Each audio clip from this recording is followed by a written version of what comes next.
What's going on, everybody? Welcome back to episode 76 of the Silver and Gold. I'm Josh, And I'm Mike.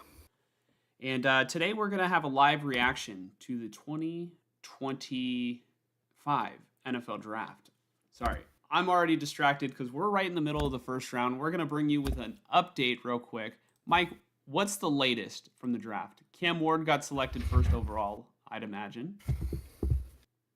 Cam Ward is the first overall pick. The second overall pick has been traded from the Browns to the Jaguars. Sounds like the Jags are on the clock. I'm assuming their pick is probably already in. This is huge. Not only because this is probably Travis Hunter and the Jags making a huge swing, they're giving up their second round pick, like a fourth round pick, next year's first round pick to the Browns. Okay. Huge trade for both teams. The the the tweets that I was seeing earlier about this, like the rumor of this happening, the Jags are going to go for Travis Hunter. He's the best player in the draft, right? Mm-hmm. The big part of this for me is two things. One, the Jags are not getting Gianti, which was all the hype yesterday, this morning. Two, the Browns now moving back to 5. One, the pick in front of the Raiders. One of their biggest needs is offensive tackle. Mm-hmm. The Patriots have a big need at offensive tackle. If they stay and they pick their players, does this push Gianti back to the Raiders? Because the past day or two, it's been the Jags are going offense. It's probably Gianti, big explosive play for the Jags at 5. There's all this talk about the Bears and the Broncos wanting to trade up, which could still happen. And if they do, it would probably be for Gianti. But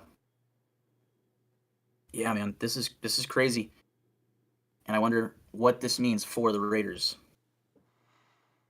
I have a question just for the sake of our podcast right now. Yeah. Um, what I'm seeing, am I stupid? I don't care who hears this. Why is our screen so small from what I'm seeing on Discord? Let me see. What do you mean? Because I swear on our pod on Monday, it was like full screen. Uh, Is it because maybe I'm watching what you're doing? maybe you have to zoom in. Like, I don't know. I think it looks good on my end. Let me double check on YouTube. Pia is in the comments right now. She says, "Wow, look at the new design." Thank you. Let us know if it looks a little bit small, but for me right now, I think it looks fine on my end. Yeah, on YouTube it looks good. I'm just on my end. I swear, or maybe I'm tripping. Maybe my screen did look like this last time. I don't know. Hmm. Anyways, back to the draft. Yeah. By the way, I just want to give a quick heads up to everybody. If I start slurring my words, I did have a dentist appointment earlier. Got like half my face numbed for most of the day. So bear with me. Bear with me. But let's see. The Jaguars, are they still on the? No, the pick is in. So let's see what Jacksonville's going to do. So since Jacksonville traded up, Mike, that means that does that mean that Cleveland has Jacksonville's pick? Yes, correct. They have the 5th pick now. Cool.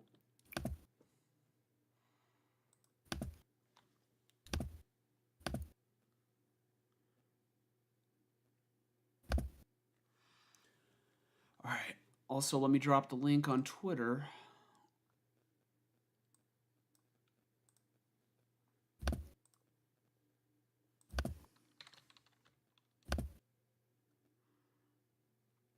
Let's see.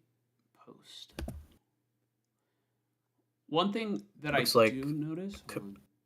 the commissioner is coming out. I'm curious how close we are on the stream. Let's find out right here.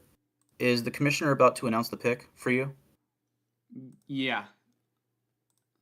Is he talking like 2 young men? Yeah, he's right next to Eric Armstead. I'll tell you. I'll tell you when he starts saying it. Oh, Yeah. presented by Nationwide. Okay, you're a little ahead of me, perhaps. Okay. But my screen shows live, so I mean, Yeah, my screen shows If you're a slight bit ahead of me, on the Raiders pick. Obviously on the Raiders pick. Sorry if I just froze. Obviously. Give it a sec whenever that comes. So far, your mic sounds good, by the way. Nice. Okay, Armstead. It was probably the echo. Armstead just did a Duval. Yeah. You're slightly ahead of me, so just for reference for the Raiders pick, just keep it nice and slow. Okay.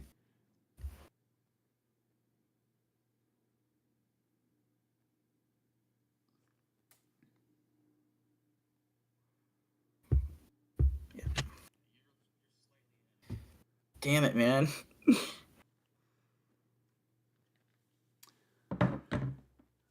While Eric Armstead just rambles on, I do want to say we are taking comments today for anybody who tunes in. This is more of a chill stream. Eric Armstead's right about to announce the pick. Okay.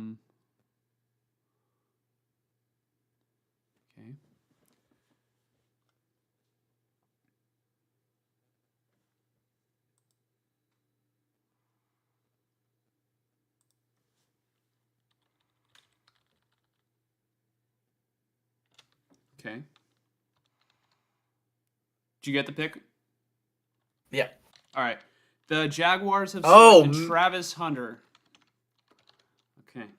One interesting tidbit is that they have him listed as both a corner and a wide receiver, which obviously was the big talk about him. But I did see something from somebody on, NFL.com or something, asking him about the fact that he's got 3 possible cards for the team to send in to the commissioner. Wide receiver Travis Hunter, cornerback Travis Hunter, or cornerback / wide receiver Travis Hunter. I'm curious if part of the reason why the Jags are doing this is because,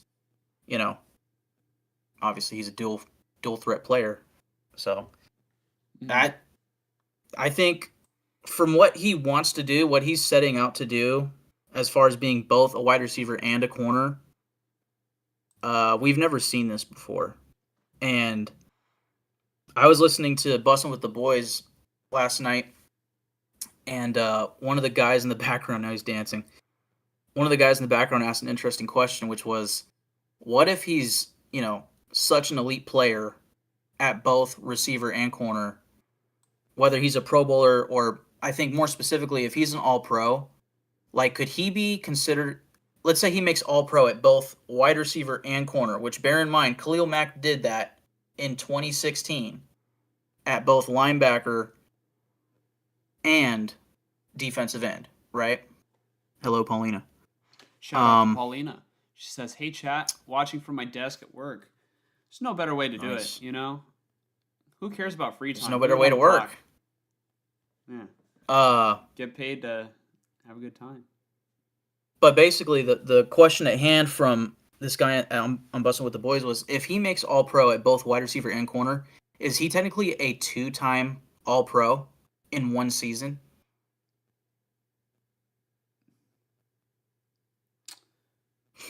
It's an interesting question. I don't remember how it went for Khalil Mack, but if I'm not mistaken, he was All-Pro at 2 positions the same year. I'm assuming it's just one time, but I say you count both. You just all right. Like, let's just say he gets 3 All-Pros as a wide receiver, and let's say he gets 4 All-Pros as a DB, right? Maybe some are the same year, maybe some are not the same year. You just say he's a 3-time All-Pro, 3-time All-Pro wide receiver, and he's a 4-time All-Pro DB. There you go. Why would you count it together? That's stupid. Well, that's the interesting question, though. Let's say he has a 10-year career, and he's an 18-time All-Pro. You know what I mean? Like, that's nuts. Nobody's going to be an 18-time All-Pro, but just if he were to be an All-Pro at multiple positions for multiple seasons, he would accumulate one of the craziest careers statistically ever. And he could do it in less than 10 years. Yeah, no. Yeah, it'd be interesting. So, now that it's the Giants on the clock, we're, 3 picks away from the Raiders. The pick is in for the Giants. It should be Abdul Carter. I'm currently turning off my Twitter notifications so I don't get anything spoiled anymore. Mm-hmm. Um, Just but now is reminded me. probably the time. What's that? You just reminded me to click send on the tweet. Let me go ahead and retweet Nice. that, and then I'm gonna send it to our group chat. They asked for the link. Oh yeah. Damn.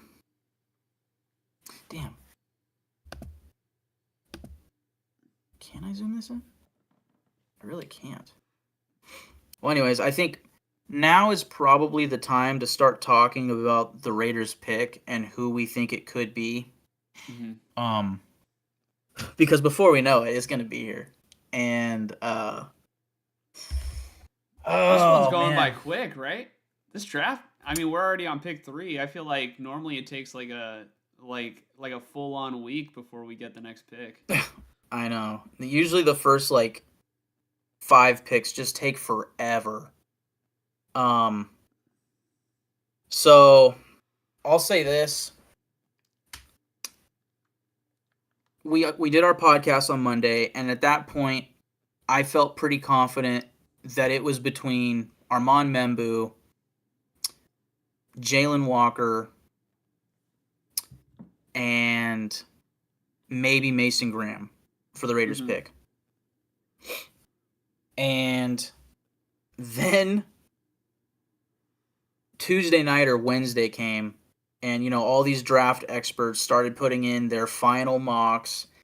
And usually the day before the draft is when all the truths start coming out, Uh-huh. And obviously in this draft, like Cam Ward was obvious, but number 2, we've already had a shocker, which is a good sign. And I think one thing that I've definitely heard. Pick's being announced.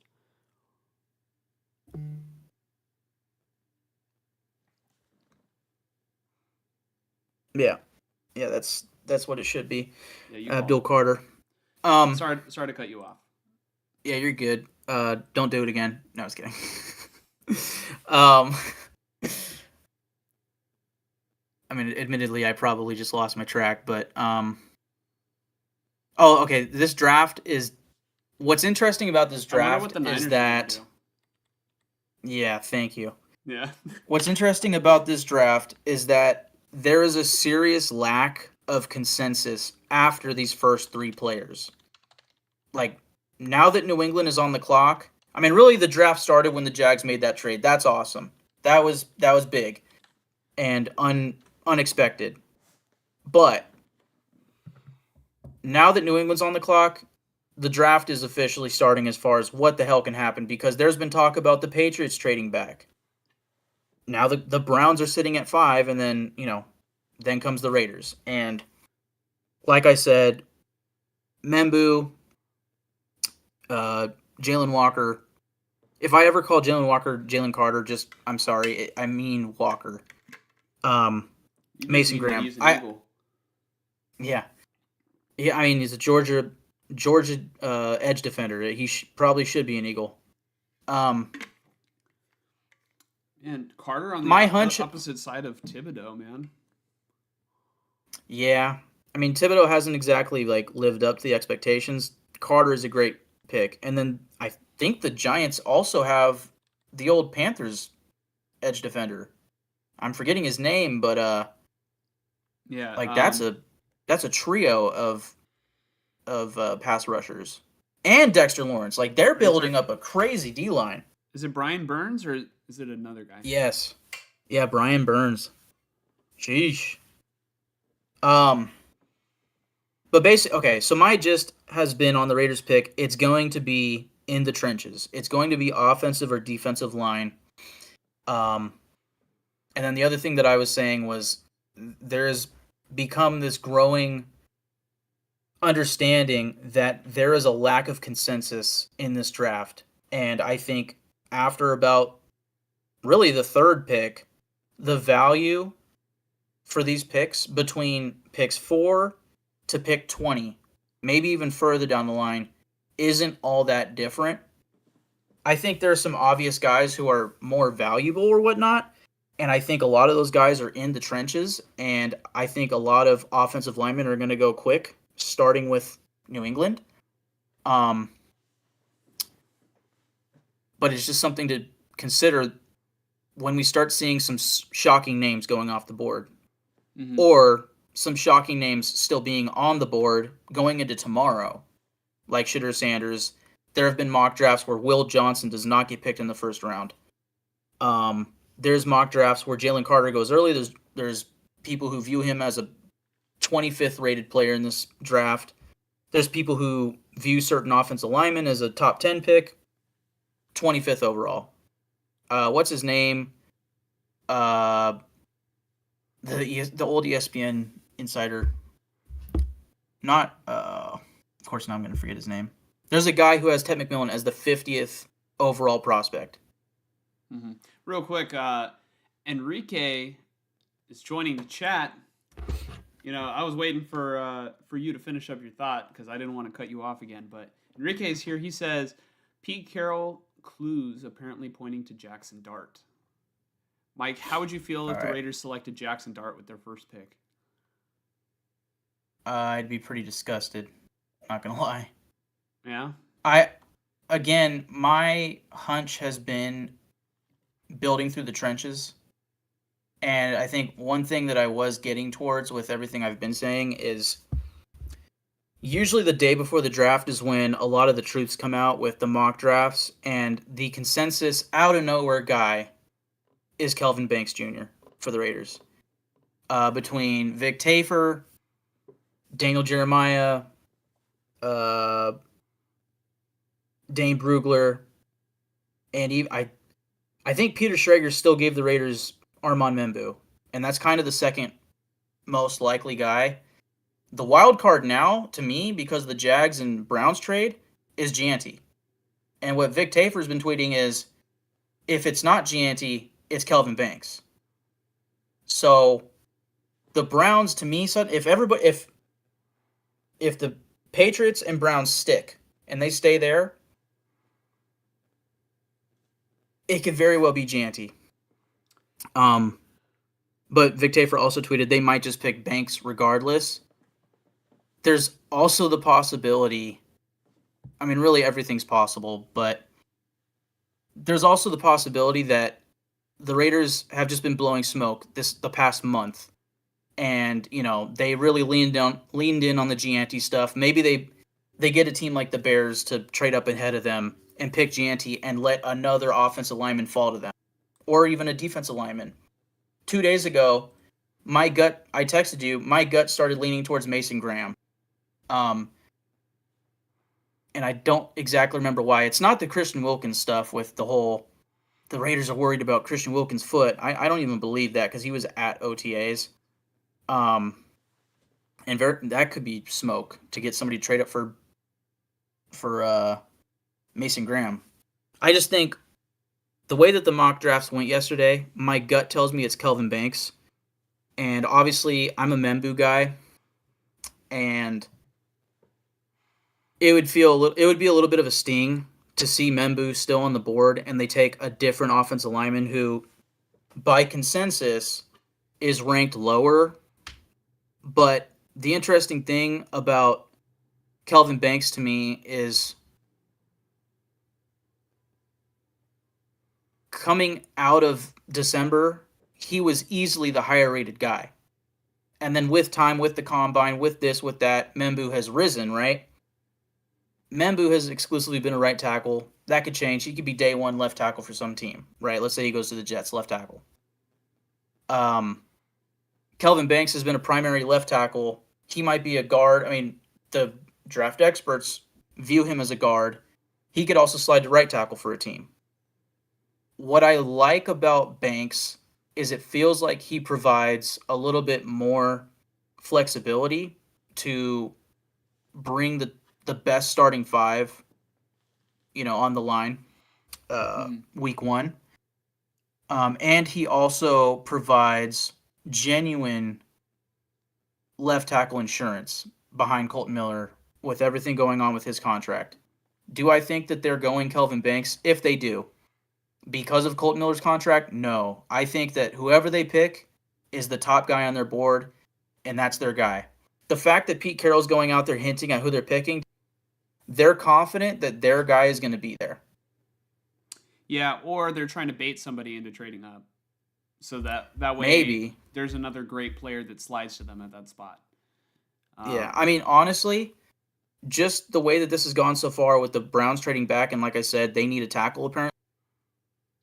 If they want to tackle, like they already have the jump on the Jets, because apparently the Jets might go tackle. The Patriots are probably going to pick Will Campbell right now. That's one tackle gone. If the Browns pick a tackle, then suddenly it's like, well, do the Browns take their guy, right? So I could see where the Raiders are sitting there at 6, gives the Bears reason to trade up with the Browns. Mm-hmm. I have no intel. I'm not seeing anything on Twitter because I turned it off. I know the commissioner's coming out, so let's hear it. Yep.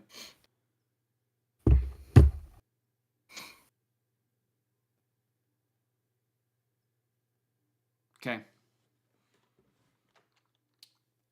Yeah. Yeah, so you're a couple seconds behind. So maybe try and Yes, I refresh your am. page. Yep. Okay. Will Campbell tackle. Okay. Also, I want to give a quick shout out to Pia, Paulina, and Enrique for tuning into the live stream. Everybody else who's also tuning in and hasn't shared comments maybe yet. But yeah, big shout out to Enrique. I think this might be the first time that I remember him checking out the channel. And obviously, What's up? he's a very close friend of Michael and I. He is in our infamous fantasy football league that I need to prepare for this upcoming season. And kind of keeping the theme of the draft, what the hell does Travis Hunter mean for a guy like Brian Thomas Jr.? I don't know. I mean, it could go one of two ways. Like I've seen, for reference, I have 2 dynasty fantasy football teams, and on one of them, I have CeeDee Lamb, and there's a lot of talk about the Cowboys going for number 2 receiver. You initially hear that, and it's like, oh no, target's taken away, but it can also mean less pressure and less defensive attention put on the guy, Mm-hmm. Or another guy is Marvin Harrison Jr., who I have on it. And somebody was mentioning if the Cardinals were to get the Ohio State receiver Emeka Ibuka, it's like if the Cardinals got Emeka Ibuka, it would cause Marvin Harrison to be more, I forget what the term was, but basically better. Mm-hmm.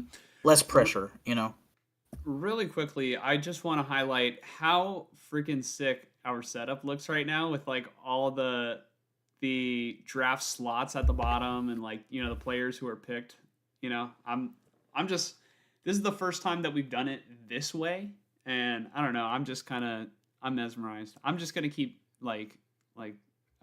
patting myself on the back for, I guess, getting it set up this way. So, I don't know. Besides that, another reason why I wanted to stop real quick is I want to know where you're at, so that way we can try and synchronize the, I guess, stream if possible, so that way we can both react at the same time of the Raiders pick, because I don't want to tip you off of right. Currently, it's Patriots fans. Rich Eisen saying now he is. Right now, I have heading Will to Campbell. Foxborough. Pick is in Browns. Oh, did you see no, that? I'm behind. Nice. So let me refresh. So this right here. Okay. Yeah. So right now for me, they're showing Kevin Stefanski, Ian Rappaport's talking, even Shedeur Sanders. You just said Shedeur Sanders. Yeah. Yeah. All right, we're good. Still, we'll give it a good 2 seconds before we react. Honestly, on this one right here, once the name is announced, say okay or something like that. Okay. Like after the Just name like is that. announced or as it's being announced? Maybe like right as it starts being said. As it starts being said. Okay. Well, Like the moment the commissioner like starts saying the first letter. how about the moment the commissioner Oh, the moment the commissioner finishes saying their position and school.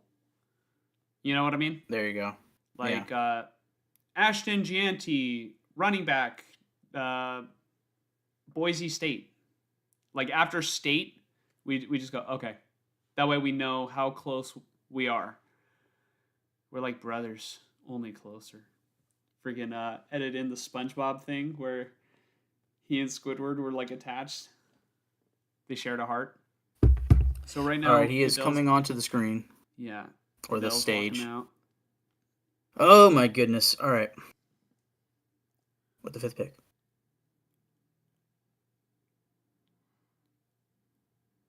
Oh, okay. Wow. I said okay when he Wow. said defensive tackle Michigan. Yeah. I think we're on the same page. I like Oh my hesitated for a goodness. second because he said Mason Graham, and then I was like, oh, you know, Yeah. that I realized, oh, we were gonna do it after the fucking school. So that takes away a big option for the Raiders on the defensive line. That also potentially their top tackle on the board. Hold on.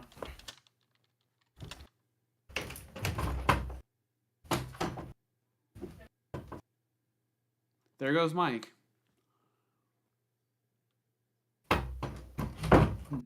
And there returned Mike.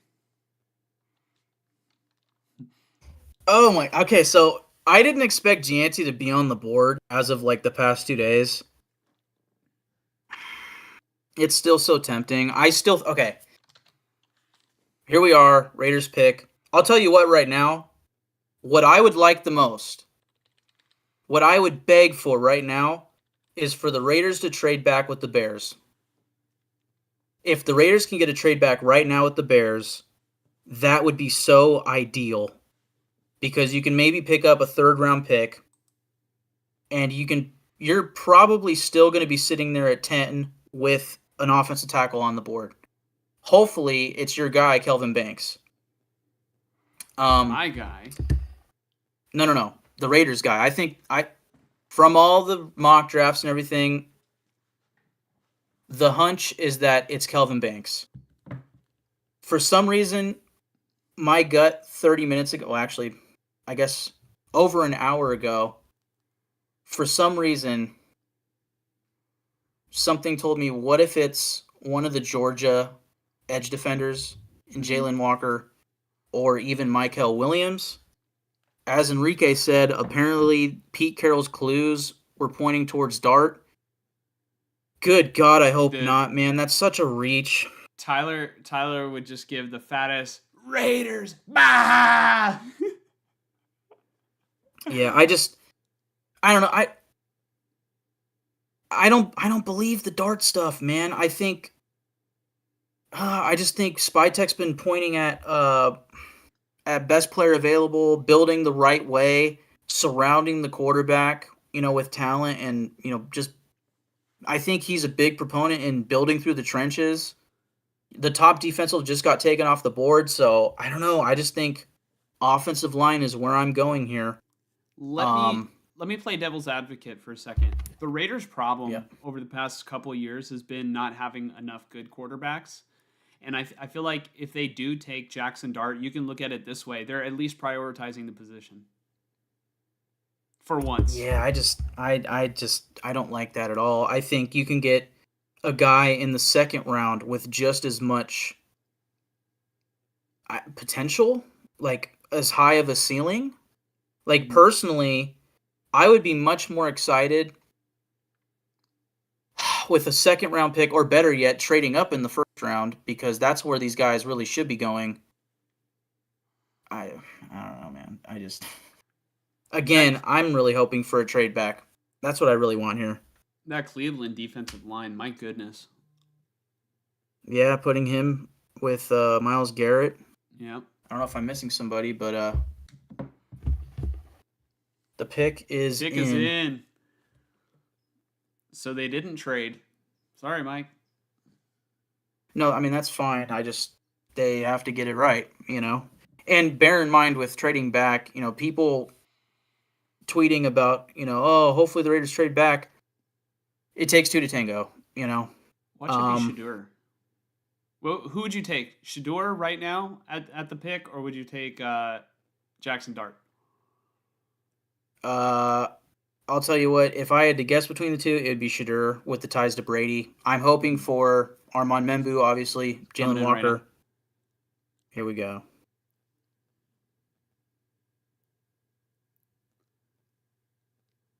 Ooh, okay. All right, best player available. Mike, how we feeling? Wow. Wow. They picked Ashton Jeanty.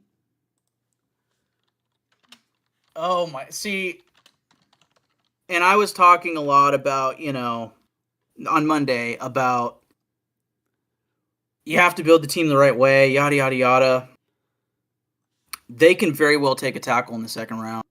Guess what? They don't have to worry about taking another running back for the whole rest of the draft. I know the draft is loaded with them. They got the very best running back in the draft. They can prioritize other positions in the following rounds because it's not just deep at running back. And if they want backups, they're going to have a whole bunch of undrafted players that they can take. Let's fucking go, dude. See, this is the thing about this pick. I've been thinking about this for like the whole week. All the signs were pointing towards offensive line, and it's like, it's not the sexy pick. If they took Kelvin Banks, like I prepped myself the last 24 hours mentally. I was reading everything on Kelvin Banks. I had it all ready here. Dude, this is crazy.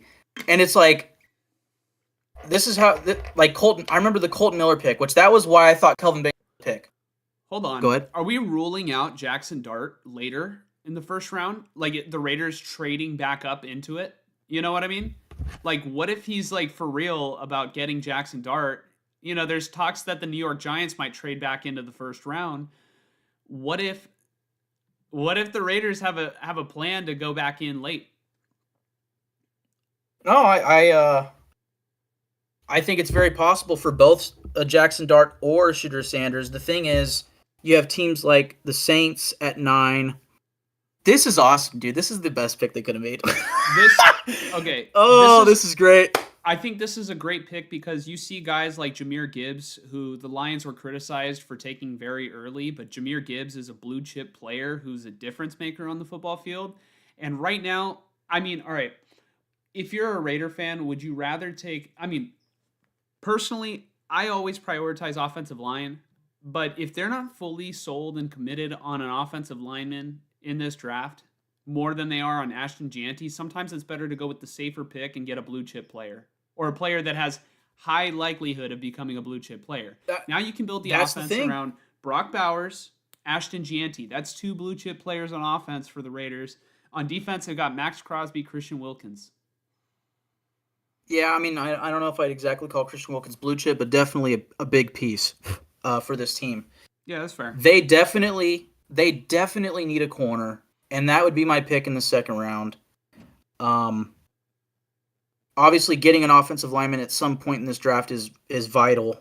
You know, now that you pick this stud running back, you need to protect your quarterback and Geno Smith. You know, that's why I was content. I would have been happy with an offensive tackle instead of, my God, I mean, Jackson Dart. Enrique, you had me terrified. Yeah. You had me terrified over here, dude. Fuck that. Jeanty looks so Let me happy. tell you, man. Jeanty. Mike's going to get a Jeanty. Jeanty's. Listen, Armand Membu was my pick because I just expected the smart pick, right? And I really, really like Armand Membu. If I had to guess, he's. But my favorite player in this draft by far is Ashton Jeanty. It's not even close. Mm-hmm. It's really not close. If you had to guess, Armand Membu's going right now, you said? If I had to guess, yeah, he's going to the Jets. I mean, Well, the Jets who better else is on the board? They better back the fuck off. Membo's going to be a fucking 49er, okay? I How mean, about it? that would be ideal for you guys for sure, but yeah, the Jets need a tackle. I mean, the Jets very well could go Kelvin Banks because they really need a left tackle, but you can also easily put Membu sliding over to the left. Hey, so Bro, Gianti. Oh dude, my goodness. Renee in the group chat said Raiders to the bowl confirmed. Yeah, we still need a lot of help. Like I said, we need help at corner. That's where we need help. But yeah, man. That's the sexy pick. If you're gonna make a sexy pick, make that one. You know what I mean? I like. Not if only you're gonna pick not a only running back in the first round, pick but by far the best one. You know what I mean? yeah. Also, just like you said, blue chip. Like they easily took the best player available, and I can't be mad at that. It feels the same as Bowers last year, except it's actually a need, whereas tight end wasn't a need last year. Mm-hmm. So I can't. I'm not upset. I'm ecstatic.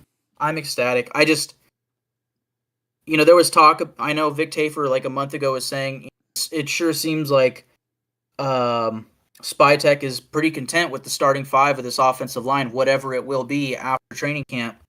And that sure feels a lot more now like the truth.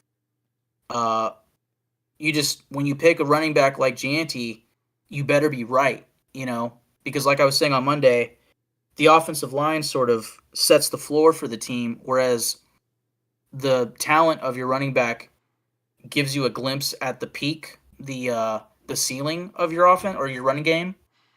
But the struggles of your offensive line is definitely going to be the tail of the tape. Gianti can only do so much on a play-by-play basis. You need help. So they need to get their offensive line right. That's for sure. Mm-hmm. And like I had mentioned, they had gotten better last year. Powers Johnson and DJ Glaze, the rookies last year at center and right tackle. I like Jordan Meredith, whether he's a left guard or right guard. Dylan Parham, he's back and forth. But I think, honestly, what this pick tells me is that the Colton Miller contract is coming. All the worries about, are they going to trade Colton Miller if they pick Kelvin Banks? Forget about that, dude. Now, you traded for a quarterback this offseason. You just drafted the best running back in the draft. You need Colton Miller. My question, I guess, is, is Ashton Gianti, is he going to be the number 2 behind Raheem Mostert, or is he going to be the number 3 behind Sincere McCormick? Yeah, it's a great question that I'm not even going to entertain. Okay. Yeah. I mean, we still need to talk about Zamir White now, Yeah. You know what's funny, though? I've seen crazier things. After all, the 49ers traded 3 firsts and a third for, a player who only ended up playing 4 games for them. I can't believe they took Gianti, bro. That is crazy. Oh. I mean, arguably the best player in the draft. Definitely top 4. And they got him at 6. That feels great. Here comes the Jets.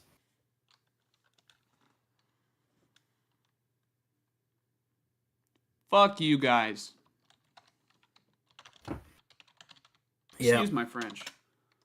That's a good pick for the Jets, man. My 2 favorite players in the draft, back to back. Look at that. So, yeah, I mean, look out for Kelvin Banks, really. If he doesn't get picked by the Saints. And my guess would be the Bears would take somebody like Tyler Warren, tight end. Just go for the best player available at that point, or even a Colson Love, just to add weapons for the quarterback. That can slide you guys Kelvin Banks, a guy who, as of a day ago and today, was expected to go top 7. Mm-hmm. And in all the research I did, if you want to call it research, but just looking up Kelvin Banks, I came away feeling content with the idea of him at 6. It would have felt like a reach.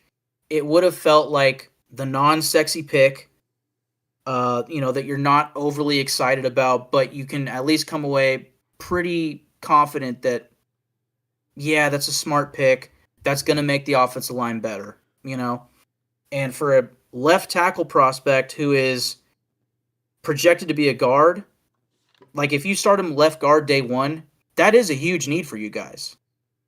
So I wouldn't mind that for you guys, but also I could very well see a defensive tackle, and along with that, there has been no edge defender other than Abdul Carter picked so far. Like if you guys are sitting there at 11 and you still have the second best edge defender, whoever that is, on the board, that's a pretty good spot for you guys. Did the USAA advertisement just pop up and now it's this like a yellow Picture car right frame? now? Okay, now I got Mark Andrews. Okay. So my hunch is that we get out of sync whenever the commercials come on. And then like we need to Interesting. resynchronize into the stream because I feel like the commercials are not necessarily in order, Mm, I think it right. like gives commercials to people based on their area. Any Raider fans in the chat, how you feeling about the pick? Ashton Gianti. Let us know.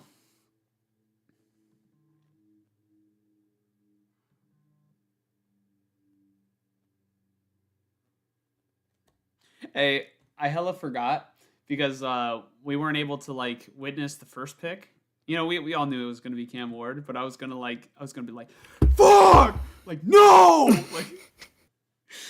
like everybody knew Cam Ward was going to the fucking Titans, but I just thought like I thought I was gonna be able to do that. We were late. So, not to completely change the subject, I just can't stop thinking about Ashton Gianti on this offense. The Can't change Raiders the really subject. came in. The Raiders really came in. Pete Carroll, Spytek, Tom Brady. They came in and set out to fix the quarterback position. Mm-hmm. And that was the first thing they checked off, like right before free agency. Along with that, we got to re-sign Max Crosby. Check. We got to fix the run game. I won't say check yet, but you definitely got the best guy possible to do it.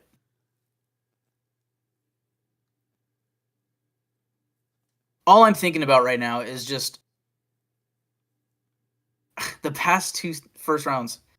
Brock Bowers, the best tight end. Ashton Gianti, the best running back. Like, this offense is going places, especially because they picked up a guy like Geno Smith. And I don't know. I just keep thinking Gianti and Bowers, that's just nuts. That's Do just me nuts. do me Go a ahead. favor real quick. Can you go Yeah. on the spreadsheet that you made of all the draft picks? And Yeah. what I want you to do is cross out the guys who have already been drafted so we can get kind of like a visual on what's left on the board as we go into the next couple picks. Yeah. On the top board, right? The one that I was showing on. The one that you were showing the other day on Monday. Okay. Do you want me to highlight the players that have been drafted in like red or black them out or what? Yeah, I guess we can go red. Okay. All right. And then you want to show it? Yeah, maybe after the Panthers pick. Cool. That way we can just kind of Panthers pick. recap, like, just get like a visual on who's still left on the board. Yeah. The Panthers pick, again, I'm not looking at Twitter or nothing. I'm just completely guessing here.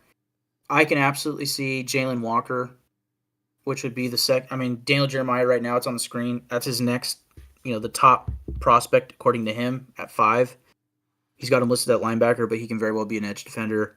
Really a defensive chess piece, which is why I really like the idea of him for the Raiders. I also like him a lot for the Niners. But I could see the Panthers going that way. And then I'm trying to think of what else they've been mocked recently. I feel like that's the popular pick. But we'll see. The pick is in. Let me get the audio back on for that. I feel like you're the popular pick. Let's see. Abdul Carter. Okay, what do you see on the screen right Mason now? Just Graham. so we can kind of get back on. Lewis Riddick. I see the white guy. No, that's not Lewis Riddick. My bad. Why am I forgetting his name? Brandon He's Gaudin? the Madden. Or is it Charles Davis? Charles Davis. Charles Davis, thank you. Yep, Charles Davis. Okay, so let me refresh. Now it's Why all don't four of them. Okay, let me. Yeah, let I'll me refresh too. Man, this is going great. Oh. Oh! I knew it! Fuck, dude! I was gonna fucking say, watch them take a receiver because Deontay Johnson didn't pan out. But you were saying Jalen Walker. I'm like, yeah, that kind of makes sense. But I'm like, what if they just decide to take the best receiver off the board? God That damn makes it! a lot of sense for them. I was literally thinking this Call shit your a shots. minute ago. I was gonna. Oh my god, I'm so upset. I'm like, why not support Bryce Young and give him a wide receiver? Fuck, Yeah. man. That's a great idea for them. Mike, look at this pinky. I fucking promise you that's what. No, I believe you. Yeah. Okay. Thank you. Yeah. All right, everybody watching at home, dislike because I didn't open my mouth. Don't watch the stream. I'm just kidding. I'll say this about McMillan. Oh, that's a great catch. Do you see him the one-handed right now? Yeah. I mean, really mostly during the regular season, McMillan was a guy that I really liked for the Raiders. And then, coming into the offseason, pre-draft process, it kind of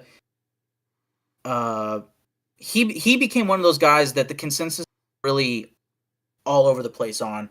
And I didn't like that, I'd like sitting at the 6th overall pick. To me, it's like, give me a blue chip guy if you can get him. Give me a valuable piece, a good starter, which is why I would have been fine and happy with an offense. But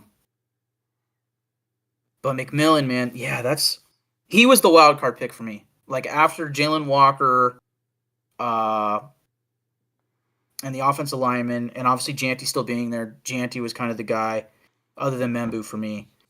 But McMillan was the guy. I didn't get to say it, but McMillan was the wild card for me at 6 for the Raiders, and I'm pretty damn ecstatic still about Janty. Man, I was not expecting that. All the talk was the Jags and the Bears, and obviously the past month and a half it was all Raiders Janty, and I just thought that's such smoke. And here we are. All right, so no other corners other than obviously Mr. Travis Hunter. Let's see, 1, 2, 3, 4, 5, 6. What? Wait, 1? Oh, 2, 3, 4, 5, 6, 7, 8. All right, I'm up to date on my board. So did you? Okay, you're up to date on the board. Yep. Okay, so let's go ahead and go to the prospects. This is what we're looking at. Oh, hold on. Maybe I can zoom it in a little bit more. Is that good enough, or? That looks good. Yeah, maybe zoom it in a little bit more. I mean, for me, I can't read it. The screen is so minimized, but I'm sure it's fine. Okay. So look, still on the board. All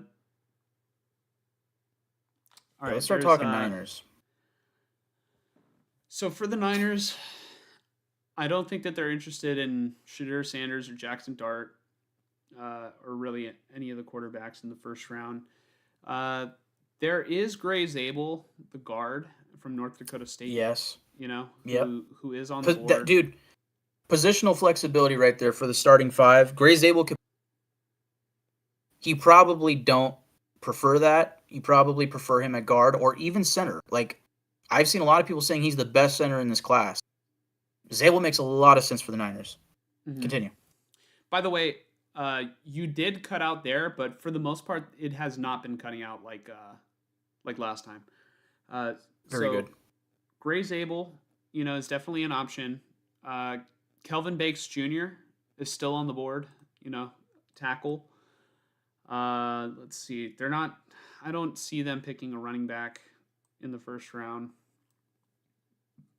I don't think that they're going to take a wide receiver in the first round. I just don't think that the value is there right now, at 11.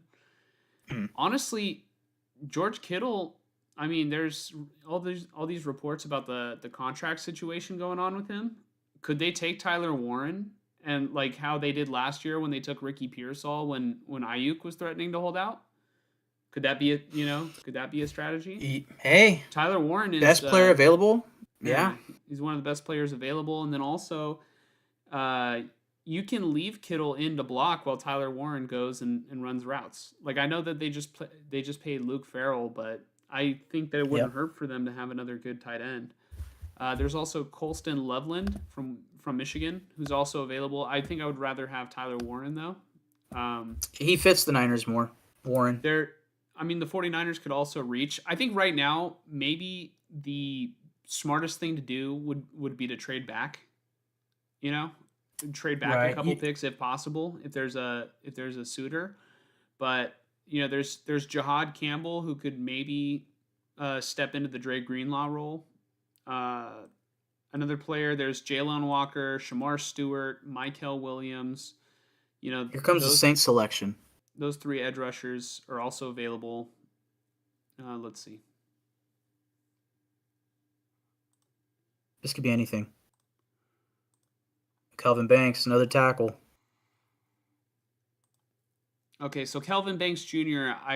One of the players that I just said was on the board is now off the board. Yeah, and honestly, coming into today, I very much thought he would be a Raider based off everything I was seeing, but I kind of felt he fit both the Raiders and the Niners arguably like the most. The thing that I like about Kelvin Banks, and we'll definitely get back on the Niners really quick here, but the thing that I liked about Kelvin Banks and again for the Niners, for a big offensive tackle, and I know people like view him as, oh, he's going to be a guard in the NFL. He has like more length than definitely Will Campbell, but also Membu. But the thing about him is he's really good on the like when they get him, like that's what I think that's why people saw him as a guard is because he'd be a fucking phenomenal pulling guard. Mm-hmm. So You said he's that was really something I good liked on the about what? him on the move, like right here, second level. Like I could just see him being an amazing pulling guard. Look at that. Just popped the dude. Um so yeah, I mean I feel like that's a solid pick for the Saints. I think they just had a tackle retire unexpectedly, so that makes a lot of sense. Um but let's get back to the Niners. Well, getting back to the Niners, I feel like I kind of went over the players that I think would be good at value, but we can take another look at still who's available. Um, there's Derek Harmon. You know, Mike, where's Derek Harmon normally going? I guess in mock drafts. He's usually going in like late teens to 20s. Real If quick, I had to the Bears are going to pick. Is it going Bears. to be Hampton? Oh, Marion Hampton? Oh man, It would be a reach. I feel it. I feel like 10 is a little rich. I think the earliest Hampton could go is Cowboys, but I still think the Cowboys go with somebody like Matthew Golden. Um, I mean, they would snipe the I Cowboys, I think think. I think unfortunately for the whole best player available thought for you, I could see this being Tyler Warren Oh, that for the Bears. for the Bears. Yeah, I think getting a big weapon for the Bears, a slot type weapon, All right. Oh, schedule release? I'm assuming they're announcing when the schedule is going to come.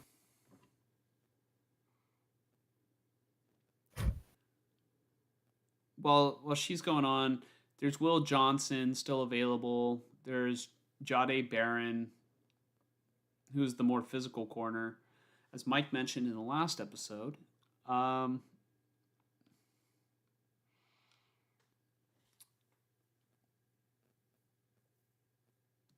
yeah, I don't know. I'm kind of thinking that it might be Tyler Warren or Shamar Stewart or Jalen Walker.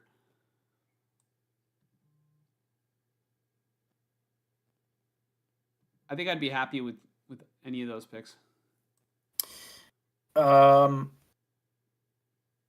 I think Gray Zabel makes a lot of sense for the I'd be Niners. happy with that one, depending, depending on what the Bears do here. Sorry, who did you say? The three that I named are Tyler Warren, Jalen Walker, and Shamar Stewart. But I could see it being Gray Zabel. I'd be okay with it because it's a positional need, but I don't think he's the best player available. I forgot that Jalen Walker is still available. For some reason, I told myself Panthers picked him. Obviously, they took Ted McMillan. Jalen Walker, Gray Zabel. How about the sleeper pick to me? Josh Simmons from Ohio State, left tackle. Before his injury this season, most were saying that he was the best tackle in college football Mm-hmm. from an eyesight sort of point of view.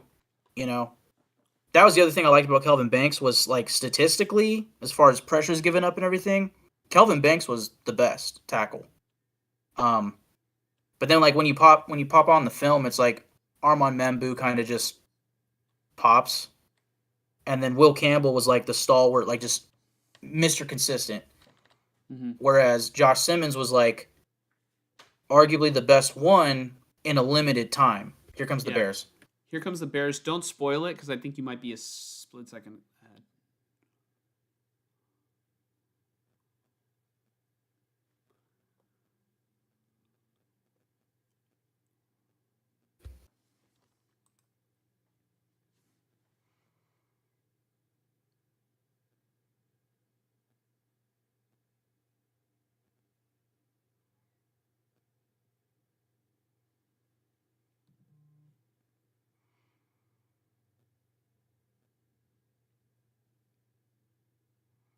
After he announces this, if you want, you could put our faces back on the screen. No, oh, there, sorry. yeah. I thought I took it off.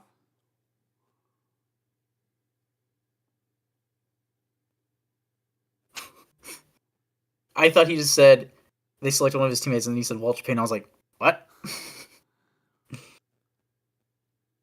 Well, he's saying that they did pick him The teammate. in the 75 draft.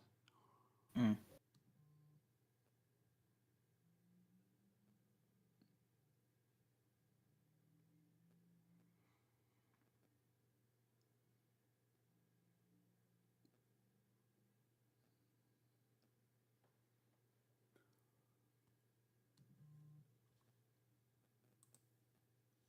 Here we go. Green Bay fans going crazy.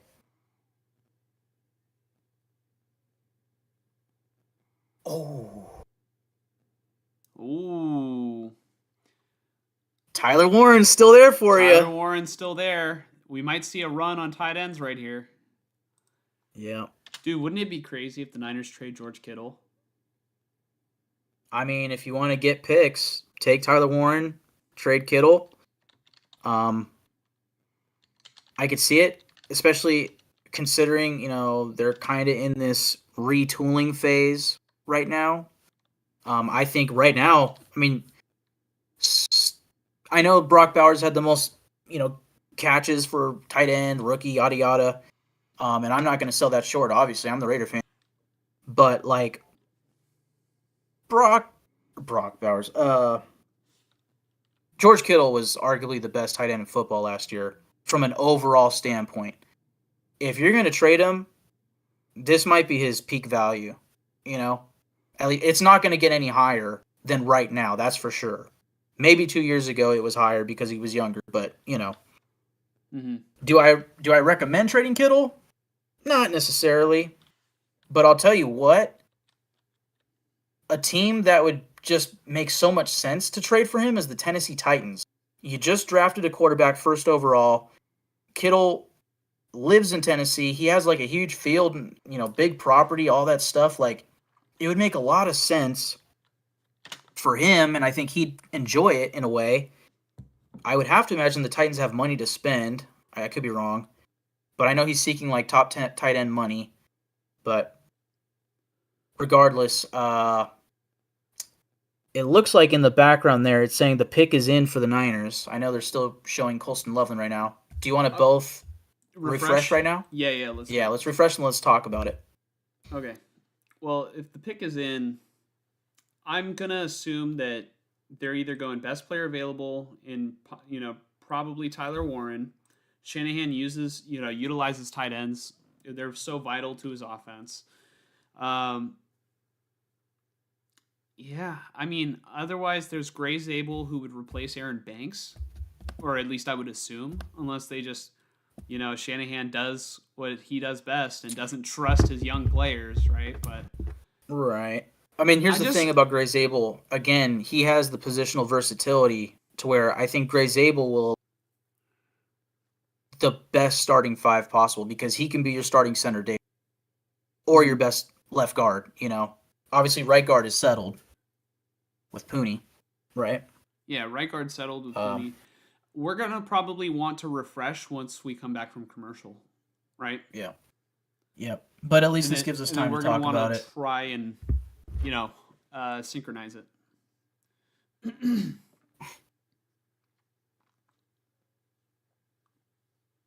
It's funny. In one of my dynasty leagues, somebody just put Cole Kmet on the trade block Oh my god, because the Bears just drafted a tight end. dude! I need to give like the most over the top reaction for whoever it is for the Niners. No, honestly, all right. It's got to be one of four people. It's got to be one of Gray Zabel, Tyler Warren, Shamar Stewart, or Jalen Walker. Yeah. Man, I Just go with the best player available, I think. Or, take the best edge rusher. I really don't think like if yeah, you're I think I Jalen don't Walker. I feel like if you're going for the guard from North Dakota State, it just kind of trips me out that he's like from a small school. Like I just another first round pick from North Dakota State. I don't know. Right, yeah. Little slight shades of Trey Lance, but I mean obviously not, it's a guard. But the thing about Zabel was he was the best player at the Senior Bowl, which is a very good sign for any player, any position. So I would be confident in that pick. Um, Well, I didn't know that, so yeah, I I didn't I watch the think Senior Bowl. I think You said he was Jalen. the best player. Period. Yeah, like according to most people that were there and like really watched it, I know in the one on ones he like nothing was getting past him. Um, I don't know as far as in game because I don't really much of it. But yeah, like the word out of that was like the guy that everybody was coming out about was Gray Zabel.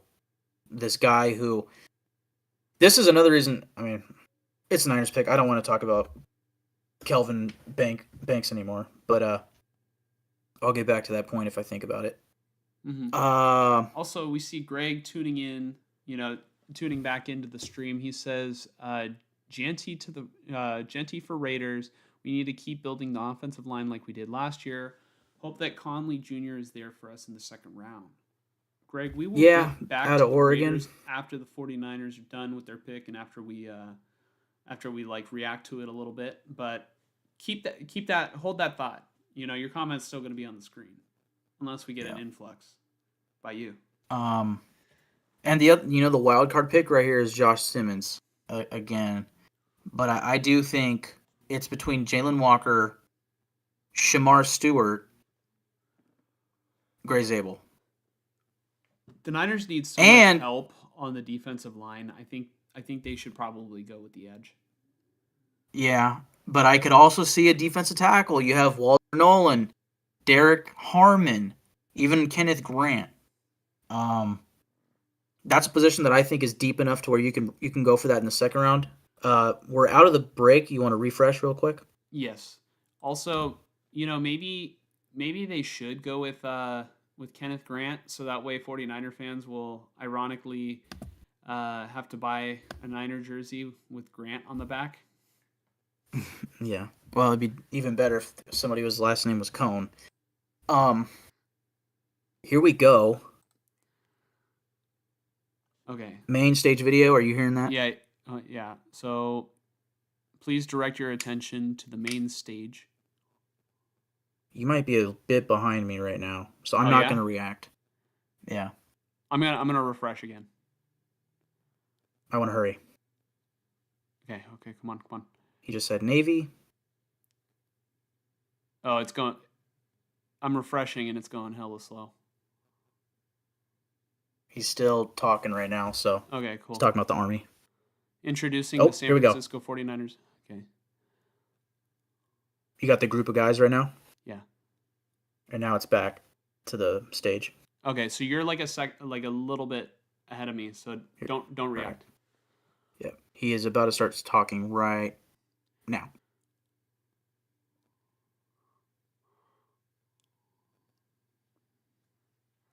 Thank you to our men and women. That's where I'm at.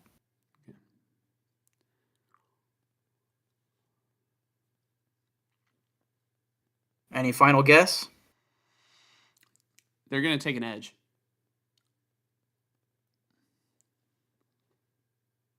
Or the guard.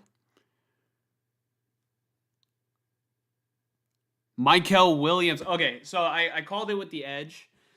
Mike, what can you tell me about Michael Williams? Uh, he was a guy who I think maybe his tape was better in 2020 because he was playing on an injury. I don't know 2020 if it was an what? ankle. Sorry, you Sorry, cut out. a better 2023 than 2024 Okay. tape because he was playing on an injury last year. So lots of upside. And the thing with him that I really like is that he has the frame, you know? He has the length, he has the build that you're looking for, whereas a guy like Jalen Walker is like very much a tweener. And I think you could argue that Jalen Walker is dominant, but again, when you're projecting here, Michael Williams is more of that, you know, that first round projected guy, you know? Uh-huh. And that's why people are so back and forth with Jalen Walker, whereas Michael Williams, Peter Schrager put out a tweet recently. Let me see if I can find it. Meanwhile, you can maybe give any opinions or whatnot. Well, I definitely do think that the 49ers, I think they took a position of need here. And they have been looking for a player to be on the opposite side of Nick Bosa and be very consistent since D Ford.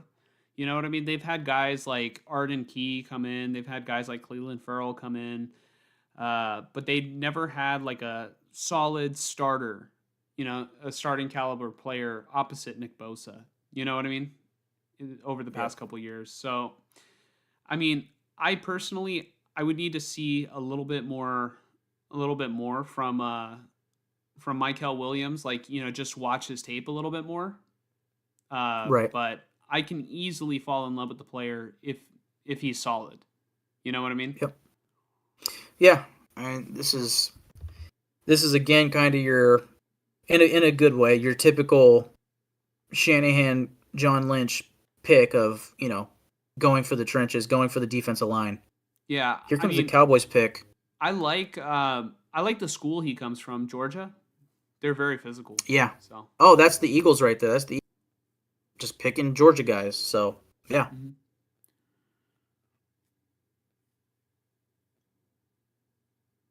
Wow.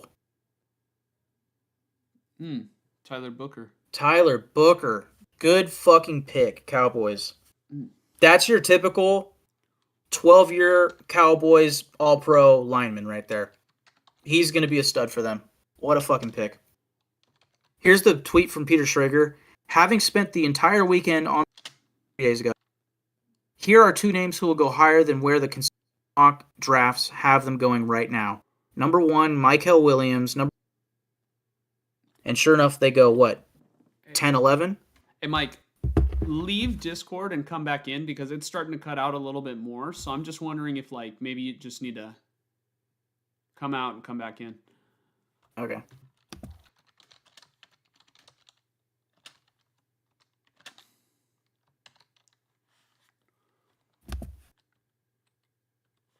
Greg says, let's see. Greg says Walker would be crazy. They didn't go with Jalen Walker. They went Michael Williams. Greg says Will Johnson as well. PS says he's so focused. I was locked in. Did you guys see that? Greg says crazy. I don't even know if he's even talking about the draft pick of Michael Williams or if he was talking about me with my freaking crazy eyes locked on the screen. Greg says Michael Williams. Yeah, it's crazy. Tyler Booker, guard from Alabama to the Dallas Cowboys. Let's see what who's on the clock right now. Is it Miami? It is Miami. Did you leave and come back in, Mike? Can you hear me? Yeah. Yeah, I just X'd out of Discord and I immediately was put back in once I opened it. Huh. Should I leave the stream and come back? I mean, I guess you could just tell me if I sound better or worse. Sounds good. I'm gonna like Cool. keep mental notes on when I notice you do it, because I almost wonder if it's like when you face away from your microphone, if that has something to do with it. You know what I mean?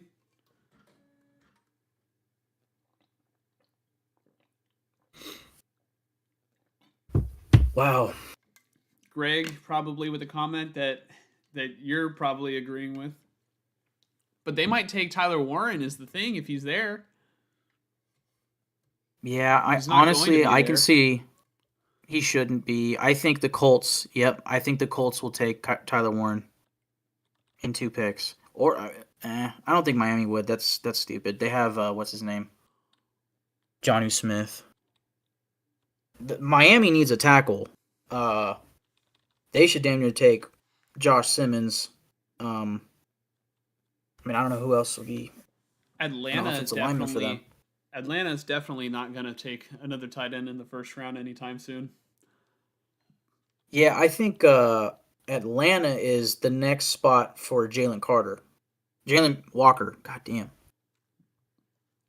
I think Jalen Walker makes a lot of sense to Atlanta. Miami offensive line makes sense, or they could do something weird. They could go for a safety, Eamon Worry or Starks. But yeah, Indy, I think Tyler Warren makes sense for Indy. Yeah, man, Tyler Booker to the Cowboys, that might be the best so far. I mean, obviously Gianti to the Raiders, I love that, but man, that's a stud pick for them. Something's going on my end with I tried to refresh the page again, and so something is not right. Okay, hold on. All right, I'm back in. Had me for a minute, but yeah, Colts taking Tyler Warren. I can see it, Greg. Quick question: would it be crazy if Shedeur Sanders falls to the Raiders with the second round?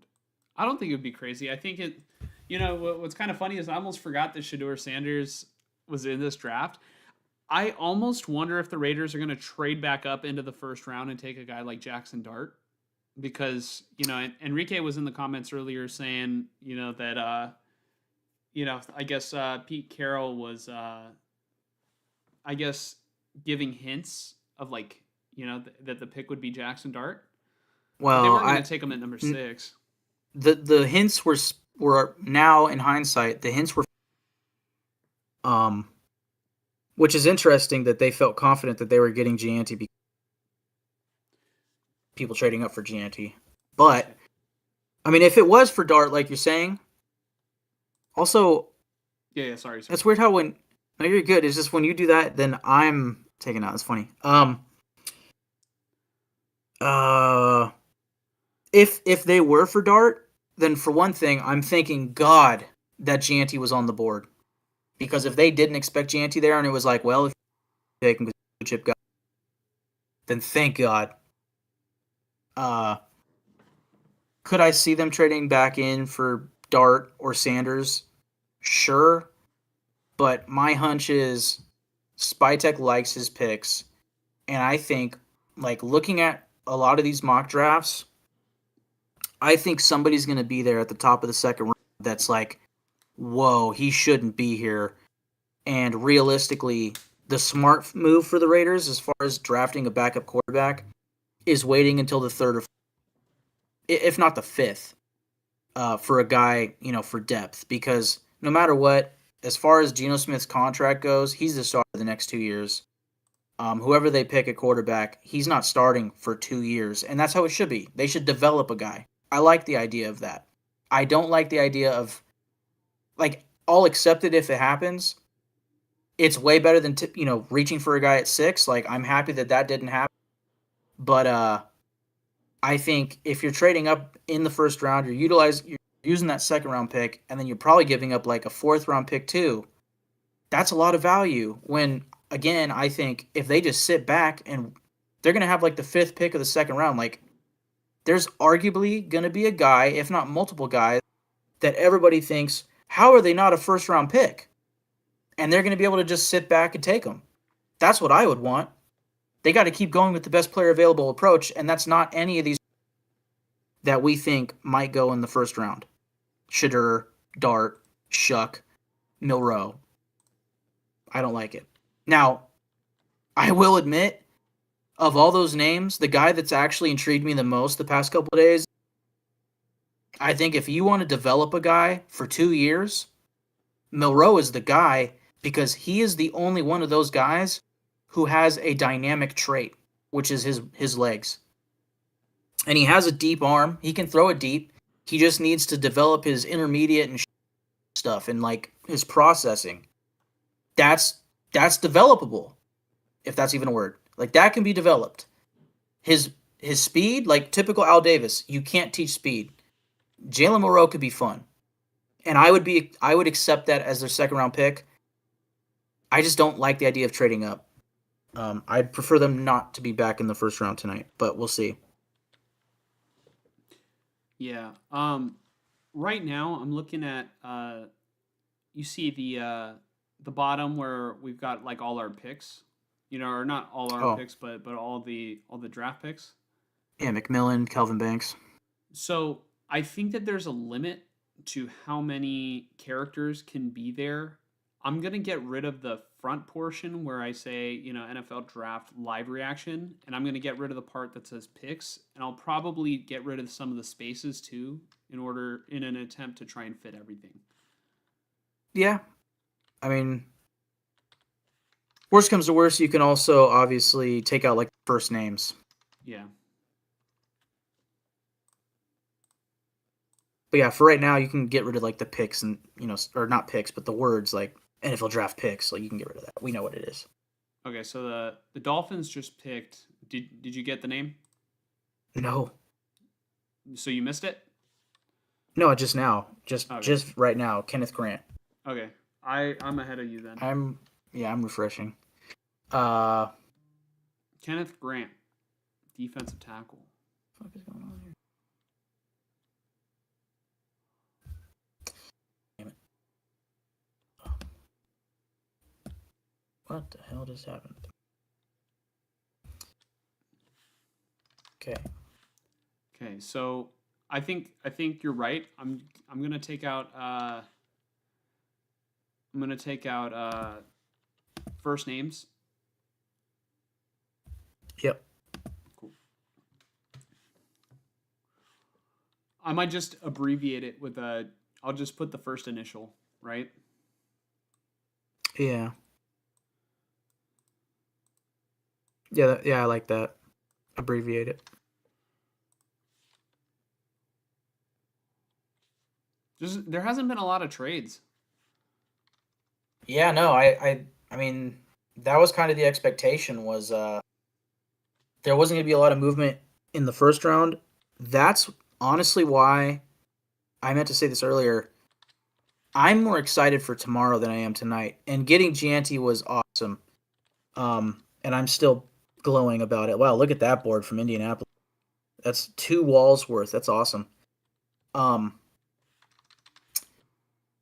But the top of the second round, I could easily see the Raiders trading back and getting some picks.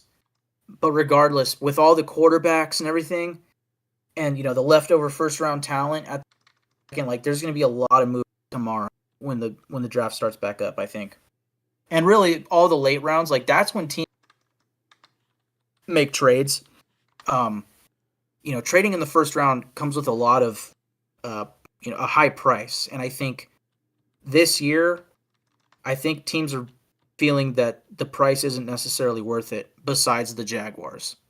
And the Browns the Browns benefited from that, man. Getting a first round pick next year, that really sets them up for a quarterback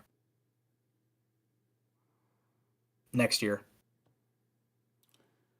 Okay. I'm Here come the almost Colts. done fixing the bottom. And there it is. Tyler Warren to the Colts. Oh, you're ahead of me. Sorry. Spoiler. Oh, man. Yeah, that makes too much sense.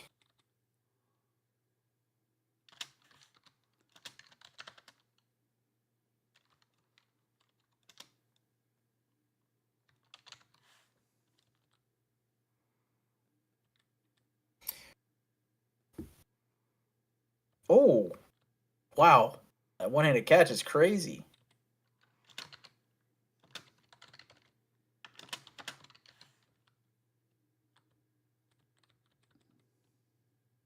Okay, so the Falcons are on the clock.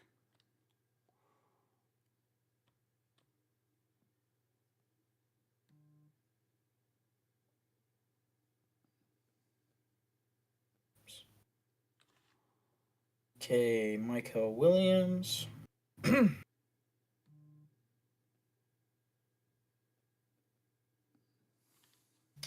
Kenneth Grant. I guess what I can do is I can I don't know, every single time another pick gets announced, I can put I can get rid of like the guy that was first, if that makes sense. Yeah. Or do you think I should get rid of the positions? I kind of like having the positions. Maybe you can get rid of the first initial.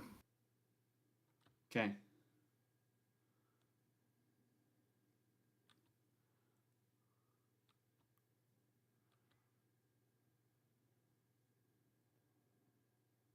All right, let's see.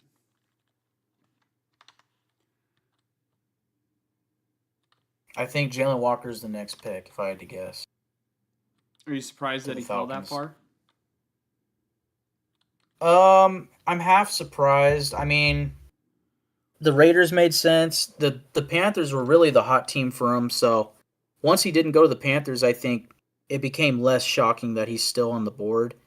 But again, he was one of those guys that uh it was hard to find the consensus on him, you know. Mhm.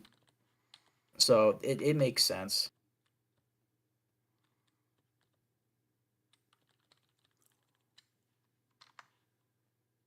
Oh man, we got Gianti. What the fuck? Oh man, Gianti and Bowers. Man, Yeah, I think I'm also gonna condense the spacing a little bit. yeah, smart.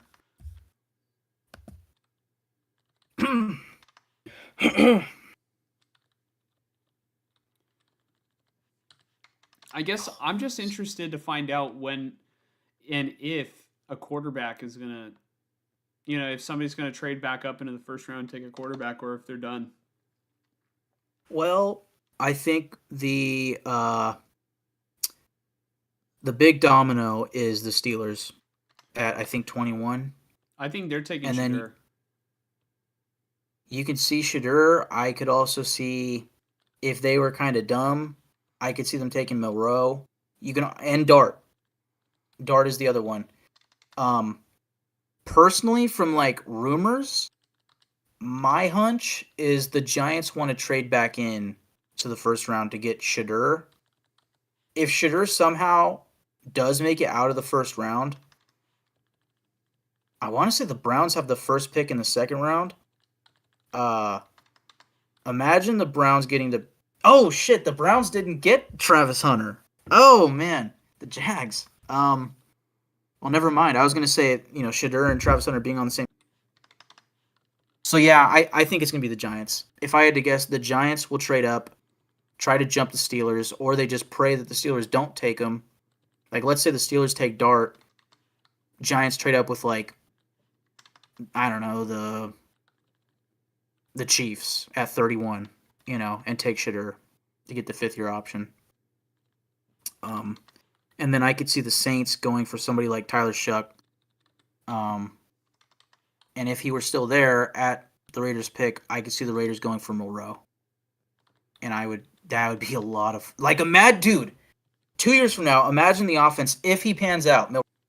Imagine Milroe at quarterback with his speed, Gianti at running back, Bowers at tight end, and by the time those 2 years from now gets here, they will probably have invested heavily. They will probably have invested heavily at where? Wide receiver. That's an offense. And again, my preference is to go for a bigger quarterback next year. I don't know if Milroe will pan out. That's as Daniel Jeremiah put it, he's the lottery. It could be nothing, or it could be the sky's the limit with Milroe. Mm-hmm. And the way that people have talked him up, I would lean more towards the nothing than, the limit. But man, with his running ability and with Chip Kelly, that's the thing, is the RPO offense. Like, are you kidding me? RPO offense with Gianti and a mobile, according to experts, the greatest rushing quarterback we've ever seen as a prospect. Mm-hmm. That would be lethal. Real quick, I do want to go back to the comments. Greg says, I was right about Tyler Warren. Love it. Yeah, you called it. Glad Chargers can't have him either.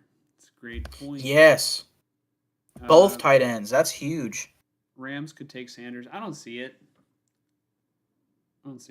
Rams? I would love it. I think Dart. I think Dart makes more sense for the Rams. But I could see it.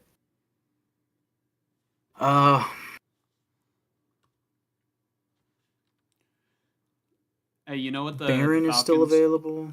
You know what the Falcons should do to be legendary? I could also see the Falcons taking. Why am I forgetting his first name? Campbell, the linebacker from Alabama. Yeah, I could see that. But how about the Falcons? They just say fuck it and draft Shedeur. No. And then I understand. They go to their press conference. We can't have too many quarterbacks. Yeah. Now we have 3. Some teams don't even have 1. Now we have 3. How are they going to support Michael Penix is the real question. And I think, realistically, they should go defender here, unless they're going offensive line.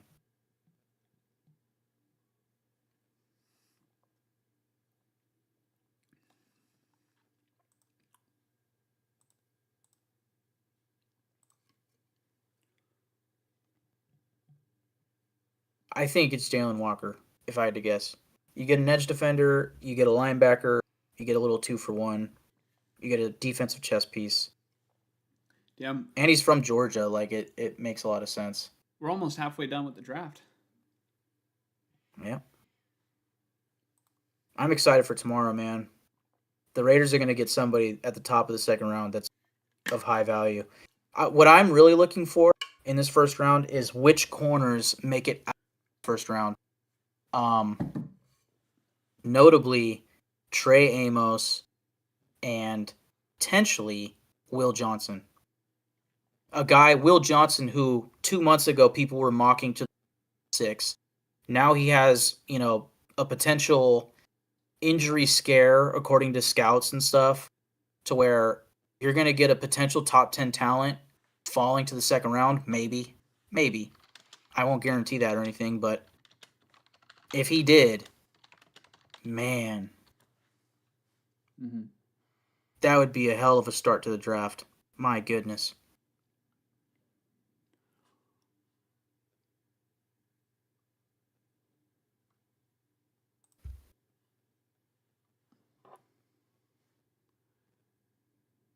You You called it. I'm way behind you then. Yeah, no, I just refreshed it recently. Nice. I'm gonna refresh after this. I swear Yeah. I'm not tipping picks. I'm not looking at Twitter. Nothing. I'm totally going off the gut. Mike has been tipping picks this whole time. That's a nice pick for the Falcons, man. Is he a See, that's okay? always So you said he's listed at both. Should I list him as defensive end or linebacker? just call him linebacker because I don't know if their defense is a 3-4-3. If it's an outside linebacker, anyways. Mm-hmm. We're gonna figure out that damn microphone issue. Let me go back. I mean, I did leave in the settings. Maybe it changed. Yeah, maybe if there's something in the settings that you can take a look at. But I looked it up on Google. Maybe we all right.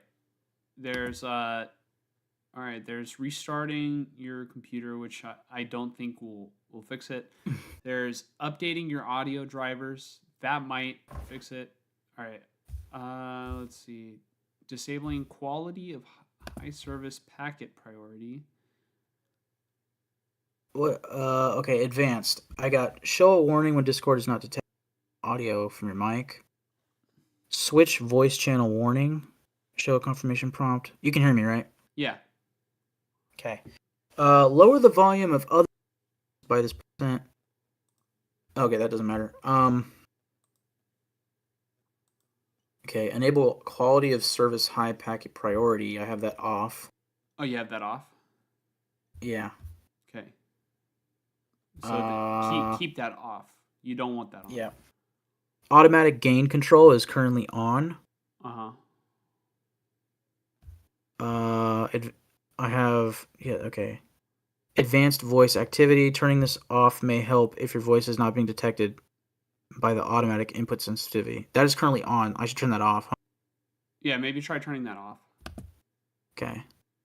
But otherwise, the noise suppression, I have none. Echo cancellation, I have it turned off.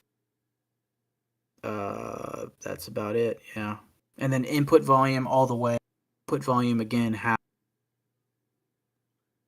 Try the the gain, the automatic gain. Try turning that one off too. Automatic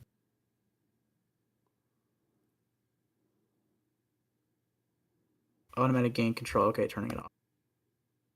All right, that goes. It just made you quiet.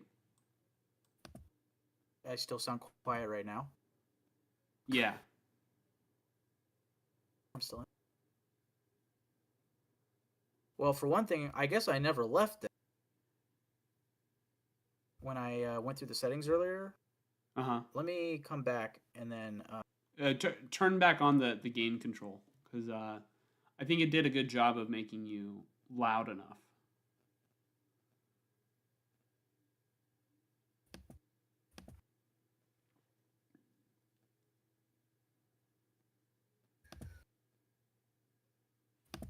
Gain control is back on. Cool. I'll just keep my mic a little closer. We got to get you a boom arm. You know what I'm talking about? What's that? We got to get you a boom arm. Yeah, I was thinking about that with all the issues. I was like, honestly, that worked the best. But then again, you know how there was that one moment at the end of the pod, like I went like this and I started talking in the mic. Uh-huh. It still cut out. So it's not proximity. It's either if I look away. Did that cut out? No. Then it's either one of those settings or it's just fucking random. We'll figure it out. Honestly, hopefully it's a setting because it's just random. Then that's gonna. It seems like, I don't know. You can confirm this. It seems like it's been a lot better. It's like it's starting. It's like starting to do it a little bit more. You know what I mean? Like, I feel like at the beginning of the previous pod, it wasn't doing it so much.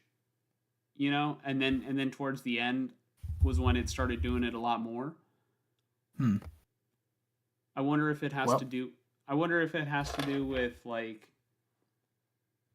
do you have like a lot of shit running on your computer? I don't know.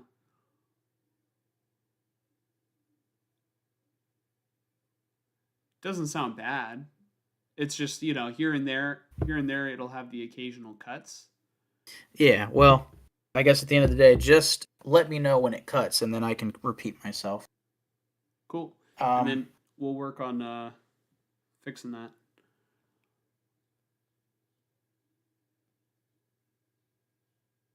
We're not going back to StreamYard, damn it. yeah, no.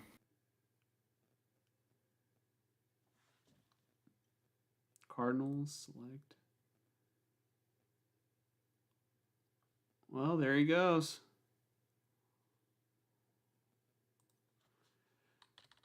That's one of the hot names of the draft, Walter Nolan to the He's going to be a Cardinals. problem for your center. No, we're fucking fine at center. Yeah, you got Michael Williams at center. You know who's still on the board? Gray Zabel. Gray Zabel. Yeah, I'm pretty sure the Seahawks. I can't see the screen right now, but I'm pretty sure Seahawks are up in 2 picks. I think that's his floor. The Seahawks will run the card in with Zabel. Cincinnati right here, they need to go defender. So, looking at the Shamar Stewart. yeah, Didn't if they feel he's the best player available, isn't let's see. Hendrickson threatening to leave, or didn't he retire, or maybe not retire? Yeah, I'm you're thinking probably of thinking of a this the different Saints guy. guy, but isn't there a contract dispute with Trey Hendrickson? Yes. Yeah, I mean, Shamar Stewart is like kind of the bona fide top guy here. Also, Mike Green is the most explosive. I mean, Shamar Stewart is the best athlete available. Mike Green is like statistically the most impressive edge defender available, but he has, some red flags to him. Mm-hmm. Derek Harmon. Derek Harmon's still here. I just want to say, John Lynch kind of tipped the pick of Michael Williams in his press conference the other day when he was pretty direct about picking players who produced in college. Mm.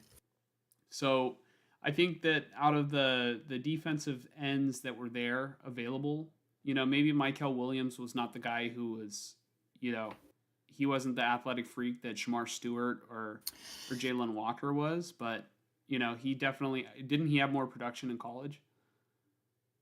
That's probably debatable. I'll pull that up on the second. If they were going for pure production, it would have been Mike Green from Marshall. But he's a small school guy, so I think he had like 17 sacks last year.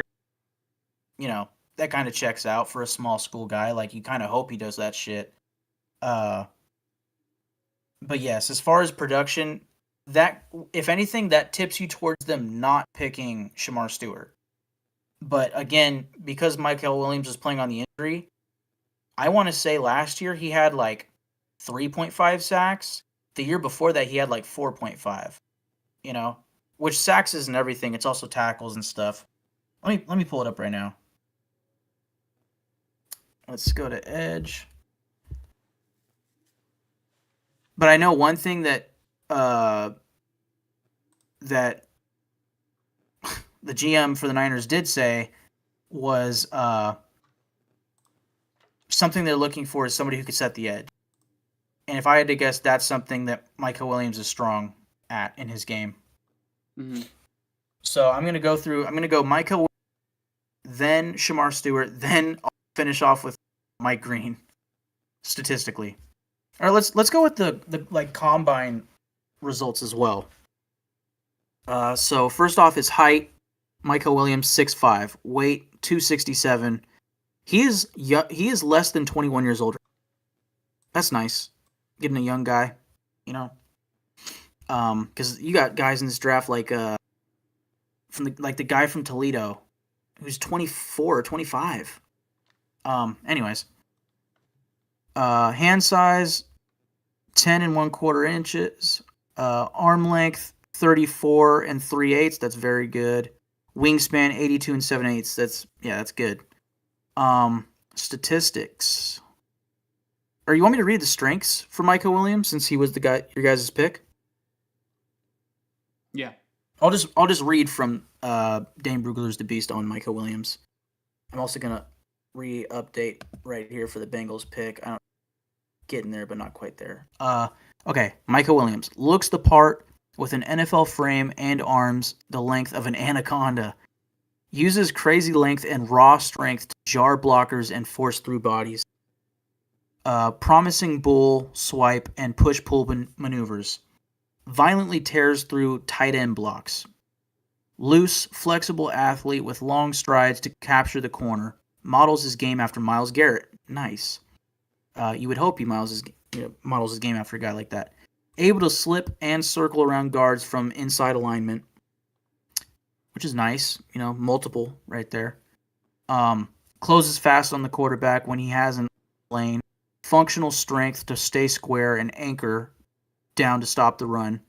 Smart read defender and maintains gap discipline. That's nice. That sounds a lot like what John Lynch was saying. Light on his feet to drop in flat, bat down passes, or track down screen targets. Flashes secondary motor to chase from the backside. Defensive coaches cross-trained him at multiple positions. 7. Nice. Served as a team captain for 4 games in 2024. Strong character feedback from coaches. Kirby Smart says he's very versatile for us in terms of on the field, but there is no greater value than great leader for. Cut out for 1 second. Okay. He's a great leader for us. Mm-hmm. All right. As far as go ahead. I'll let you finish your point. All right. Well, the main weakness at the end, missed 2 games and parts of several others because of a grade 2 high ankle sprain from September of 2024. Missed 2023 spring practices after aggravating previous foot injury, which required surgery in April of 2023. I'll get to the stats after the Bengals pick. All right, here comes Goodell. You're behind. You turned around. I am. It's not the end of the world. Yeah. You called this one. I called this one? Yep. Oh, you want me to call it? No, you did call it. Oh.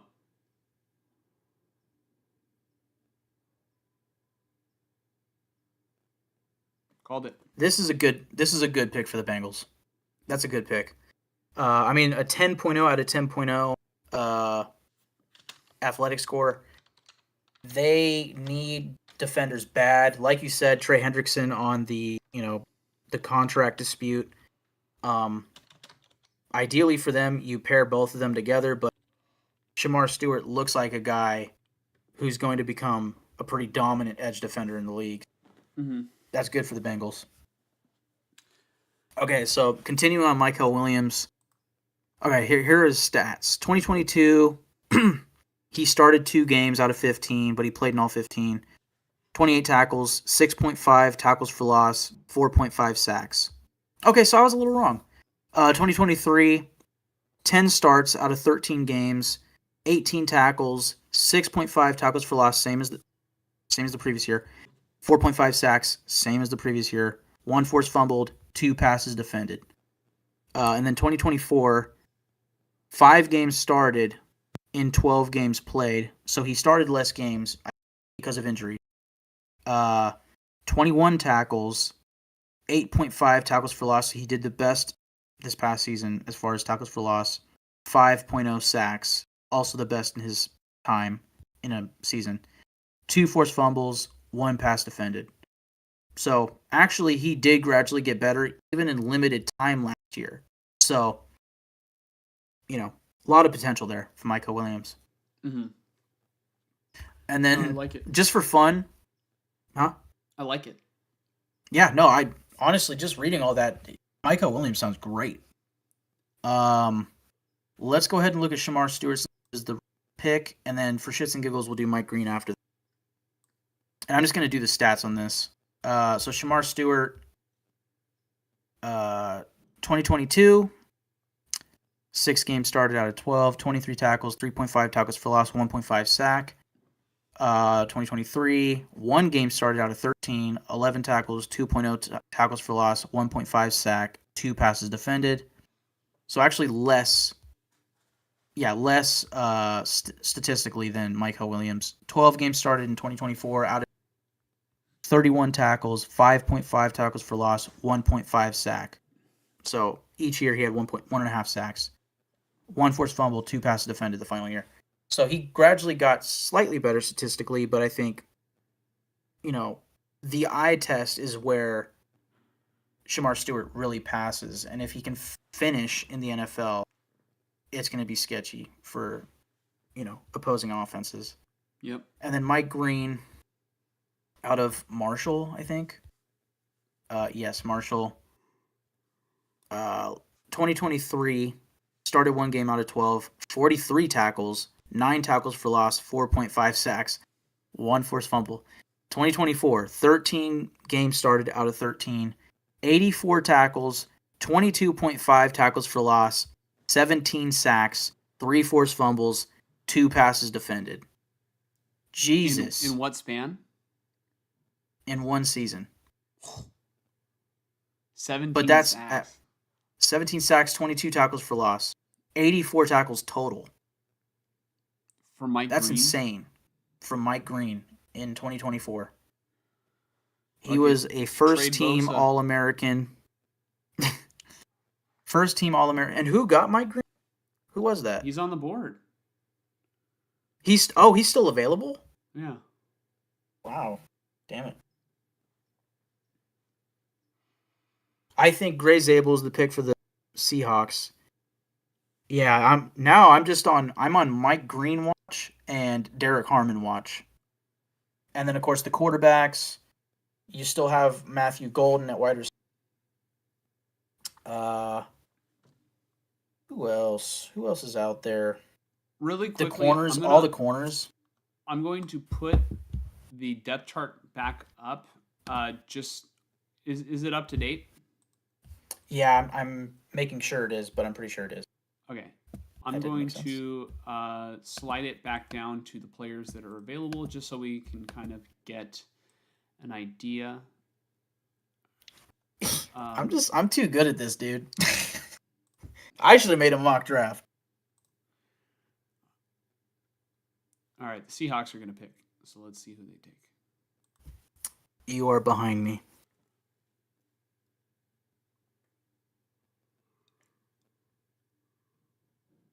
Okay, you called it.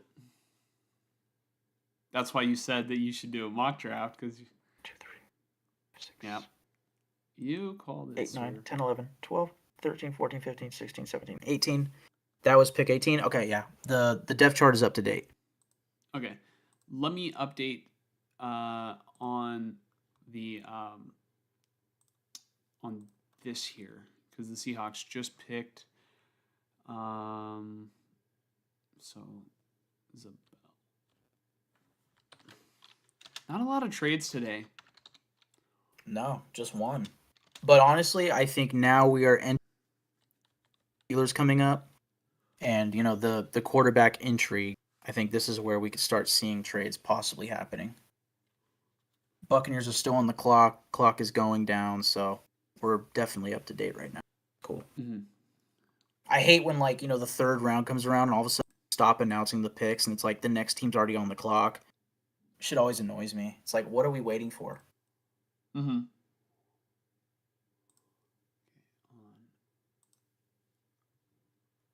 Looking sensitivity.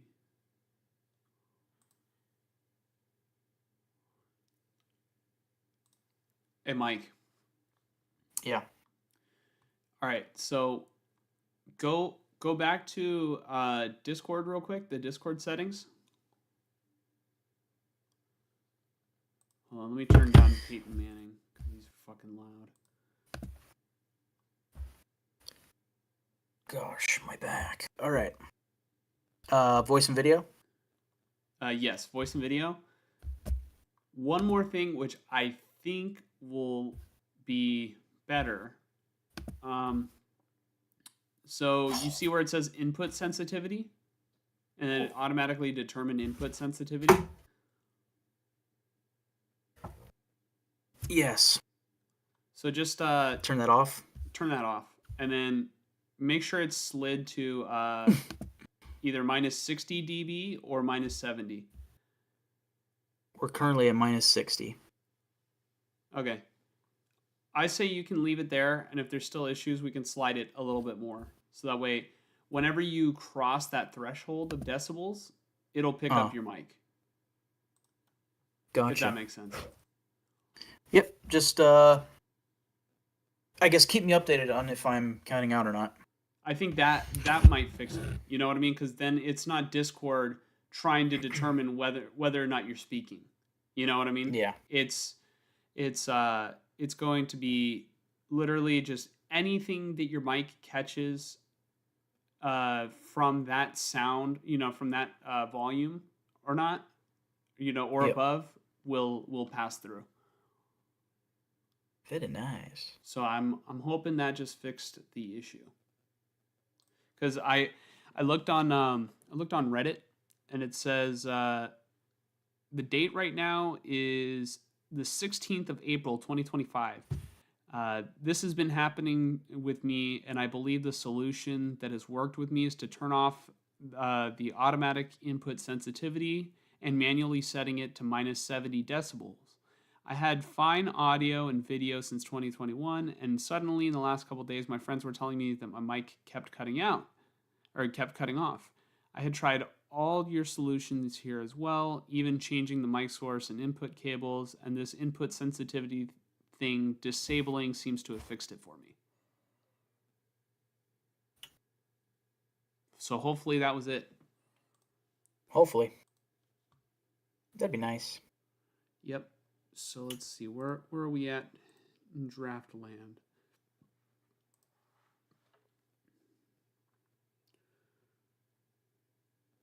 Oh, God. Aching back. The pick is in for the Tampa Bay Buccaneers. Oh. I'm gonna that reload. Oh. Oh yeah. Jahdae Barron still being available at pick 19 is pretty crazy. There hasn't been a single corner taken, dude. Yeah, besides obviously Tucker. Or Tucker, what the hell? Number 2 overall to the Jags. Yeah. Don't know why I said Tucker. That was weird. Slash Travis Hunter. Wide receiver slash. Yeah. Yeah, no, the corners still being available, the safeties. I think now we're kind of in the zone where they make a lot of sense. But I really think the end of the first, beginning of the second is when the run on corners is going to start. What makes sense to me is any remaining like first round trench value, they're going to go first. So Derek Harmon, Mike Green, Josh Simmons, Josh Conerly. I think those are guys that are going to be going upcoming. But also the run on corners. I think it's Conerly. Okay, Conerly, because I'm looking at Greg's comment right now. I don't know when he put it in the chat. I don't have timestamps right here, but he said, I'm glad it's not. He said Conley, but I'm assuming Conerly. Right. Conerly Jr. Unless it's a different player.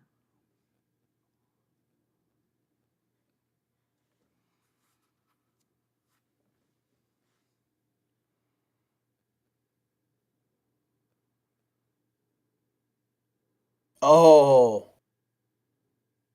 I need wow. I'm behind. Wow. Okay, Goodell's just now walking out for me. I would say that might arguably be the best player available, but dear God, they have weapons. Tell me when you hear it. Buccaneers select Emeka Egbuka. I would argue, some could argue he's the best receiver in this draft.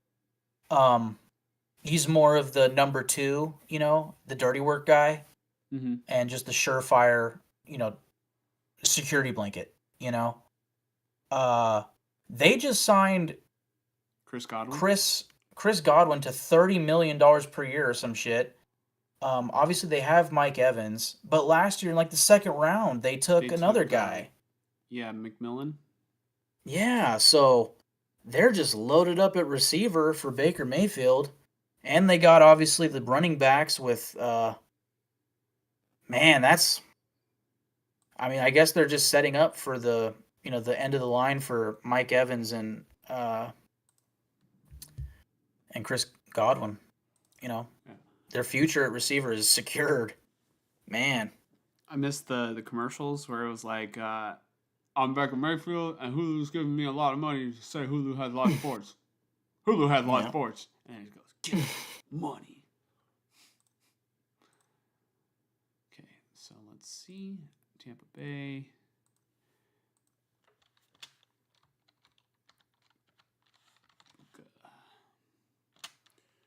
Wide receiver.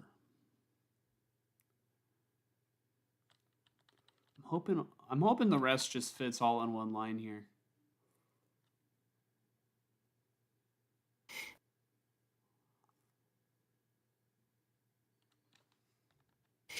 Or I might have to start getting rid of positions.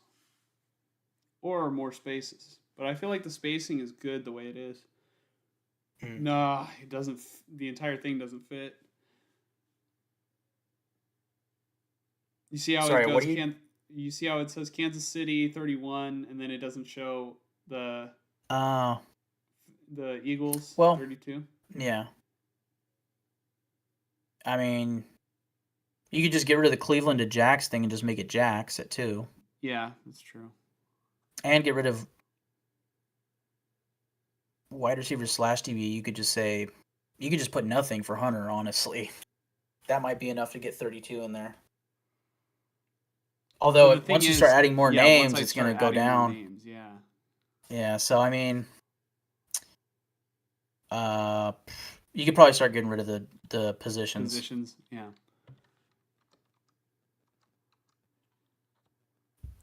Okay, let's see.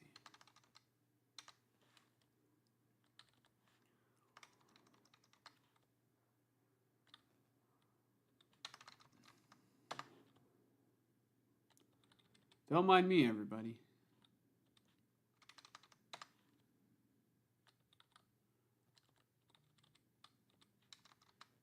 Your boy is going to the Giants game tomorrow. Nice. Gonna miss the draft. Not nice. Watch some baseball. Like a real man. I have been getting the urge to go to a Giants game lately.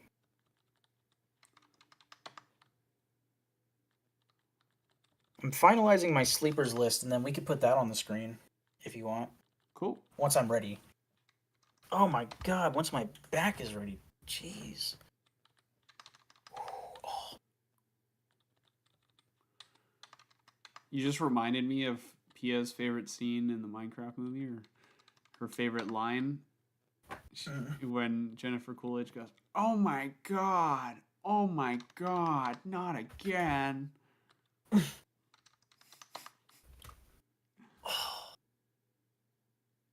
Oh my God.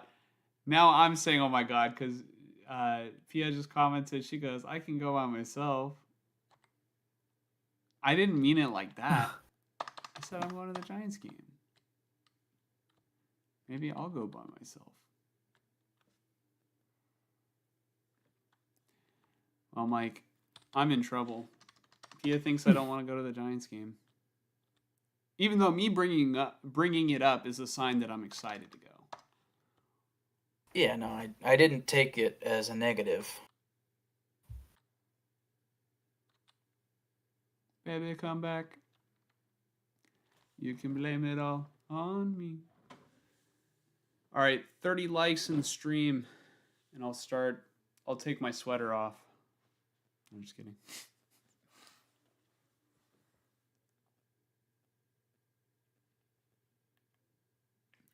Mike, we have some breaking news.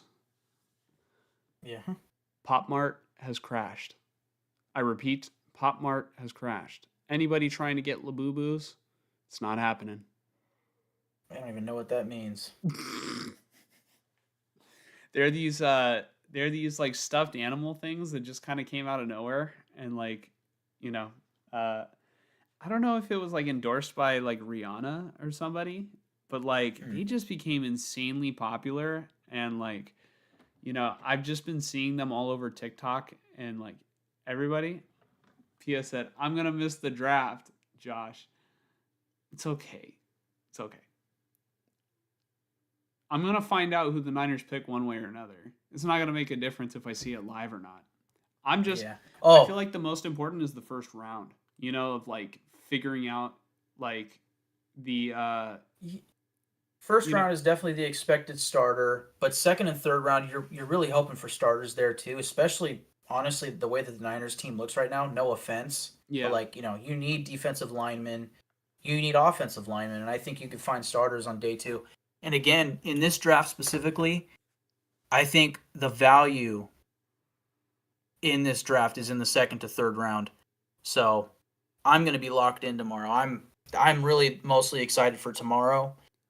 That's when I think a lot of the trades are going to happen, a lot of movement, and a lot of pretty damn cool picks. And then as far as the Broncos right now, I don't know if you see Goodell walking out with the guy, but this is a pretty obvious running back spot. I wonder if it's Hampton or Travion Henderson from Ohio State. This is a pick that dynasty fantasy football managers are very intrigued by.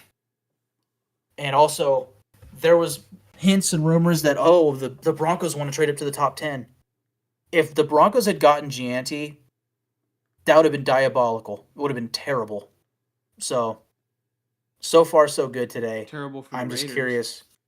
That's what I mean. It would have been horrible.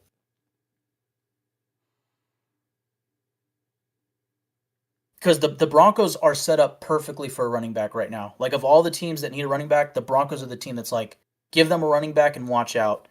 So, very curious who they're picking here.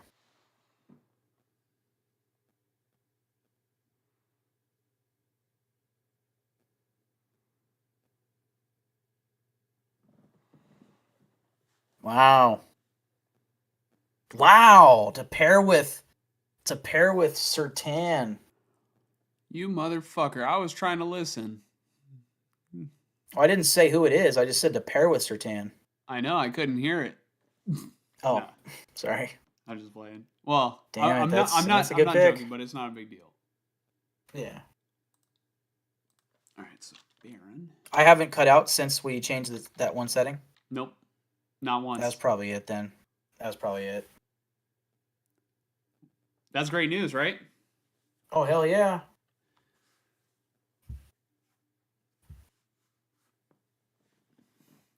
So Denver's got some pizza. They got Red Baron. Boy. They got Orange Baron. Orange Baron, yeah.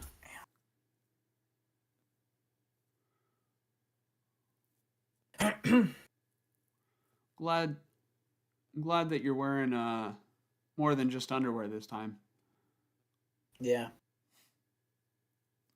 I'm glad right now that I'm even wearing underwear.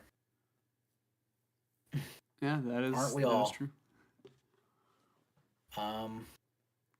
Jade Baron. Pieces of the puzzle. Yeah, look at that defense, man. Their defense was already looking great.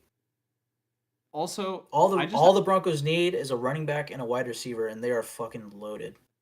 They're sneaky good. I just have to say, if we did indeed fix your microphone problem, then I want to say everything about us moving away from StreamYard is better, because like I really enjoy. Mike, what are you doing? What? I'm just. Sh- What'd I do? Trying to get us taken off YouTube? Come on, man. I'm just grabbing my shirt. Yeah. All right. But what is it? Everything about OBS Studio has been great because like we were like running late a little bit and we got started hella quick. You know what I mean? Like I created the live stream and everything right on the Yeah. spot, and it was all just hella smooth. Very good. So they're showing a live stream of Shadur right now. Meanwhile, the Steelers pick is in, which tells me that it's not Shadur because he would be on the phone right now, unless they're doing an old video, which they could. But this is the intriguing quarterback spot where you wonder if it's Jackson Dart, could it be Shadur, and if it isn't a quarterback, how far are these guys going to fall? It has to I could. be. It has to be Shadur, right? Like I don't I think necessarily think so. Tomlin and the Although Steelers have to take this risk, man. maybe, but I will say Daniel Jeremiah does have him ranked as the 20th prospect. Apparently, I'll just say though, I could see them actually going for a Marion Hampton or again Travion Henderson. I could see them pairing a running back with Jalen Warren. I could see them going for Jahad Campbell, going for the big, you know, the linebacker. That's a very Mike Tomlin-esque pick. Derek Harmon, like Greg is saying. But yeah, I could see Hampton for sure.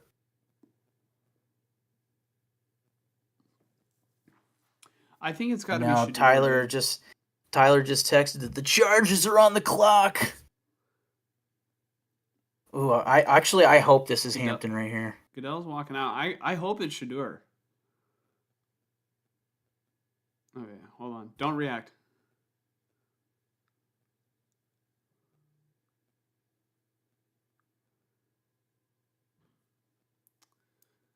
Okay. That's a typical Steelers pick. The Steelers just officially made the playoffs and lost their first playoff game. I mean, that's a guy who's just gonna cleanly replace Cam Hayward. That's a great pick.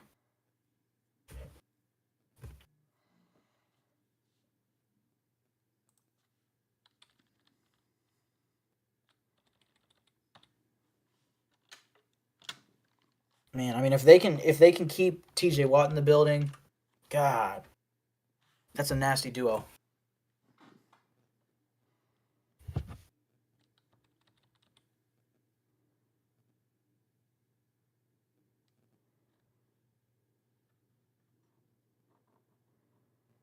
All right. If Shadur is going to be picked in the first round, who will it be by? I think it's somebody trading up, like the Giants. Yeah. And then the question is, where do they trade up? Who do they trade up with? The Eagles. Yeah, them or the Chiefs. Round. Oh, Yeah. You know what? The But fucking also- Eagles aren't going to trade to their division rival. Yeah, I true. feel like the Raiders could trade up and get. Nah, well, you're I'll pretty. say adamant this. It's not going to be Jackson Dart. So Look at it this way: Cleveland needs a quarterback, and they have the first. I think they have the first pick of the second round.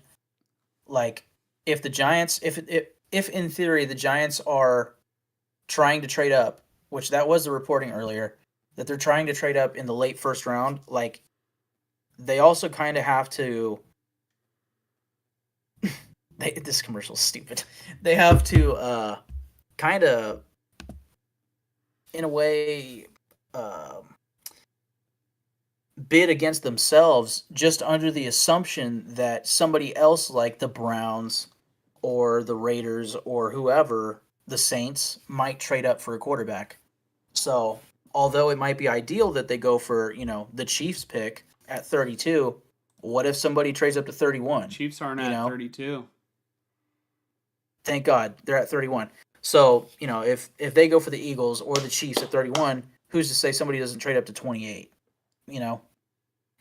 So, Uh, I just think after the Texans pick, we're probably in the range for the trade up for the quarterback. Knock on wood. I think we fixed the fucking mic problem. I think I would. I hope so. It only makes sense. So Tyler thinks it's Will Johnson here for the Chargers, which definitely makes sense. You know, uh, Michigan. yeah, being a Michigan guy. They I mean, who lost better to Asante know? Samuel Jr. Yeah, I mean, he's a slot corner, and Will Johnson's definitely a boundary corner. Uh, but regardless, Jim Harbaugh would know, like, Will Johnson has the capability or what capabilities he has, right? Because his best season was 2023 when Harbaugh was still there. So, Here, um, I'm gonna pull this back up, only because I'm curious on what the line players look like. They're still all right. So in terms of D linemen, all right, Harmon's gone. It's Tyleik Williams, Shamar Turner. There's I think Will Johnson just makes a lot of sense. Also, a he's a safety. I mean, they already have Derwin James. Nick Emanwari with Derwin James is disgusting, but also Malachi Starks is kind of arguably the best free safety in the class. Um, Mike Green, that makes a lot of sense to replace Boza, but also you have an aging Khalil Mack on the other side of him. Mike Green makes a lot of sense. Are we gonna I rule still think out? it's Will Johnson. Are we? No. Well, I don't see Harbaugh taking. No, Harbaugh's not gonna take a running back here. I was gonna say, are we gonna rule out a running back? But there's just so many, and they have I I Najee. could see running back. I could see Hampton or Travion Henderson. I can also see Golden, the wide receiver from Texas. I could also see Mason Taylor, the tight end from LSU, because I could see them taking a tight end. Matthew Golden again, the wide receiver. Igbuka's already gone. How about Kyle Williams? I mean, yeah. How about Harbaugh takes Kyle Williams and just repeats what, I lost with the Kyle Williams. I'm doubling down. I would hope that Kyle Williams does not go to the Chargers, but picking him this high would be funny because some people think he's a third round pick. I understand that it's kind Some of a people joke what thought you're Ricky saying. Pearsall was the third round pick. Look at the 49ers Yeah, now. Super Bowl champions in or 2025. what's his name? Strange, the guy from the Patriots. Chargers are Donovan taking Jackson one. at guard. Josh Simmons, Ohio State. Connerly, excuse me. The Texans, I think the Texans are going to take an offensive lineman in 3 picks from now. Green Bay, if the Chargers don't take a wide receiver here, maybe Green Bay finally takes a receiver, but I could also see them taking a corner. Also, the crowd's going to start going nuts because the draft is in LA once it's announced that the The Packers draft are is on the not in LA. clock. Sorry, I said LA because the Chargers are on the clock. It's in Green Bay, not LA, Green Bay. This guy. But This guy right here. yeah. What's his deal? Hey, guy. I don't appreciate that.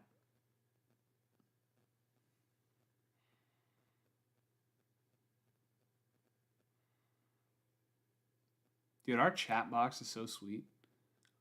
Mm-hmm.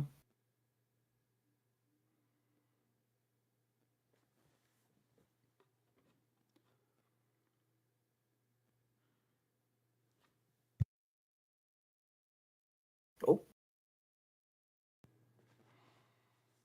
All right. How much time is left on the clock for you? minute 30. Well, Oh, 33, 32, I've got a minute 31. left. 59, Oh, shit. 58, Nice. 57. They might be trading this pick if they're taking it this long. Um, 30 seconds now. The Silver But and Gold podcast brought to you by Labubu's. Ian Rappaport was just talking about somebody, saying that they were getting trade talks. but I don't know what he was saying.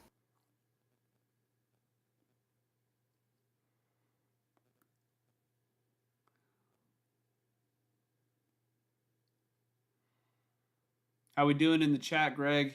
Still hyped about Gianti? Worried about So this here we, Chargers pick? Let us know. the clock is past 0. What the hell? The pick is in. Okay. I really hope this isn't a running back, in part because I don't want them to get a guy like Hampton, but also in part because I have Najee Harris on one of my dynasty teams, and I want him to be the main guy for the Chargers this year. Mm-hmm. I But don't we'll think it's going to see. be a running back this early since it's so deep. And then also, like, I mean, I could see a running back later on to be kind of like the Kendall Hunter to the Frank Gore, or to be like the LaMichael James to Frank Gore, you know? Yeah, I see Matthew Golden or Mike Green here, but I also can very well see Omarion Hampton. I'd have to think about who their linebackers are, but Campbell's in play, and Will Johnson's kind of the obvious pick actually, depending on his injury, stuff. Chargers should sign Keenan Allen. They should sign him back. That would certainly be interesting. Oh, How we doing, Greg? We sweating this pick? Not we. Are you sweating this pick? Mike is. Look at him. He just shrunk. no, I'm just getting stiff over here. Pause. Nice. Because Uh, of Ashton Gianti? no, because my back. But yes, Yes. because of Janty. Yes, you're back. You're running back. Yeah, true. Who am I kidding?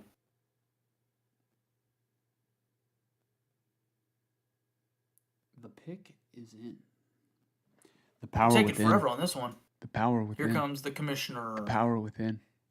The power within. The power within. If you grew up watching SpongeBob, you'd understand. Fuck. Okay, hold on. He's about to announce it.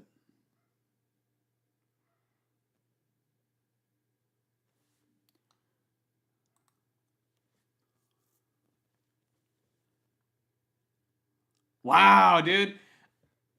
I literally I threw out the idea of running back, and then I go, Harbaugh's not gonna do that. And then I said I could see later in the draft a like Kendall Hunter to a Frank Gore, the LaMichael James to a Frank Gore, Oh man. Oh, there goes your dynasty team. Nah, I'm gonna go heavy on running back in the draft. In the rookie draft, so I'm fine. Yeah, I mean that power run game that checks out though. That's why Hampton made a lot of sense there to me. I guess that makes sense. Like, I think it makes sense because the Chargers love to run the football so fucking much. Mm. Greg Roman he's like an elite run game coordinator and like a horrible like pass game coordinator.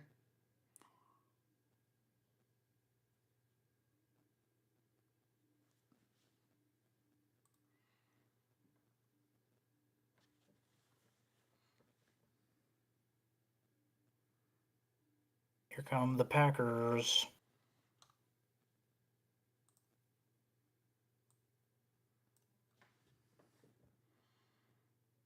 No linebackers taken besides Jalen Walker.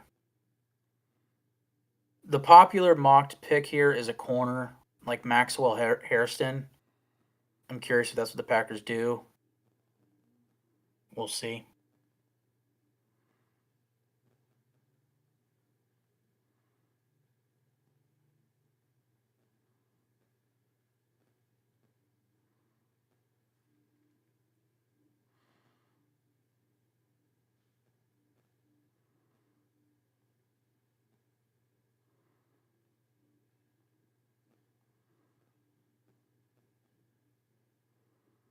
Would you say Hampton was the best player available?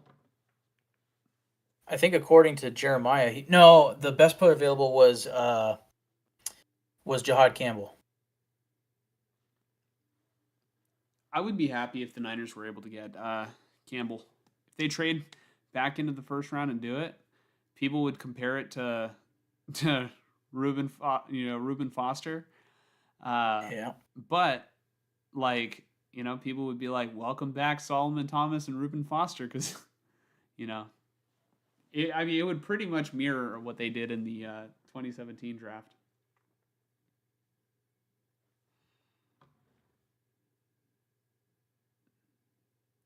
Is there a receiver? No, there's no number one wide receiver for the Packers to take. They're just gonna be in fucking limbo forever.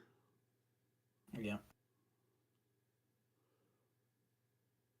I'm gonna pull the depth chart back up. Let's see. Yeah, good timing, honestly, because I just finalized the sleepers, my guys, and team fits. Mhm. So we could throw those up after this pick, and we can even go through like who has been picked and whatnot.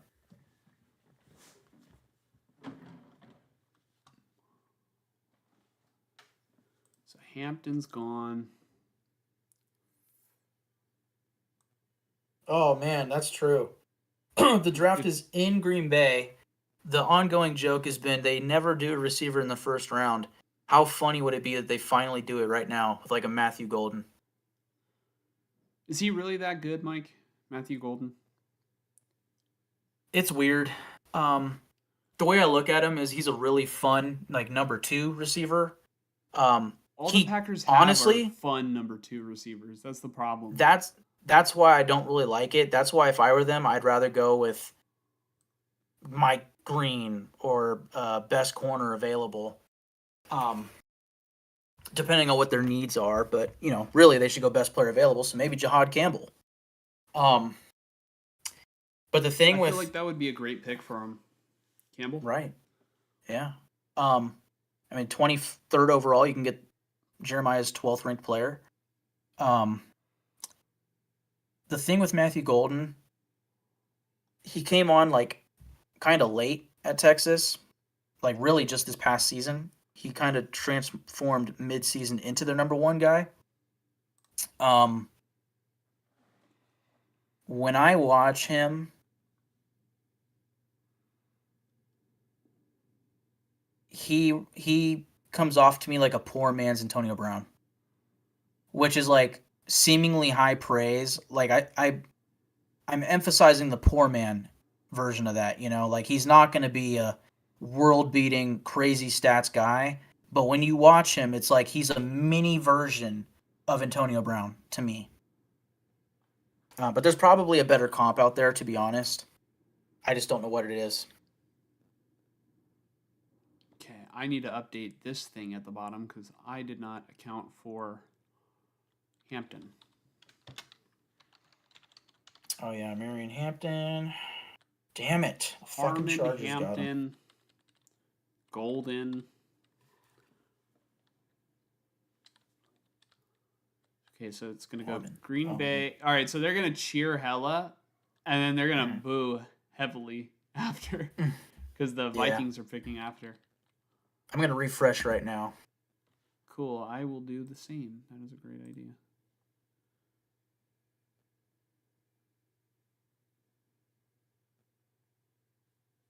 Alrighty. You know what I'm thinking about right now? Hmm. I'm thinking about Matt LaFleur. I want you to think about what exactly I'm thinking about for Matt LaFleur. What did he say? Like, I know it's from the press conference. I just Yeah. don't remember what he said. Yeah, I think he was. Fuck. I can't remember what exactly he said, but he was like, yeah, thanks a lot, Pete. If Yeah. I knew it, I wouldn't have done it. Or just something like that. Yeah. If I knew I would have lost, I wouldn't have done it, Pete. Something like that. Yeah. I need to look that one up again. That one's fucking great. Here, let me. I think after this pick, I'm going to get some water. Cool.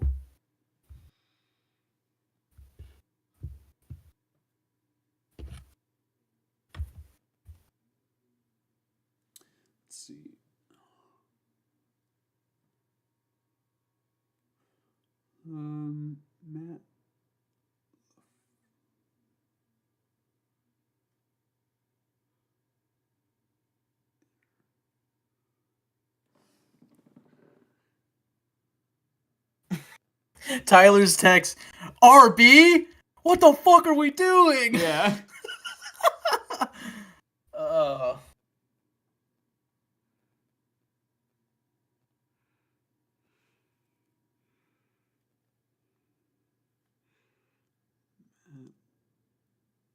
Angry press conference.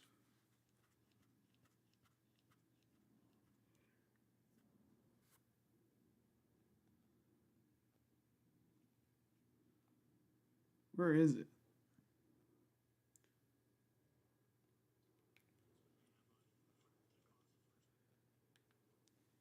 All right, Green Bay's gonna pick. Somebody's putting a fucking Lions thing in the way. Do you see it?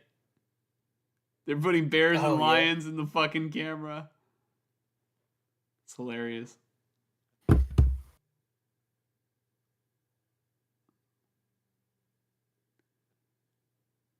The guy's trying to put it higher.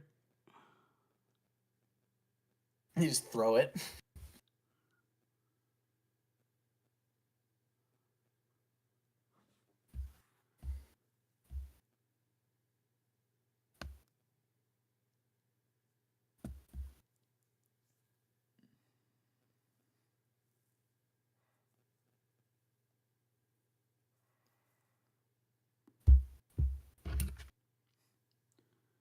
Get on with it.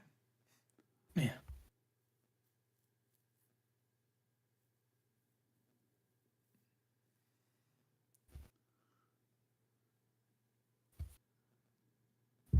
Green Bay is the most original sports town ever.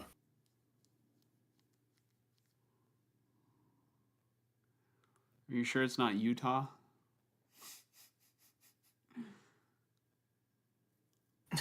Uh,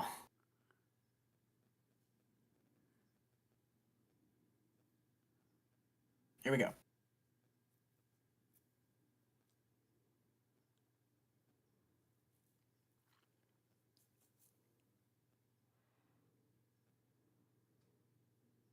Oh.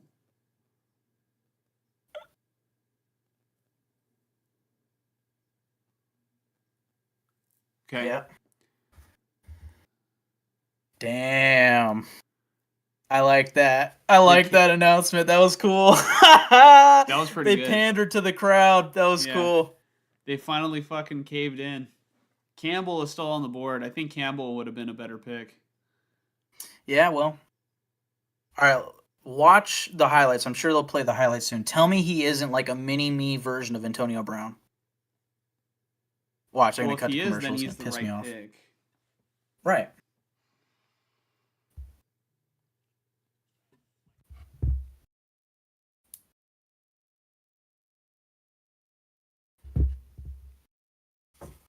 He's just when I say mini version, he's 5'11". He's not like your prototypical, 6'3" wide receiver, but he's a speedy guy.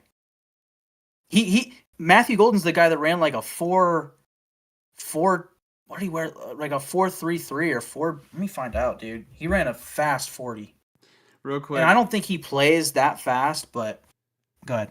I pulled up the Matt LaFleur interview.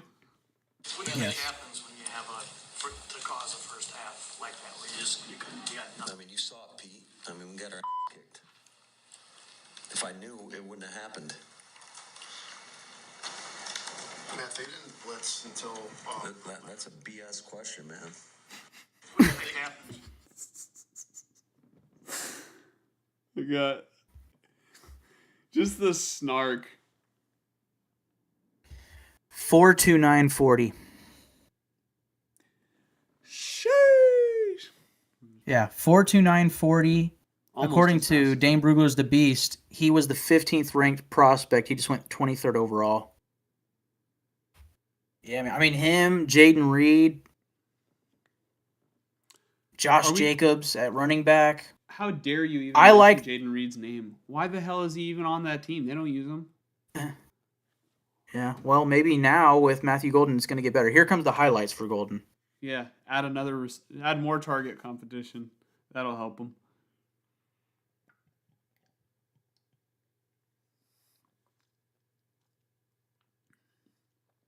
They just have to commit their game plan a little bit more. Woo!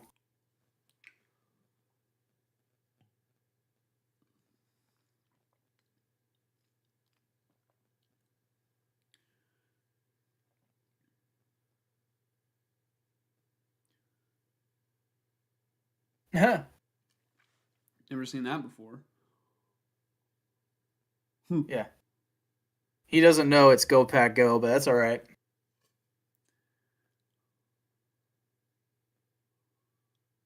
Yeah, man, that's a good pick. Man, I know I'm thinking Dynasty Fantasy Football brain right now, but like in a couple months it's going to be pure, obviously our league. But right now, I have Jordan Love in one of my Dynasty leagues, and now I just want to draft Matthew Golden to get the stack. But I don't think I'm going to be able to.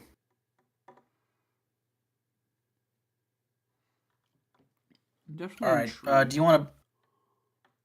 What's that? I'm definitely intrigued. By Golden? Just with the way the draft is kind of going. Yeah. There Again, hasn't been like, a lot of like offensive skill position players, you know? Yeah, no. What I expected for the first round was a lot of trenches, offensive, defensive line. I mean, so far, most of the expected guys, like everybody at the top of their positions, is going. Besides safeties, Will Johnson's still out there. Now I'm on Trey Amos watch because he's my guy. Mike Green's still available. Luther Burden, Travion Henderson. More offensive linemen with Josh Simmons, Donovan Jackson, Ohio State, Josh Connerly, and then of course the quarterbacks, Shadur Sanders, Jackson Dart. What's going to happen there? Yeah, I mean and Jihad Campbell. The way that this first round's going to finish out is very interesting for sure. But so far, nothing too like crazy. I think that was one of the craziest moments was Packers getting a receiver first round. The pick is in for the Minnesota Vikings, home team of Nick Swardson. Curious what the Vikings' needs are. They could use a corner. Honestly, they could go for a safety like Nick Imanwari. That can make a lot of sense. I know. Let's see what's left. They could go Jihad Yeah. Campbell. I don't know. Jihad Campbell for sure. Also, offensive or defensive line. I think it's going to be a defensive back here. Oh, hold on. Oh, shit.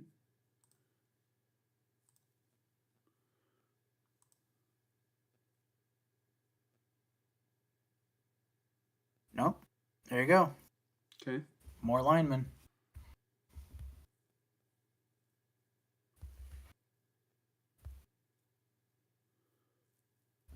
So there goes another guard. That dude got creamed. Pause. Go ahead and put it on the current board that we have with the red and stuff. I'm gonna go get water really quick while you can kind of look at that, and then when I come back, we'll look at the team fits and stuff and kind of see where we're at. Okay. So I'll be right back. All right. Since Mike is gone, it's just me in the comments right now. Okay. All right. Who's left right now? What could be? Oh, here it is, Mike. Hey, can you hear me? Mike, come back. Mike, come back. Oh, Mike, come back. It's here. here. This is the Shadur Sanders pick. It's either Shadur or Jackson Dart. I'm pretty sure it's Shadur though. Yeah, the Giants spent a lot of time on Shadur. No, the owner's son. The owner's son fucking put a video of Jackson Dart earlier. I sent it to you. True, but that might be his preference. That might be a smokescreen too. It could be a smokescreen, but I don't know. I think the hunch is it's Shadur with how much time they spent on Shadur. But maybe it's because their thought process was, man, everybody's viewing him as the second quarterback, but we really like Dart. We need to spend more time on Shedeur and get this right. So who knows? It could be Dart. Regardless of whoever this is, they better get it right because their jobs are definitely on the line this year. You know what's funny? I was literally just talking on the depth chart. I was right about to get into Shedeur. I literally said this is the part of the draft where I was on the cusp of saying this is the part of the draft where it's going to be interesting to see if somebody trades up for one of these quarterbacks. And then I go, Mike. But Yeah. I didn't get it out quick enough. This No, is you're like good. the fucking oh, Ted yeah. McMillan thing earlier. I was literally just about to leave my room and I looked back and I seen trade and the New York Giants on the clock. I'm like, well, You couldn't hear me, huh? I was like, Mike. for a second I couldn't. At the I heard like the last. Okay, well Tyler just spoiled it, so don't look at your phone. Okay.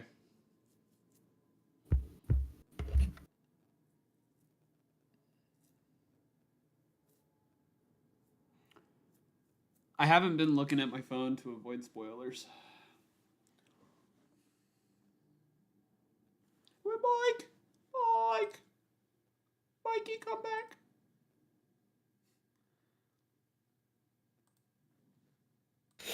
All right, since it's on commercial, I'm gonna go get water really quick. Cool. I will put this back up. Okay.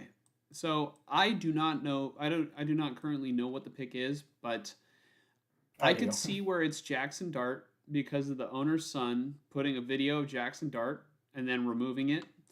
I could see where it's Shedeur Sanders because, like Mike said, they spent a lot of time on Shedeur Sanders. I don't know. It's I guess we're gonna find out in a minute, and some of you might already know, or if you're not watching this live, you definitely already know by now. Meanwhile, I'm going to update the bottom of the screen here with the most recent picks. Okay, so I got Matthew Golden, Minnesota drafted Donovan Jackson, I believe, and then now Houston, I believe, is the one that traded the New York Giants. So we're gonna find out really quickly who's gonna be that pick. I wonder if there's gonna be any more trades happening today. You know? Right now I want I'd be very interested in the 49ers trading back into the first round for Jahad Campbell. I don't think that you should let the Reuben Foster trade and that not working out, I guess, determine whether or not you do the move. Because it almost looked like the 49ers got the steal of the draft a couple years ago when they did that. I don't know. I just I guess I like Jahad Campbell a little bit more than the other linebackers. That's just how I feel. But all right. Can you hear me? Wow, Houston receives a Wow. Okay, so they essentially traded back a couple spots and got a third round pick out of it. Wow. Yeah. Well, they got a third and a second, right? No, the second is they gave up their first, so they're gonna get the second. Oh, gotcha. Well, I'll have to moved, go back and they see. moved back a couple spots, right? Tell me the trade. There was a third was a Yeah. third pick. I think it might have been a fourth rounder or seventh. You know what? I think they got a second, which is where they moved back to. A third this year and a third next year. I want to say that's what it was. No, I don't think it was a third next year. We have another trade. Another one? Yep. How far back am I? I don't think you're far back. I'm still on the pick is in for New York. I'm going to refresh right now, but it looks like the pick after them, the Rams, they're trading out. Video must have a URL. Oh boy. It did that to me too. What the fuck? Did it again. It's doing it to me right now. NFL, what is going on with your service? It did it to me earlier though. No, it did Oh it damn to me it! It earlier. did it again. I'm gonna go watch. Oh, you know what? It's probably because Hmm. my ad blocker.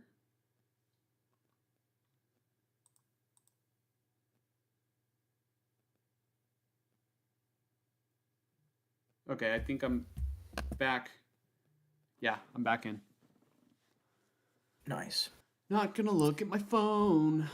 Okay, let us react to the Giants. Is this Shador or is this Dart? Here comes the commissioner. I know who this is. And yeah, the team that is coming up after this Hold on, is hold the on. Falcons. I called it. Called it.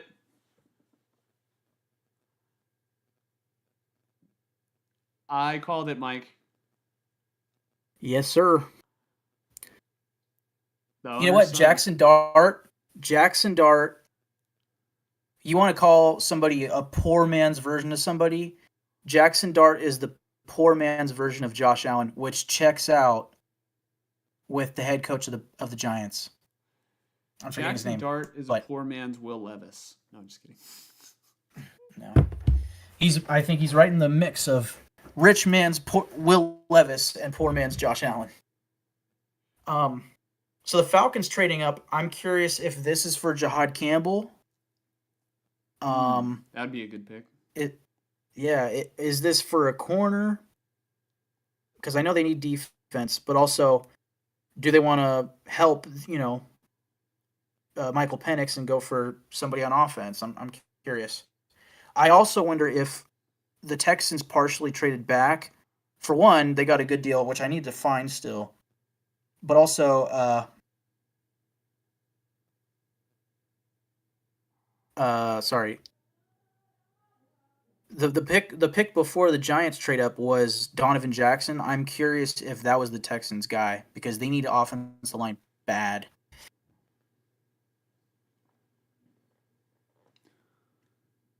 Instead, they get nobody. So yeah, the Texans got 34, which is an early second, 99, which is a third, and a 2026 third rounder. If I'm being honest, that trade seems to me like their way of making up. Or not making up. Yeah, I'm stupid. Never mind. Because they traded away the offensive tackle. You know who's gonna get fucking Jahad Campbell? Baltimore.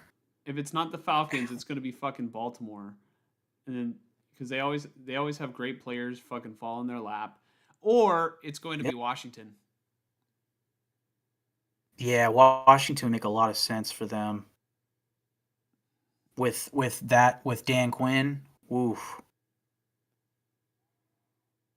It just hit me. I just saw the ticker on the bottom of the screen just fly by, and I saw Ashton Gianti at 6 to the Raiders, and it's still, kicking in now that we got the best player in the draft, arguably. Michael Williams. Yeah.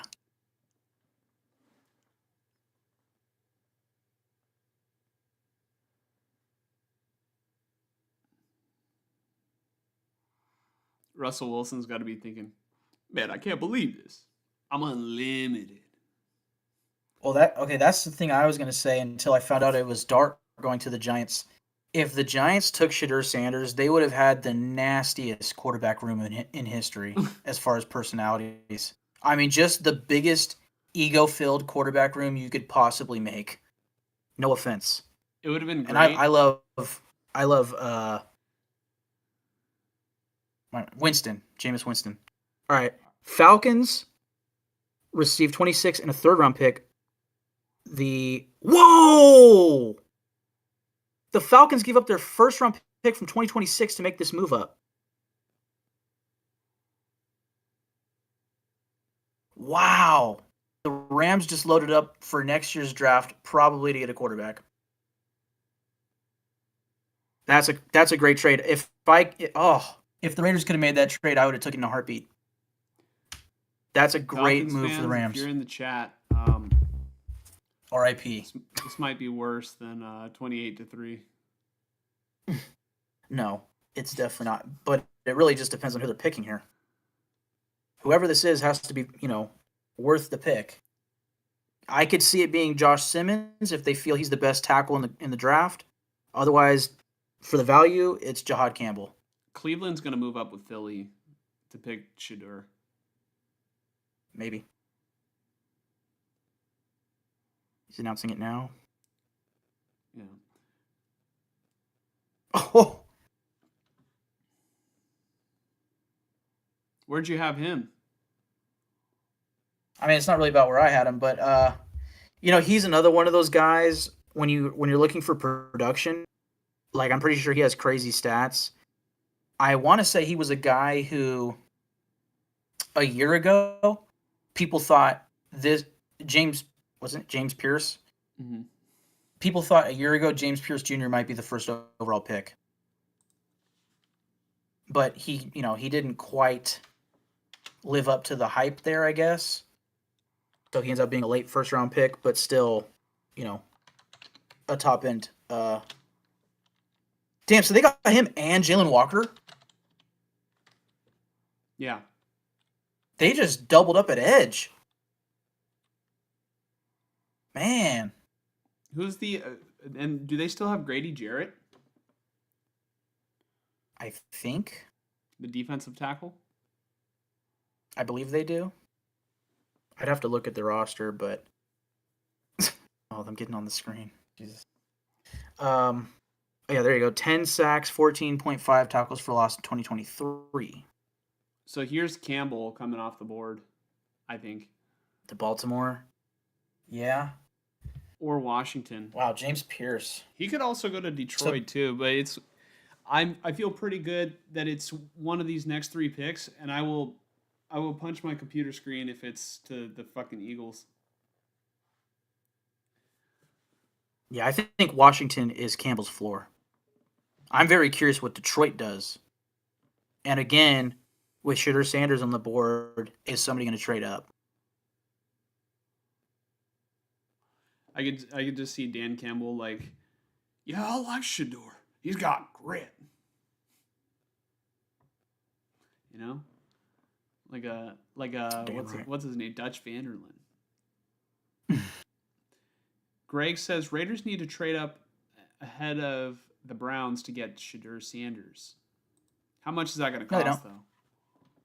Yeah, I disagree. I think I'd much rather wait till the 4th round and go for Quinn Ewers or what's his name? Will Howard. I will say, though, I'm not thought giving of up the capital. Raiders- the thought of the Raiders offense, though, with, Shedeur Sanders and Ashton Gianti and Brock Bowers, like, it feels a little bit more sexy than Geno Smith, just because, like, Shedeur Sanders is like the new kid on the block. There's like, See, here's my problem specifically with trading up. If the Raiders can stick at 35 and Shedeur Sanders is still there, I'm fine with it. That feels like I wouldn't call it a steal. I think a lot of people would, but it feels more like at value. Whereas, a month ago people were screaming, not even a week ago, people were screaming, take Shedeur at 6, which again, I had a whole thing on that at the beginning of Monday's pod that I highly disagree with that statement. But my problem with trading up for a quarterback here, okay, the Giants trading up makes sense because there's a high likelihood that Jackson Dart will start games this year, in my opinion. Unless Geno Smith gets hurt, Shedeur Sanders or whoever the Raiders pick a quarterback isn't starting for 2 years. The only other way is if Geno sucks, which statistically I just don't see that happening. What I like, at least in theory,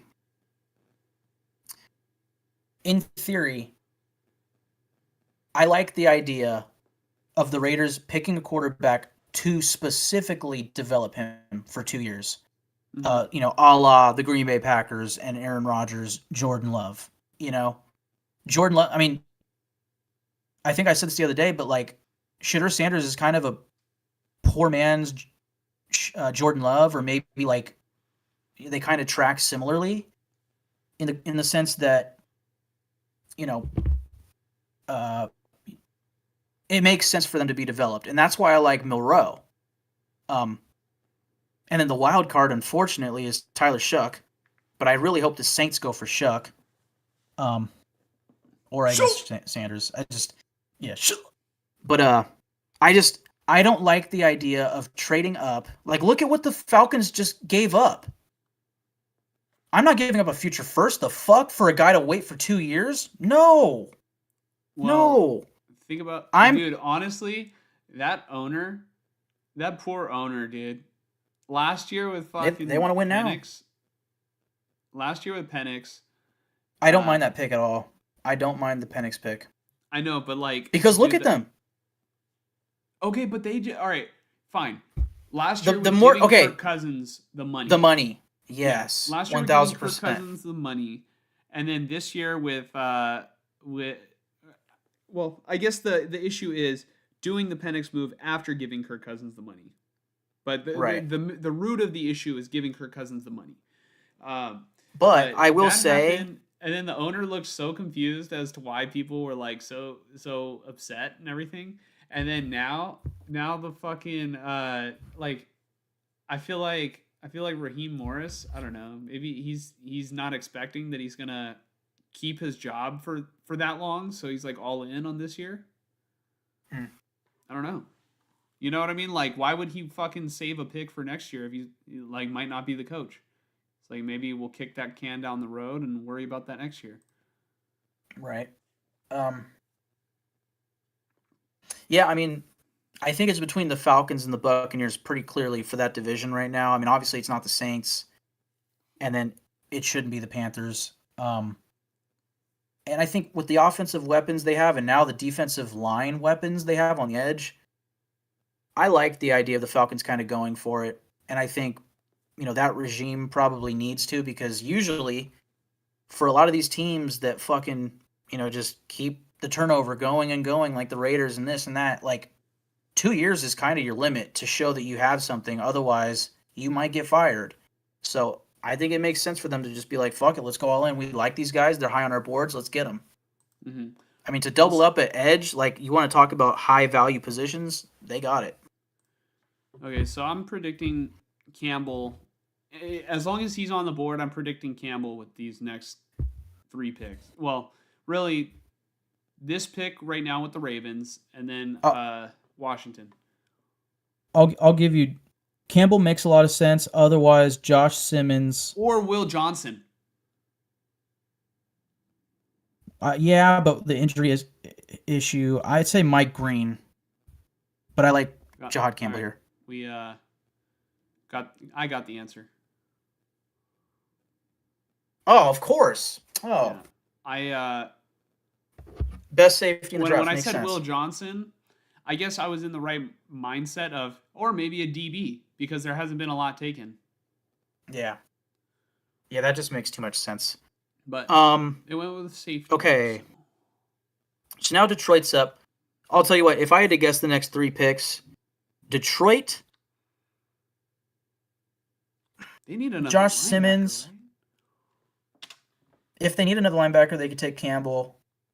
But Josh Simmons, if they want a lineman, they're not going running back. They shouldn't really go receiver. There's no first round receivers here. If they want an Greg, edge I'm defender, so Mike sorry. Green. We've been making Greg wait.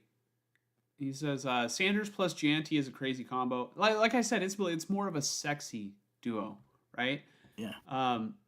Browns have 2 picks ahead of the Raiders in the second round. Yep. So if the Raiders do want a shot at Shedeur, they have to trade up, I think. Yeah, I mean, the fact that they have the first pick of the second round means they would have to trade back into the first with Philadelphia, which I don't want to give up future picks. I don't want to give up our 3rd round pick or whatever it takes. Fuck that. I'd rather sit at 35 and take the best player available, which if you're looking at the board, which let's pull it up right now. I'm going to have to step away in a second anyways, so we can, kind of get the screen off of us. But, I mean, again, Will Johnson, this is what I was saying early in the draft. Will Johnson is still here. What if he makes it to the second round? Trey Amos, one of my favorite guys in the draft, at corner. Siobhan Revel, at corner. Tyleik Williams, D-tackle. Mike Green is still available, although he might have some red flags on the personal standpoint. Travion Henderson, which we don't need a running back anymore, so never mind. If you want to go offensive line, Tate Ratledge, Jonah Savinea, Arizona.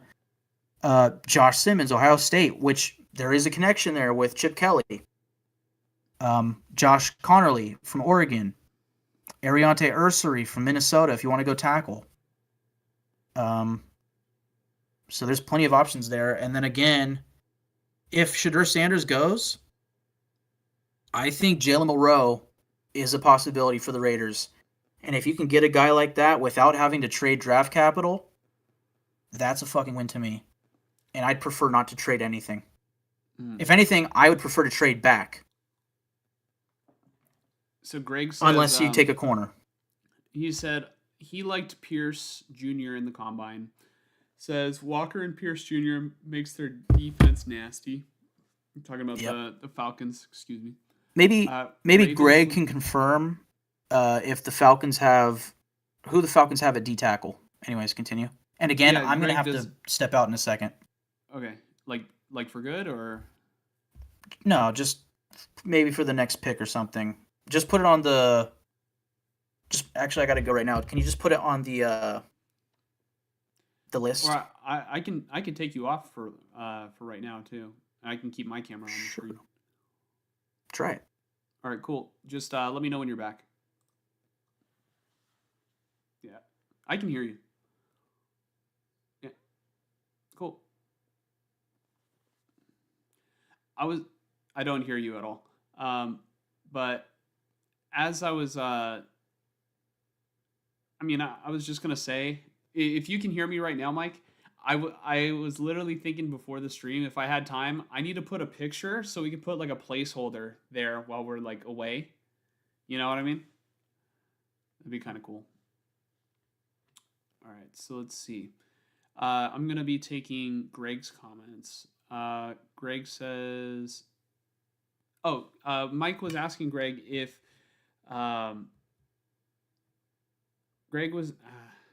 Mike was asking if Grady Jarrett. Well, I was the one really asking. Sorry. Nervous. Is Grady Jarrett still on the Falcons? I don't know why it took me so long to get that out. If you could confirm, that'd be great. Let's see. Ravens looking for the next Ed Reed. Yeah, Will Johnson sounds right for the Lions. I think that's a good call. Rook Orohoro. Yeah, I think he was. Yeah, he was like last year's draft, right? Let me look him up real quick.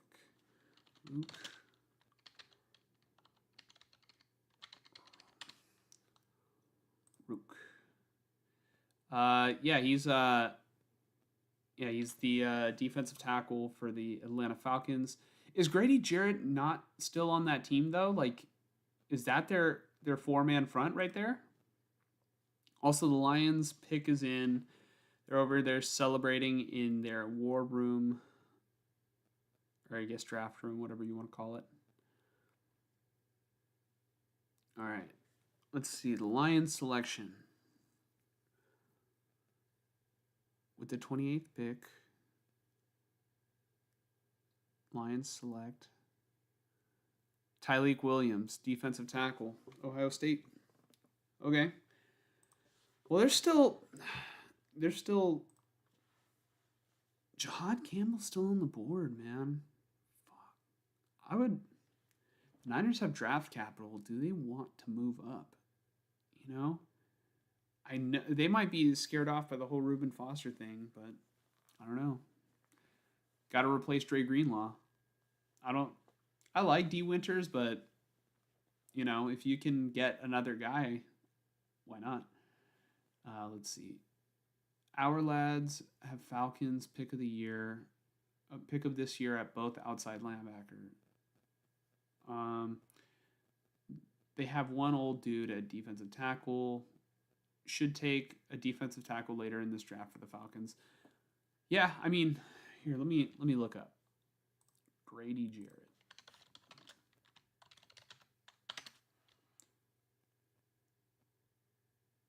Oh no, Grady Jarrett's on the Bears now. So, yep. I was over here talking about Grady Jarrett. He's not even on the team anymore. It's Orohoro, or however you pronounce it. Greg, now that Mike is Now that Mike is not with us currently, tell me, do you want the Raiders to take Shedeur? Is that Do you mind moving up the draft capital? Because I feel like, the Raiders have always neglected taking a quarterback over the past couple years. Do you feel like now's the time, or do you feel like it would be a mistake? Let me know. I'm definitely curious because, I mean, a lot of people were saying that Shedeur could be in the top 5, top 10. He's falling. I'd say Shedeur over the last month or two has been like less and less favored, by everybody. I thought for sure he was going to go to the Pittsburgh Steelers, but I thought it was the risk that they should have taken. Instead, I think the Steelers are going to have another winning season and lose in the first round again. So, I don't know. They're going to keep that streak going, but they're just not a serious contender. Maybe Aaron Rodgers is waiting for the draft to be concluded to, I guess, decide where he's going to go. Or, I guess, lock in with the Steelers. I don't know.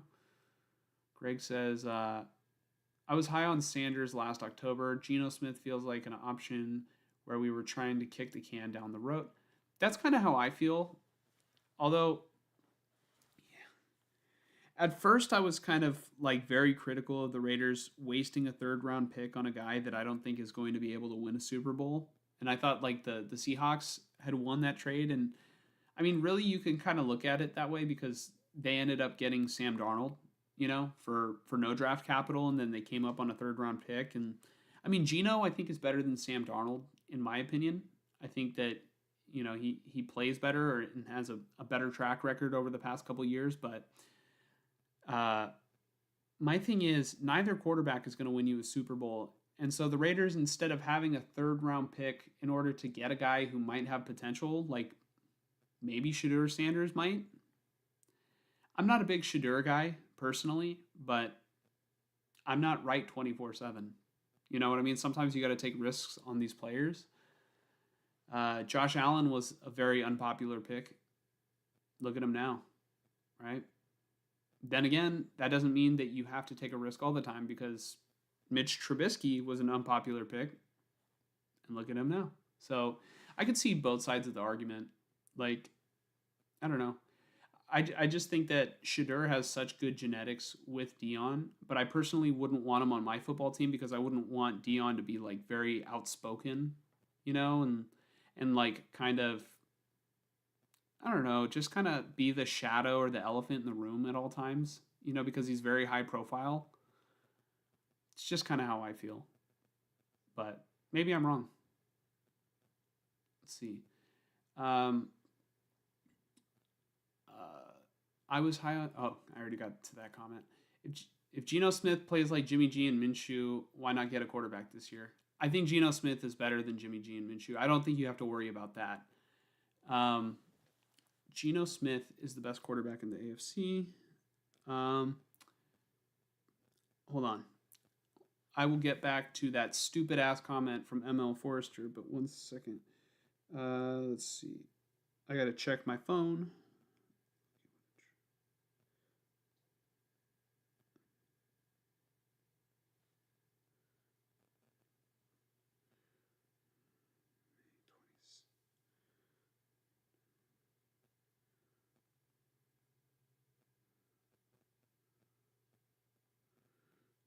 Let me see. May 27th. Yeah, I don't think so. I don't think we have anything for May 27th.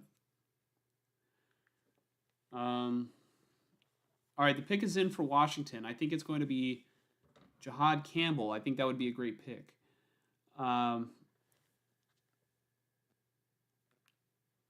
Also,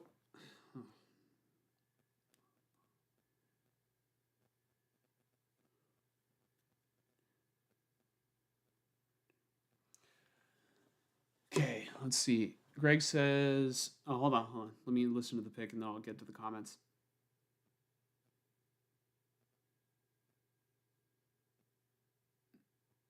Wow, Campbell's still on the board. You know what though?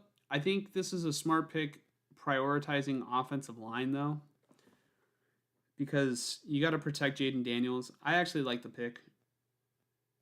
I need to see more on Connerly, but yeah, no, I'm always in favor of trenches. Let's see. I'm looking at the highlights of him real quick. He's got.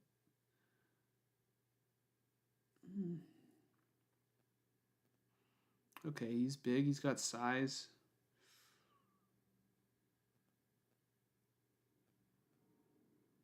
I'm always very skeptical about D linemen that come from the West Coast.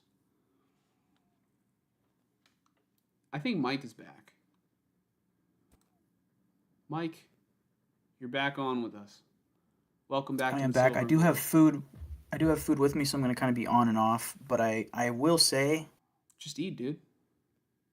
yeah, I will. There's more like a chill, relaxed vibe here. So, Yeah, I have one pressing thought on my mind right now. what are you eating? I Like will a get- really long corn dog.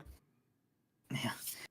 I will get back on that topic of Geno Smith and trading up for a quarterback and whatnot, because there's a good conversation being had. Right now, if I were to trade up, which I think the Bills are going to take a corner, that's their biggest need. Imagine the Raiders trading up right now for Jahad Campbell. That's a guy that I would trade up for. That'd be a great trade. And that would be reminiscent of the Lions drafting Jameer Gibbs, and I believe I'm trying to think what the linebacker's name was, but Campbell. they went early with Jack Jameer Campbell. Gibbs and a linebacker. Was it Campbell? Yeah. Yeah, so it would be reminiscent of that, of like, oh, those are low value positions. What are they thinking? But if they're, I wouldn't exactly call him blue chip, although Gibbs looks like a blue chip guy. You mean If they're Janty? top end guys at their positions, it's worth it. You said Gibbs. You mean Janty? Well, no, I mean Gibbs. Like, Gibbs does seem like a blue chip guy in hindsight, but at the time it was like, oh, that's such a risky pick. Like, Gianti actually seems like the safer pick, Yeah. because he's an all around back, whereas Gibbs isn't a 3-down back necessarily. He's just so explosive, it's insane. Some idiot in the chat said Geno Smith is the best quarterback in the AFC West. Yeah, okay, buddy. Yeah, I think that guy might just be hungry. Hey, that'd be hella funny if like somebody had if you had like somebody had a burner account that was like, like somebody was like seriously commenting that, and I'm over here talking shit about them. Yeah. Tom Brady has the connection with Sanders. Yeah, I mean, we saw Papa J last week Yeah. talk about that connection. Do you remember what he I'm said, gonna- Mike? It was I'm like not sure. it was a P Diddy kind of connection. Oh, yeah, no. This pick right here, I'm afraid, I don't know yet, but I'm afraid that this is going to be Trey Amos. That's kind of my guy. I could see it being Will Johnson. And if the Bills want to go best player available, I suppose it could be Campbell, but they need a corner in the worst way. And then the scary thought is the Chiefs getting Campbell. And then, like you said, Philadelphia just sitting back and 32nd overall, boom, best linebacker in the draft. Like, that's, Greg says Mahomes is the best quarterback in the AFC West. Who's that? No, I'm just kidding. Yeah, I was totally joking. Yeah. I will give thoughts on Geno probably after pick 32. I'll be back. Greg did want Connerly. I do remember you were literally saying that you're glad that Connerly was still there, but Washington just took him. So. Connerly Jr. Let's see. Who's Buffalo going to take? Man, we're at the last 3 picks. This draft kind of went by quick, even though it's been over 3 hours now.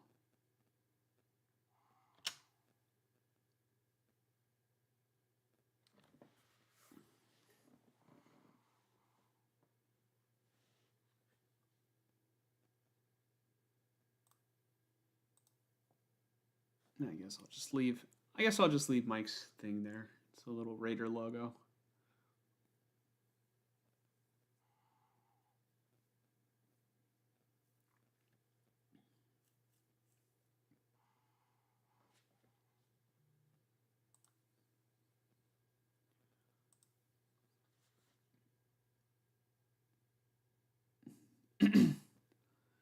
Yeah, Will Johnson is still there. And no, Donovan Jackson. Oh, you wanted Donovan Jackson. Got it. Did offensive line value come up after the Super Bowl? Yeah, Kansas City could be taking offensive line. They got eaten alive in the Super Bowl. Yeah. Hey, took the words right out of my mouth. Where Mahomes was getting eaten alive. Connerly was Jackson Powers Johnson teammate. You got to keep in mind though that this is a different regime drafting. You know, to different GM. But Connerly's gone, so I guess we'll never know if that would have been the Raiders guy.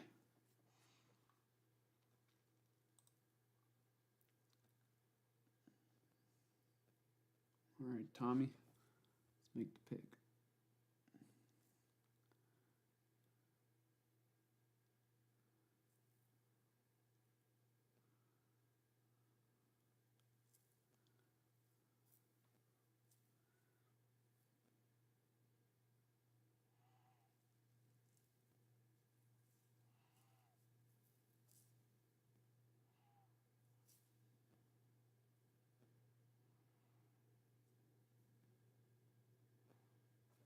Huh. Mike, where are you?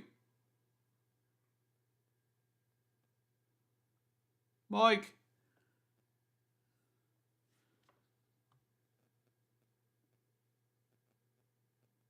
Mike. The Eagles moved up.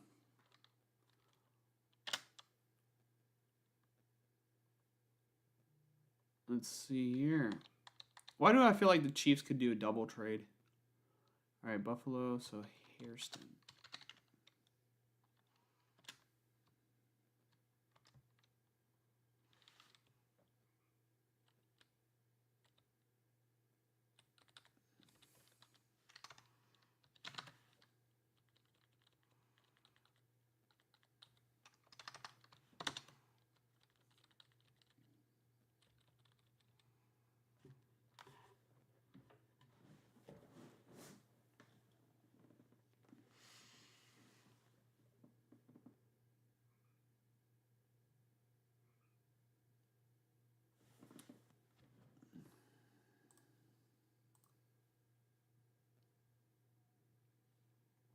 Yeah.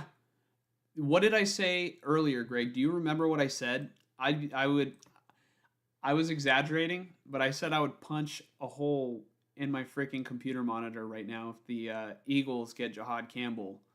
And honestly, the Eagles and the Chiefs, what worse teams to end up with Campbell? I could see it. I think it's going to happen.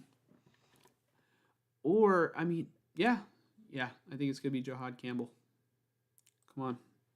What's going on with my NFL Plus right now? There we go. All right, I'm back in.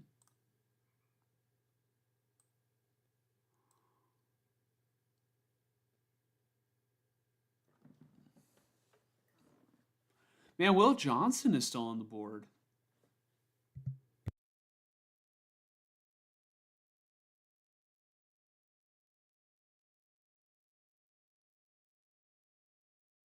That's actually a sweet jacket by Hairston, Maxwell Hairston, the Buffalo Bills first round pick.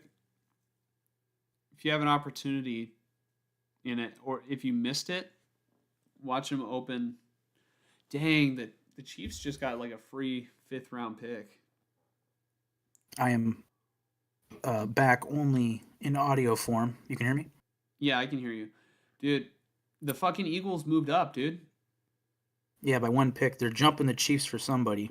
They're gonna this jump could the be Chiefs Campbell. for Jahad Campbell. It could be, but it could also be Simmons because the Chiefs need a lineman pretty bad. Or it could be a skill player, or it could be a corner. I don't know. Well, all right, you can look at it as if they're trying to jump the Chiefs to get who the Chiefs want, Or you can look at it this way: they're trying to secure that that somebody else won't trade with Kansas City and get their guy. You know what I mean? They're probably True. thinking, "Hey, man, let's just say it's Jahad Campbell. It'll cost us just want a that fifth fifth year round option." pick to secure our guy in the first round here. This guy is Yeah. so much I mean, better honestly, than the next guy." Yeah, this is a smart trade for the Chiefs. But also if you're the Eagles, it's like, yeah, we just won the Super Bowl. Like, do we really need that 5th round pick? You know, let's go get our guy. With the 5th year option, like this is where the value is at the end of the first round, like, which is why somebody trading up with the Chiefs, you know, at the end here at 32 to get Shedeur Sanders makes so much sense to me because, again, that 5th year option is huge, especially for quarterbacks. Mm-hmm. Greg says, you know, he can see the Eagles getting Campbell, and he said Chiefs getting Will Johnson will be crazy. I could honestly that would be my prediction for these next two picks. I could like kind of like similar to a Marcus Peters, you know, Right. for I when he was on the Chiefs. He was on the Chiefs, right? I'm not misremembering. Yeah, Marcus Peters. My thing with Will Johnson, I mean, from the pretty early on in the get-go of this draft, I was saying there's a possibility that Will Johnson makes it out of the first round, in large part because Daniel Jeremiah put out his mock yesterday, and Will Johnson was out of the first round. And I think it's injury or health related, you know, specifically with, I don't know if it's his knee or hamstring or what, but, you know, something prevented him from going to the combine. Something caused him to miss most of this past season. So, something is flagging these teams on Will Johnson. So, I mean, you know, early second round pick, I like it. But if there is an injury concern with him, I would rather have Trey Amos.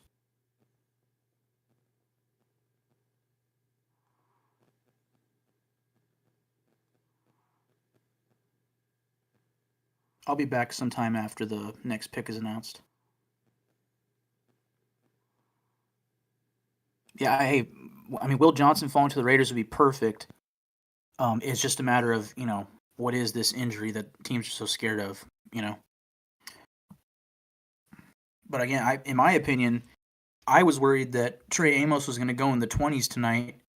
If he makes it out of the first round, like, to me, Trey Amos making it to this Raiders second round pick is crazy enough to be jumping for joy, in my opinion. He's one of my guys. So, what are you eating right now, Mike?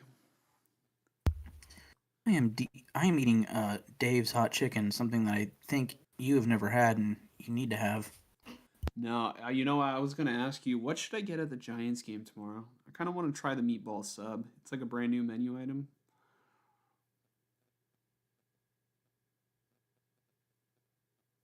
I want to try the meatball sub. Can't go wrong with Did garlic someone say fries. meatball?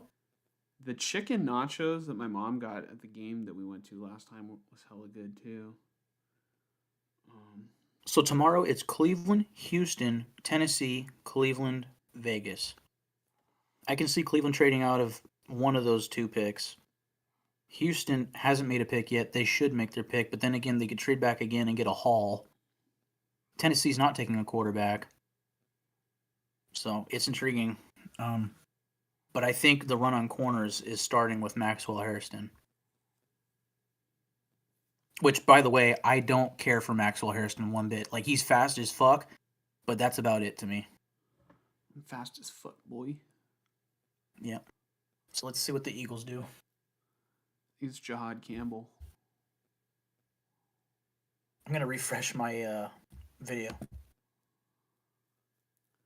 I'm not going to refresh it because I feel like the pick is going to come soon. He's announcing it right now. Oh, I'm behind.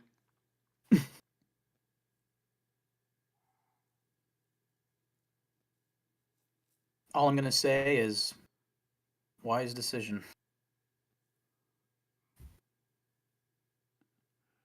He's barely getting to the podium now for me.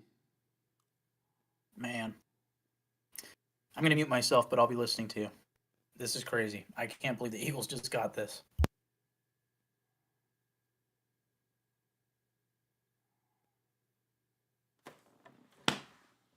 Fuckers, dude. I called that shit too. Didn't I? I called it like what? We were in like the teens and or in the 20s and I said, dude, if the Eagles end up with Jahad Campbell, I'm not actually going to do it, but I knew that they were going to get that shit. That's going to be such a great addition to their defense. God damn it. But yeah, I said I was going to punch my monitor, but not. Oh, I'm just glad the Chiefs didn't get him. So fuck it. I would have rather the Chiefs got him.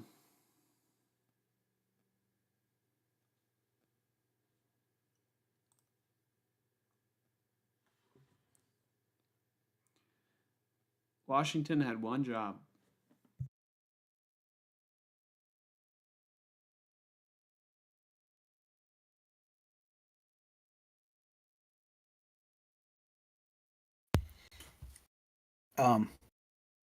Yeah, no, Jihad Campbell on the Chiefs defense to be scary.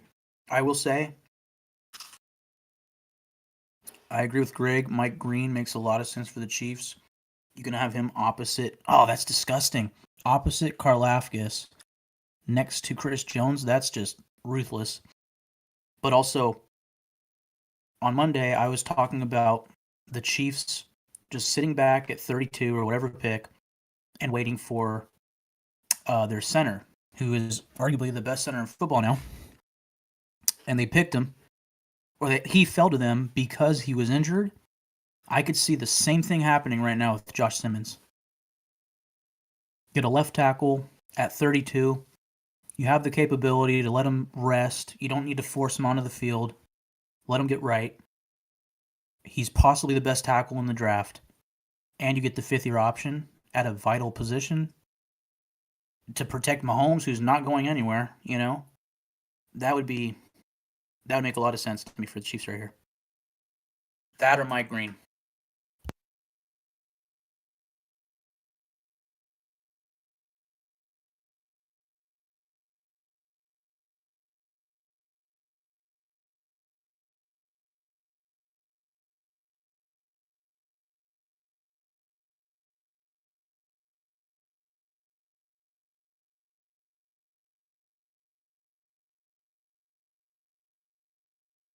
That was worth that damn 5th round pick for the Eagles. Howie Roseman.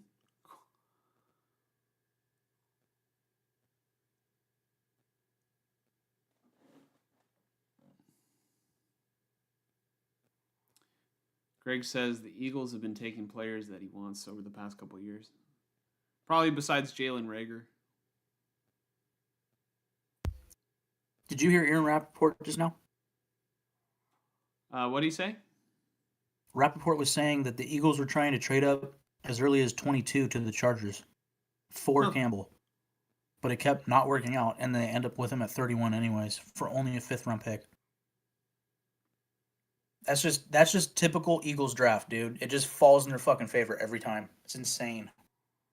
Jalen Carter a couple years ago. I'm still mad about the fact that the Raiders didn't take Jalen Carter, but instead they went with Tyree Wilson because obviously character concerns for Carter, right?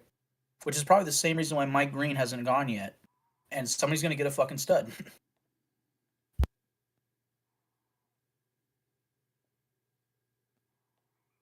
I think the Eagles just got the steal of the draft.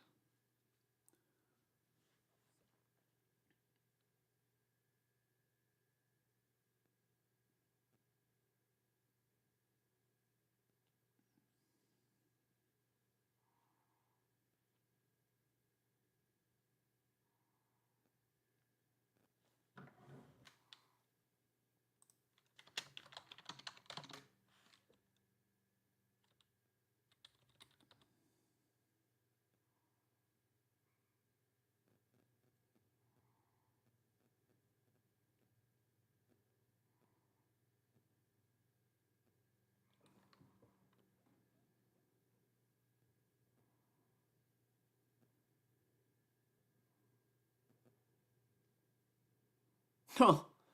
Just because they have Jalen Moore, are they out of that business? No.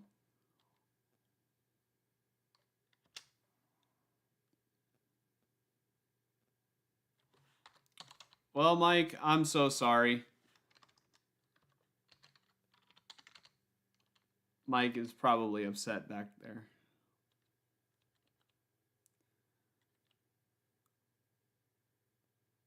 Mike is upset.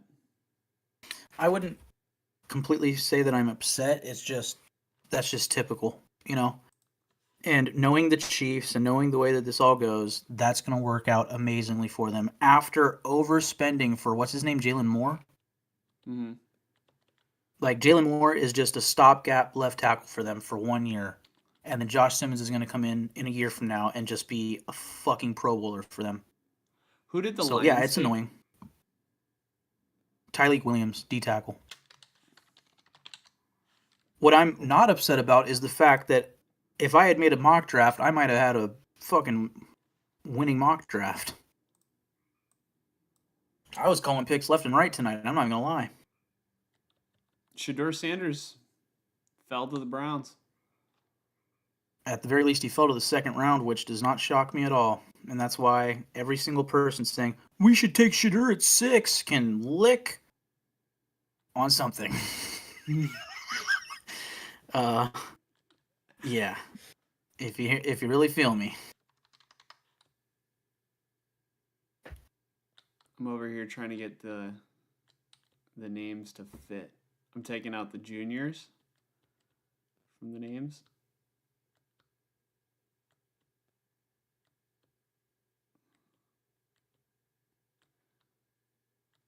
Josh Junior. Simmons to the Chiefs. Juniors. Junior Penn State. juniors.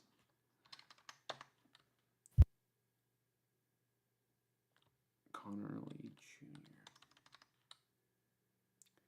Hopefully that fits everybody.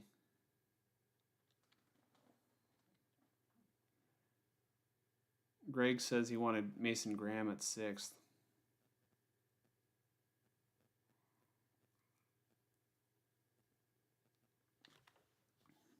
Okay, so I can turn the draft off. Cool.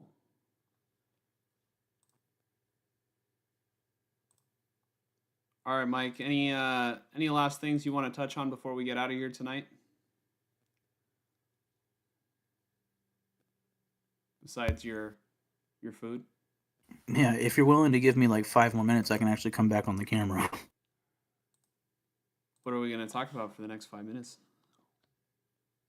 And we could talk about Geno Smith and the quarterbacks at the top of the second round. We can also just look at Here. the draft board and talk about who's available for the Raiders pick and the Niners. I mean, Niners are up 1, 2, 3. Oh wait, Yeah, let's do that. I don't know. Let's do that. all right, yeah. Just give me like 5 minutes. For Well, now, you can talk right to the now, comments or just you might don't- as well pull it up and. Yeah, Oh, you yeah, don't I don't even have need to be on screen. On the screen. Good call. All right. Okay, is this up to date though? Probably not. Give me a sec. Okay. You're good. All right, so Josh Simmons and Connerly are gone. Looks like we're running it back with Colton and Kibitz. All right. So only 2 quarterbacks taken in the first round today. We saw 3 interior offensive linemen go off the board with Gray Zabel, Tyler Booker, Donovan Jackson, Armand Membu. In terms of tackles, Armand Membu, Will Campbell obviously was taken first. Kelvin Banks Jr., Josh Simmons was taken with the last pick in the first round, and Josh Connerly Jr. In terms of running backs, we only saw the 2 running backs that were typically mocked to go in the first round off the board. Ashton Gianti went to the Raiders. Obviously, we're a 49er and a Raider channel, so we're going to focus and probably talk a lot about Ashton Gianti. We'll probably save some discussion, of Gianti for our next podcast, which should be on Monday, but stay tuned for that. As for Ashton Gianti today, I'm going to wait for Mike to finish his food before we, kind of recap the Raiders and the 49ers picks. and then we'll get out of here tonight. But he was the best running back in the class. And then Omarion Hampton, kind of surprisingly, went to the Los Angeles Chargers. I figured they would be in the market for a running back because, I mean, I'm not too big on Najee Harris, but I think the Chargers liked him. I know that Harbaugh typically likes to have, the workhorse running back, which Najee Harris will be, and then Omarion Hampton will be kind of the change of pace running back like we've seen in the past that he tried to do this past season with Gus Edwards, being the pair for J.K. Dobbins, or even a little bit the Kamani Vidal when there was like injuries to J.K. Dobbins. Hampton is going to come in and maybe compete for that starting job. I would rather, if I was a football coach, I think I would rather go with the young guy in Hampton because he's got fresh legs, but I would have never probably paid Najee in the first place. But, the Chargers are going to do what they're going to do. Then in terms of wide receivers, Travis Hunter, wide receiver / DB, got taken very early in the draft by Jacksonville. So they're going all in, I guess, with Trevor Lawrence and, just trying to, it's a great value pick because it addresses two positions. I just don't know how that's going to work in the NFL. Ted McMillan, I was literally about to say that, it would make sense for them to get the best wide receiver available in order to pair with Bryce Young, because I think last season that was supposed to be Deontay Johnson, and then that absolutely did not work. It worked until it didn't. But, Bryce Young showed a little bit of promise, so why not, try to make things work out with him by, getting him some help. Matthew Golden and Emeka Egbuka. I kind of, Mike, where did Egbuka go? I kind of forget. Matthew Golden went to the Packers.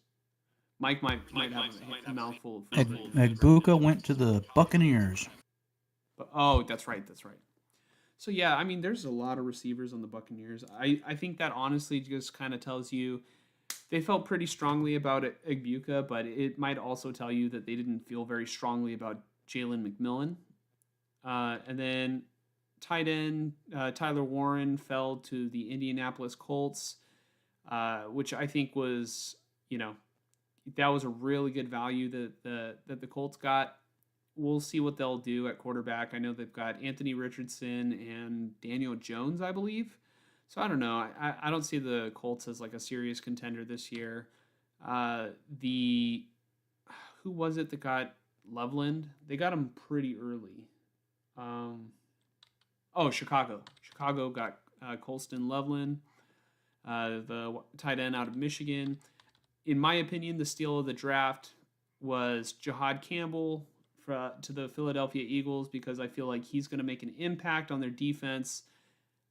I wouldn't consider myself an expert on Jahad Campbell, but I kind of prefer Alabama, or I have like a little bit of a bias to Alabama linebackers. I think they're explosive, and explosiveness and linebackers I think mesh together very well.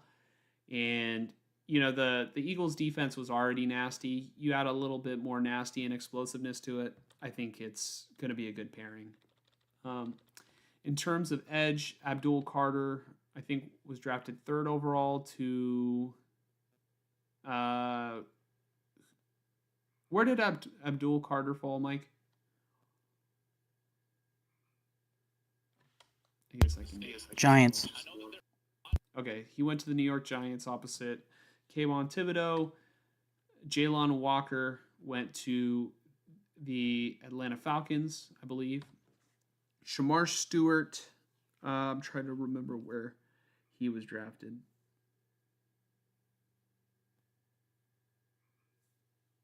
Let me know. Michael Williams was the edge rusher drafted by the San Francisco 49ers. He is going to be a future Hall of Famer, and everybody lived happily ever after, and the 49ers won Super Bowls. James Pierce Jr. was also drafted by the Atlanta Falcons. Mason Graham was taken by. I kind of forget where Mason Graham fell to. He was with he was the 5th pick, so that might have been Cleveland. It was Cleveland, pretty sure. Then there was Derek Harmon, the defensive tackle out of Oregon, who was drafted to. Oh God, you see, I'm kind of struggling when it comes to the defensive linemen and the edge rushers a little bit. I'm waiting for it to scroll back on the bottom ticker.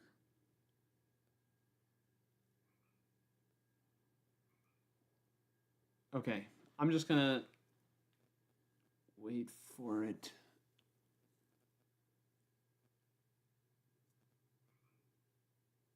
Yeah, Abdul Carter went to the Giants. Then the Patriots got Campbell. God, this is where I missed the first names. There wasn't enough space to add the first names. Will Campbell, of course. All right. Who got Derek Harmon?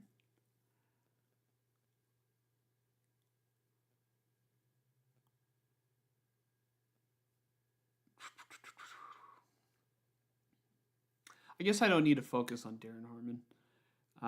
Derek Harmon. I mean. But let's see here. The Cowboys did take Booker, the guard, over here. Let's see. Kenneth Grant went to Miami. Okay, got it. Tyleik Williams went to the Lions. So the Lions are focusing on their defense as well. I thought the Lions maybe could have went with a defensive back, but they chose to prioritize that defensive line, give Aiden Hutchinson some help. Let's see here. Jahdae Barron and all right, Maxwell Hairston went to the Buffalo Bills. I do remember that. He had a nice jacket. Malachi Starks went to the Baltimore Ravens.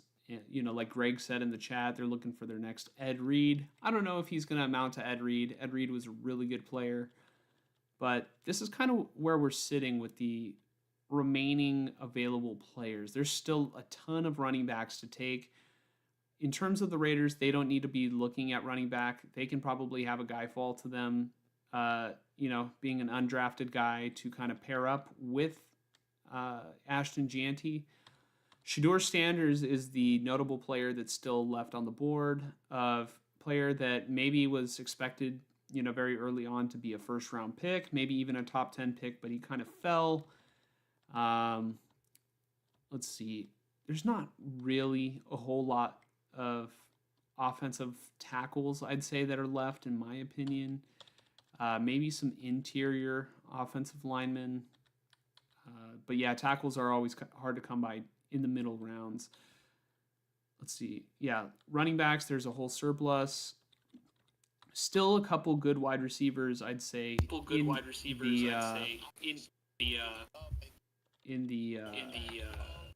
on. Am I connected to your AirPods mic? Oh, sorry. One sec. Cool. Because you're echoing.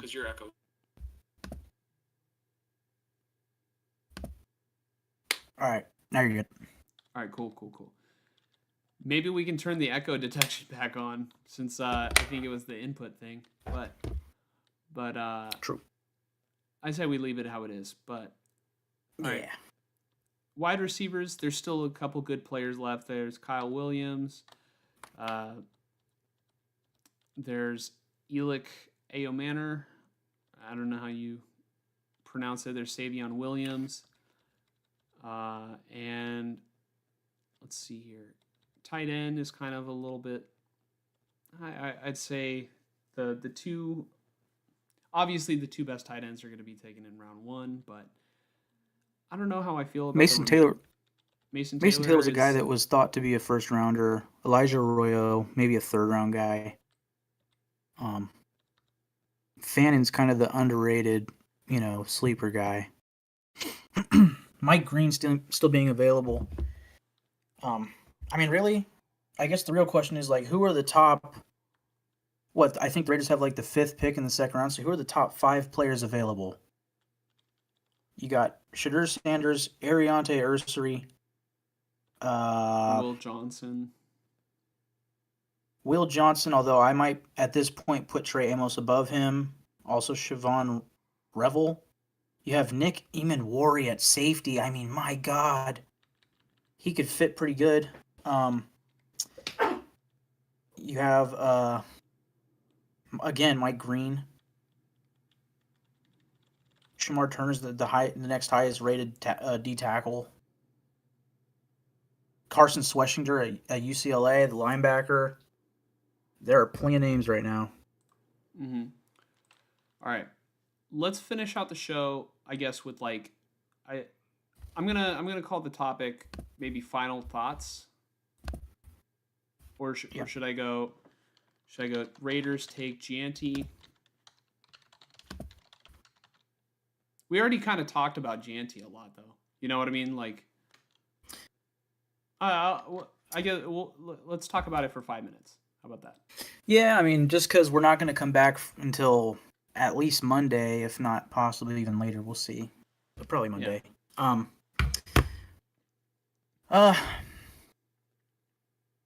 Yeah, I mean, I'm definitely curious what I said this past Monday, but I think it was something to the effect of, you know, if you want to build this team the right way, you probably should go with someone in the trenches. But when even on Monday, I said, you know, the thought of Brock Bowers and Ashton Gianti on the same offense, I can't come away upset with that pick. And really, if anything, I come away more excited from the Gianti pick than I would have with an offensive tackle, especially considering, you know, the expectation suddenly became, as of yesterday, that the Raiders were leaning Kelvin Banks over Armand Membu. Like, in a way, that would have gutted me. You know? I just think that would have been 2 years in a row of, I mean, in a way it still was, but it would have been 2 years in a row of me being head over heels for this right tackle prospect, like my number one guy, and he's available. And then they don't pick him, and the very next pick he gets picked. That's 2 years in a row now between the Saints taking. Of course, now I'm going to forget his name. I was thinking about him earlier today. Oh, come on. You remember who I'm talking about. The tackle. Where did he go to school? Who was it? Tackle. Oregon State.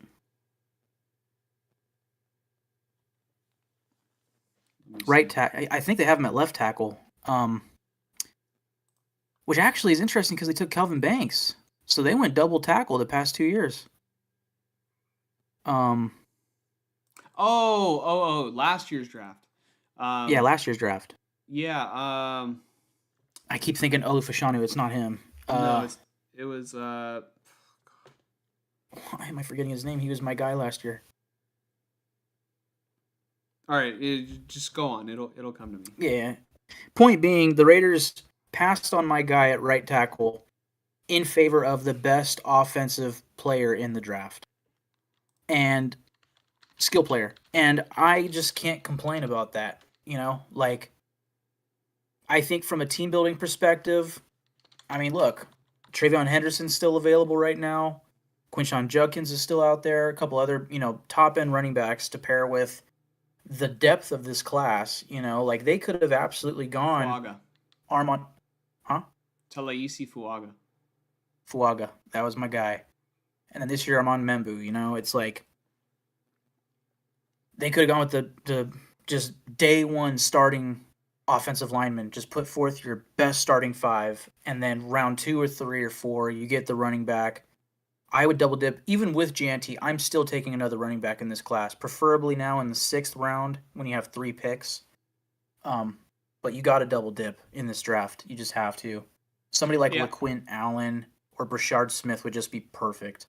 I guess I didn't think about it until now, but maybe they might, you know, spend like a 7th round pick on a running back at this point because, I mean, we talked about how deep this running back class is, and maybe they could wait for an undrafted guy to go, you know, to go to their team. But right now, Ashton Gianti is by far the number one running back. And, I'm just wondering if incoming free agents might be deterred by that, or if they might, think, I mean, they already got undrafted, and there's plenty of running backs that will get drafted in this class. They could I would say the Raiders are probably a little bit more enticing than not enticing, just in the fact that if Gianti goes down for any reason, they might find themselves becoming the starting running back, for a couple weeks, right? Like, think about like Jordan Mason. You know what I mean? Jordan Mason came to a stacked running back room and then made a name for himself, and now he's, going to be maybe 1A, 1B, well, probably 1B to what's his face in Minnesota, Aaron Jones, because he's kind of old. It's impossible to predict injuries, but I will say, the Raiders taking Gianti was obviously, it was the sexy pick, right? Yep. And not only was it the sexy pick, it was at a position of need. So you could argue that he was one of the best players available in the draft. He was a Heisman candidate as a running back, which, I'd say is pretty rare. Who have been Oh man. Heisman candidates in the past? Like, I know Reggie Bush won, long time ago. Saquon was a Heisman candidate, right? I figure he probably was. Less than the Heisman candidacy, which I think a lot of people felt he should have won the Heisman simply because of his yardage and his stats last year were just insane. But I don't mind Hunter winning it. I'll say this: this is something that I wanted to talk about weeks ago. And honestly, I kind of planned on talking about it today, but the draft was just moving, But really, it should have been something I talked about on Monday. And then also paired with all of that, I'm really just going on a tangent. But we also are kind of, like, I don't know if you can show a photo on the screen right now. What photo? If I sent it to you somewhere, could you pull it up? I mean, I could just describe it, and that's perfectly fine. And then if you really wanted to find it, you could search it up. But if you want to try to put it up, we could try it. Yeah. Let me try and put it up. Send it to me, and then check this out. The problem is I have to find it first. Let's see. Okay. But I don't want to spoil what it is if I actually can find it. What is the Oregon's quarterback's name? Is Dylan Gabriel. Okay. Gabriel. And what was the second overall pick's name? I don't know why. Travis Hunter. Okay. Come on, baby. Come on. Yeah. Oh, no, they're all in... Hold on. It's got to be here somewhere.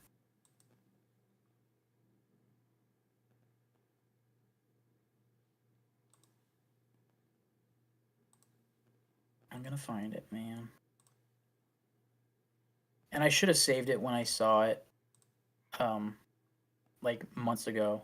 Really, it was like the day before. I don't know if you know that that's on screen right now. Oh, okay, I got you. You're gonna show it. That's smart.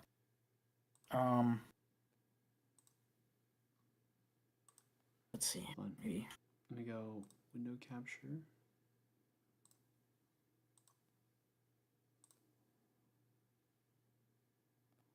Can you see this right now? Yeah, I can see that. Like Twitter messages.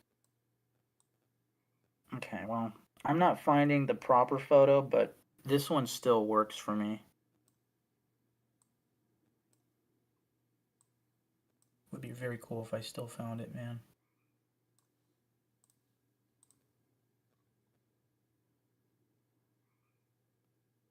But it was just something, it's just a simple photo that you don't think much about. But me seeing it in passing, it really caught my eye on who Ashton Jeanty is. Okay. There it is. Well, Oh my god, please don't be blurry. send it. Yeah. Oh, come on. You know what? Okay, hold on. Of course they're not loading. Come on, boy. Send it. You had No, I dinner got it. already. This is it. I got it. All right, so on Twitter, you want me to send it? Yeah, send it on Twitter. Okay. I'm so sorry for the wait. For anybody that is watching, this is worth it to me, okay? Worth This, holy. I saw this tweet, and I realized in that moment, genuinely, that Ashton Jeanty was my favorite player in this draft. And then, months later, when I hear SpyTech talking about what they're looking for in a player, it just makes so much sense that they picked Jeanty. Okay? So these are the 4 candidates for the Heisman Trophy, right? This is, I think, before the ceremony. Oh, shit. I sent it to your personal one. Hello. But this is them out in, New York or whatever city it was. And this is the difference between Ashton Jeanty and the rest of these guys. Heisman finalists Travis Hunter, Cam Ward, Dylan Gabriel, and Ashton Jeanty. 3 of them wearing designer clothes, and Ashton Jeanty wearing his fucking Boise State jumper. That guy is just living and breathing football. While these other guys, and no offense to the other guys, that's totally normal what they're doing. They're flexing that they got their NIL money or whatever. They got money to spend on clothes. They're on the biggest pedestal in the sports world. You might as well show out, right? But Ashton Jeanty doesn't care. He showed up to this Heisman Trophy press thing in Boise State orange and blue. That's just a dude that loves football. You like our permanent Thank you. addition to the podcast? Yeah. But that's a photo that I saw probably back in what? Did they do the Heisman in February? Maybe even January. I saw that photo and I should have saved it back then, but that always struck me. Oh wow, special always- guest Ashton Jeanty on the show. I'm just kidding. Yeah. But yeah, no, that photo always struck me of that's just a guy who is just here for football. yeah. If you So like him so much, why don't you give him a kiss? yeah, I'm not gonna do that, but Hey Michael, I heard you're a Raider fan. yeah, but I probably will buy his jersey. I can't wait to run the football for you. This is now becoming golden YouTube material. Thank you. Yeah. But yeah, I mean you kind of see my point though, right? Yeah. And everything I had said about everything SpyTech has said as far as the types of players they're looking for. They want guys that just they know, they have no doubt in their mind that they love football, and it's not necessarily football first, but football means something more to them. There's no better example in my opinion than this photo right here, comparing him to the other 3 Heisman candidates. Mm-hmm. Let's go ahead and turn the page, and let's talk about the 49ers and their pick. Yeah. And the last thing on Jeanty, that was just one photo. And obviously a photo speaks 1,000 words, but I think what speaks more words for Jeanty is his tape. Right? Everything about Jeanty fits as far as a prospect. His personality, his character, the play on the field, his level of play. The dude is he's walking into the NFL and he's already probably a top 10 player at his position. That's just rare. So I feel like the Raiders got out of here with the blue chip player at 6th overall. That's what you want to do. So I feel great. Let's talk Niners. Should feel great. He's an explosive player, and you don't have to worry about running back for a couple years. So long as I still think they can. So long as he stays healthy. Yeah, agreed. And I still think they can go with an offensive lineman in the second or third round, and that could be a guy that's in play day one, on the starting five. Also, Pete Carroll loves to run the football, so it just kind of makes sense. Yeah, I think it was a must for them. And really, I mean, we would, yeah, I agree. All right, let's talk about the 49ers and who they selected in the first round. They took defensive end Michael Williams from Georgia. Mike, we already kind of touched on Michael Williams a little bit, but I'd say, like, there are certain things that I love about the pick that they made in this draft. I'd say number one, I love that they are addressing the defensive line, even though it's, the sort of, the defensive end rather than a defensive tackle. I think I'd rather have a high level edge rusher because those are a more premium position. And they've been looking for an edge rusher to be the starter opposite of Nick Bosa for a couple years now. They obviously had D Ford in the past, and that worked out really well in 2019, which you could argue was their best defense. Didn't work out so well when D Ford, he went as far as his health would allow him. It worked pretty decently with Arden Key, and it worked out pretty well, I think, with Cleveland Farrell while he was healthy.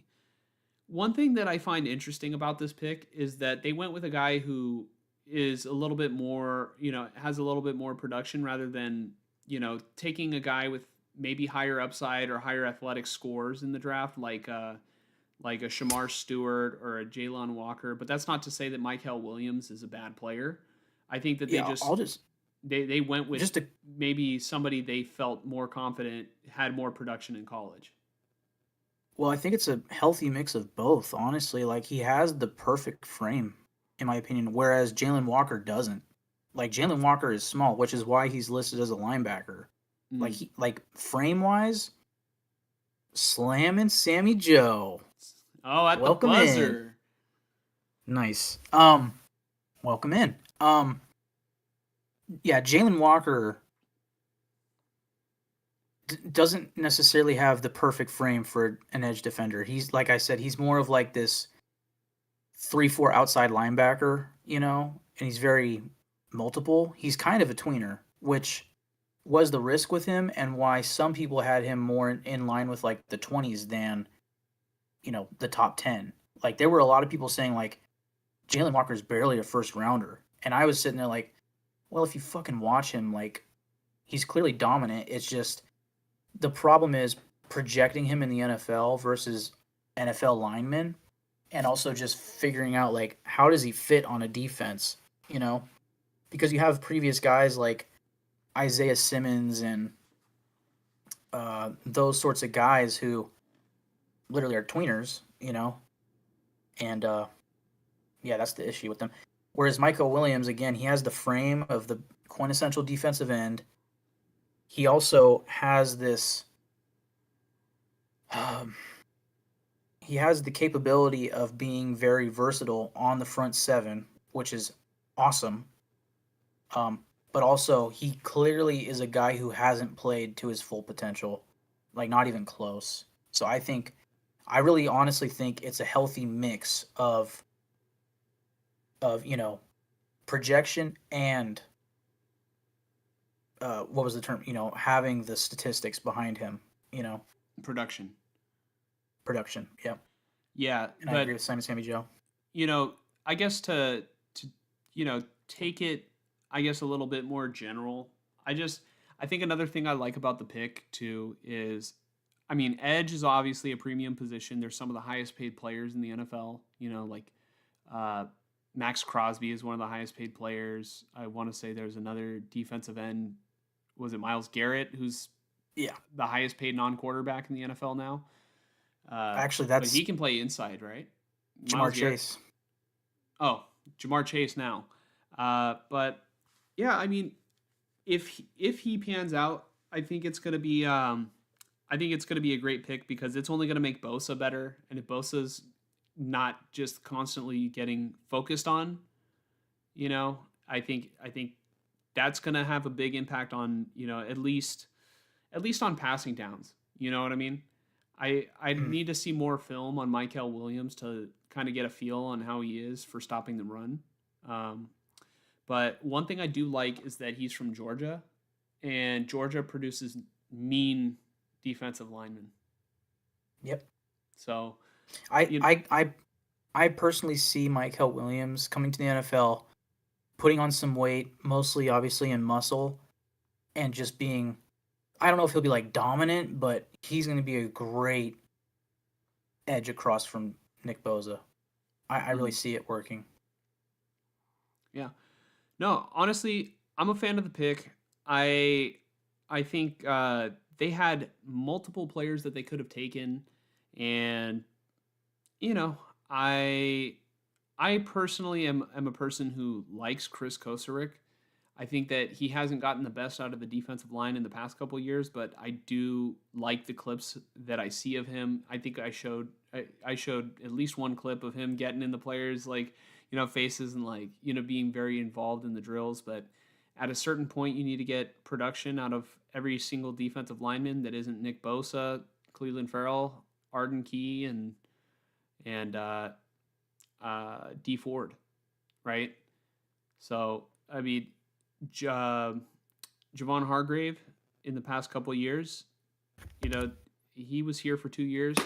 He had probably some of his worst seasons, but it was not necessarily a great fit for him in the wide nine when he was, used to, I guess, having one-on-one pass rush, right? He wasn't used to the double teams.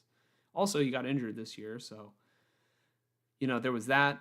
And then Eric Armstead, I felt like had his best year in 2019. Didn't really produce much after that. He was always solid, but then, I guess towards the later years, he had his plantar fasciitis issue. DeForest Buckner was really good when he was here. Obviously that 2019 defensive line was great. DJ Jones, they were deep, they were good, but like, Solomon Thomas never worked out.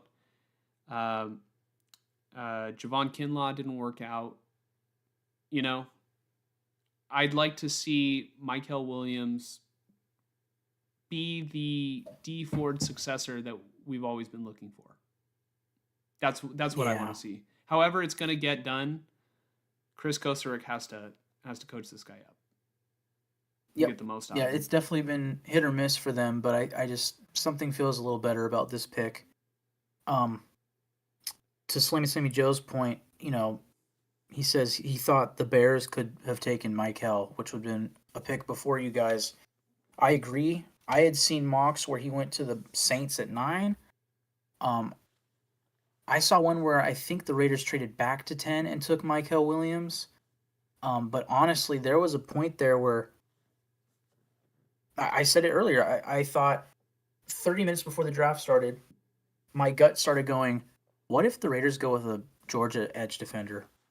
Just because of the whole, we're following the Eagles' pathway, if you will, of building a team, and this theory that what if every single suspicion of what the Raiders are going to do, Gianti, Kelvin Banks, Membu, Mason Graham, what if it was all smoke and it's somebody else completely? That could have easily been Michael Williams, in my opinion. Like edge defenders like him, it kind of reminds me of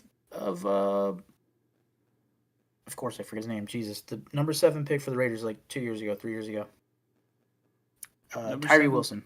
Yeah. He kind of reminds me in a better way of Tyree Wilson, and I could have seen him going 6 overall to the Raiders. Yeah.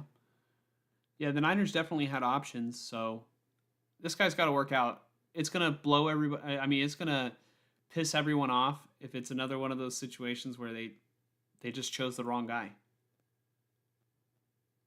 Yeah. But, I mean, it happens in the draft all the time. Happens to every single team. But, I would just like to finally have the compliment to Nick Bosa that we all know they should have. Not to change the subject, all the Falcons talk from Slam and Sammy Joe, with Jalen Walker. Yeah, I mean those picks for the Falcons seem really, really good between Walker and Pierce. Um, I'm curious. Josh and I were talking about it. Sammy, are you a Chiefs fan? Are you saying that you think Josh Simmons is a bust, or are you a Bills fan? Because I don't think that Hairston is that good of a pick. Yeah, the suspicion that I have about Slam and Sammy Joe being a Chiefs fan is the first comment that he gave, that saying Creed Humphrey was the best center. So yes. So Bills or Chiefs? He's a Chiefs fan. Also, shout out to Slammin' Sammy Joe's channel where he was doing a live stream before he tuned in. Honestly, it's all right. Bills took the 5th best corner. So, are you a Bills fan? No. I think he's just agreeing with me saying that Hairston's not a good pick. Mm. But confirm if you're a Chiefs or a Bills fan. Yep, Chiefs, he's a Chiefs yeah. fan. All right, Yeah. block. I me mean, in just- chat. No, I'm just kidding. The only reason they took Harrison is because of his recovery speed. That's literally it. Otherwise, like, they should have taken Trey Amos. And depending on the health of Will Johnson, clearly, I mean, Will Johnson's the wild card tomorrow, man. I mean, that's a guy who, I mean, just months ago was looked at as a bona fide top 10 prospect. Somebody's going to pick him in the second round, and if he's healthy, they're going to be extremely happy. He was mocked so many times to the Niners at 11. It's crazy. And before that, it was, the Raiders at 6. Hey, people really thought the Niners were going to take an offensive lineman in the first round. Right. I know Ted Nguyen has been on record saying the Shanahan tree doesn't value offensive linemen like that. So it checks out, but I didn't I need still Ted think a guy Nguyen like- to say it. I could see it with my own damn eyes. Yeah. But honestly, Slam and Sammy Joe said that Creed Humphrey, is it Humphrey or Humphreys? I think it's Humphrey, right? Creed Humphrey. He said that he's the best center in the NFL. I mean, it's Jake Brendel, dude. Yeah. He spends more time on his ass than. You know what? I'm not going to say that on YouTube. I will say there's still plenty of good interior linemen in the second and third rounds, like Jared Wilson, Tate Ratledge. Who else? Yeah. Slam and Sammy Joe says, I'd be a Rams fan if they didn't move back to LA. Literally both your team's rivals. Yeah. Yep. Yeah, the Rams made a smart-ass decision today, trading out of the first round. Yep. Them and the Browns loaded up for next year's quarterback class. Yeah, they came up on a first-round pick, the fucking Rams did. Yep. So wait, so the Browns got the Jags first round pick, and the Rams got the Rams Falcons. got the Falcons, which really the Browns definitely came out better on that, mostly because they have their own first round pick. Like the Rams are going to be in the playoffs. I think they're going to win the NFC West. No offense. And then the Jags and specifically the Falcons, they're going to be fighting for the playoffs in a pretty weak NFC South. Whereas the Jags are still taking on... No, they're the AFC South. So they have the Colts, shit. Titans, shit. And... yeah, Kenny Pickett, Cleveland. I mean, tomorrow it'll probably be Shadur. We'll see. Hey, you said you're sorry that you think that the Rams are going to win the West. The Niners are like what, $100 million in dead cap? Yeah. You shouldn't be the one who's sorry. It should be Mr. Jed York. Yeah, I mean, I think next year is just Well, it's this is a year now. retooling year with all the draft picks you guys have. Like it's just the year to retool, figure out who is worth keeping, who is not. Texans, the other team. They traded out of the Did the first round too. They traded out of the first round, but they got what? a second and 2/3. So like they didn't get a first, but still getting 2/3 is nice. Like I would have took that trade in a heartbeat. It's just obviously I prefer Gianti, to be honest. So and the Texans were at like 24 or some shit. Mhm. Slam and Seattle, Sammy Joe yeah, says Gray Seattle Zabel. made a perfect pick. Yeah. Now he fell to them perfectly. I mean, Zabel could have easily been the Niners pick in all honesty. Mhm. But yeah. Mike, do you have any last words before we get out of here tonight? Slam and Sammy Joe, I'm so sorry. You know, you're killing it with the comments over the past two episodes. But Yep. you know, we're Thank you, Sammy. kind of The towards the end of Texans our are episode today. But what were you gonna yeah. say? The Texans are the fourth team in the AFC South. It's always one team that I forget in the division. They are probably going to win that division. That's debatable. I mean, the Jags now that they didn't get Gianti, they got to figure out the running back situation, which they could do in the second round for all we know. I'd say I would see the Texans winning that division, but the Jags are right there. So the point of that whole thing was just the Browns are probably coming away with the better picks. In getting first round picks for next year. The Browns and the Saints look like the teams right now that might be picking quarterbacks next year. But if the Browns take Shedeur, if the Browns do take Shedeur tomorrow, then if he plays good, then hey, they have 2 first round picks next year to start loading up, and who knows, Still got Myles Garrett. I think their offensive line isn't like too bad, so we'll see.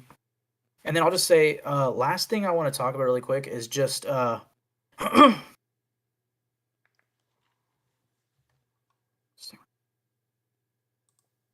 for you're talking about the Jags.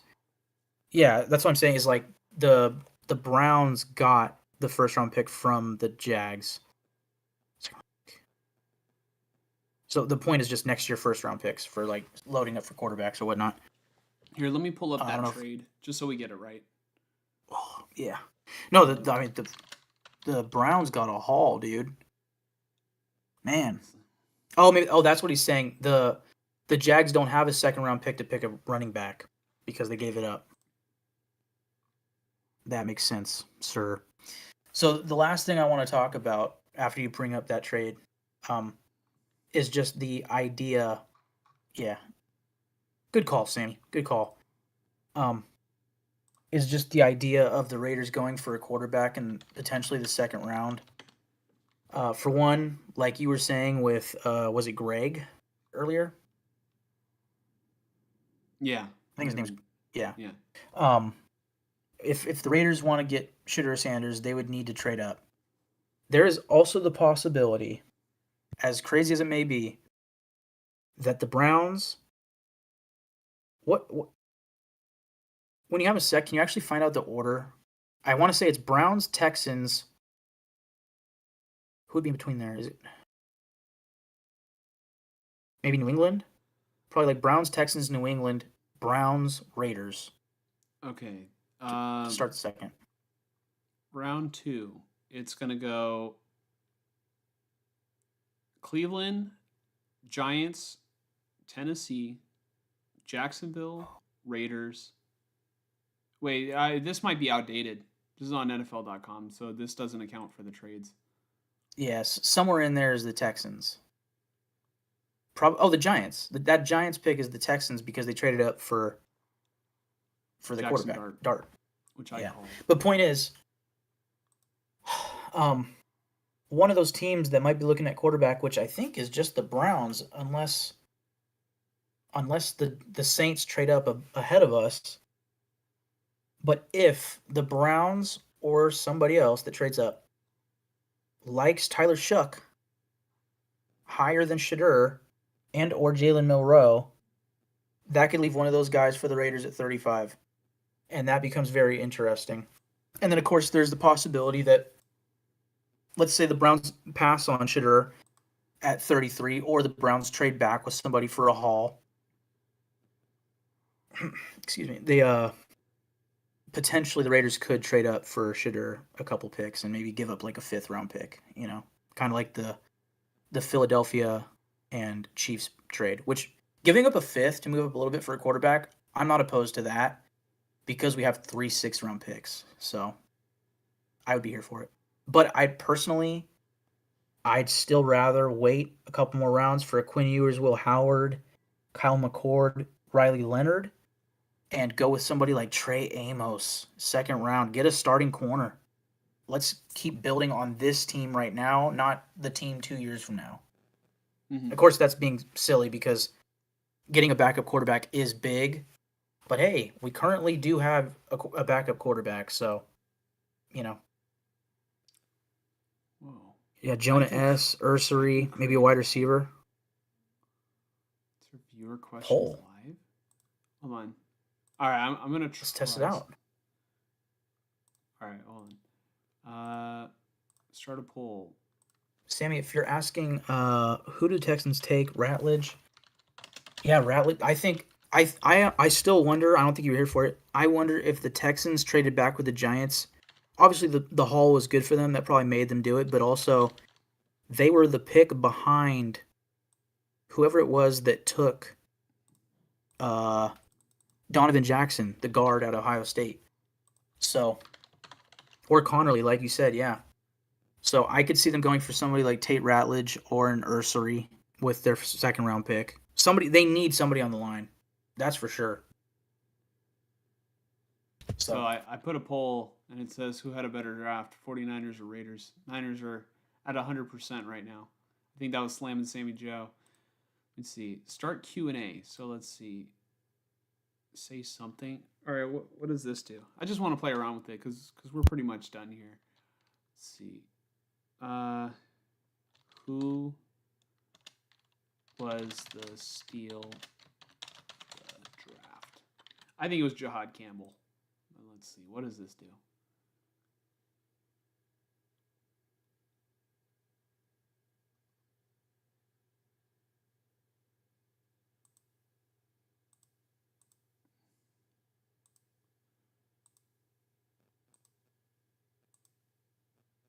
Hey, Slam and Sammy Joe, if you could do me a favor, if it's possible for you to interact with that Q&A thing, I don't know what it does. I haven't seen it on a YouTube live stream, but I just wanted to figure it out.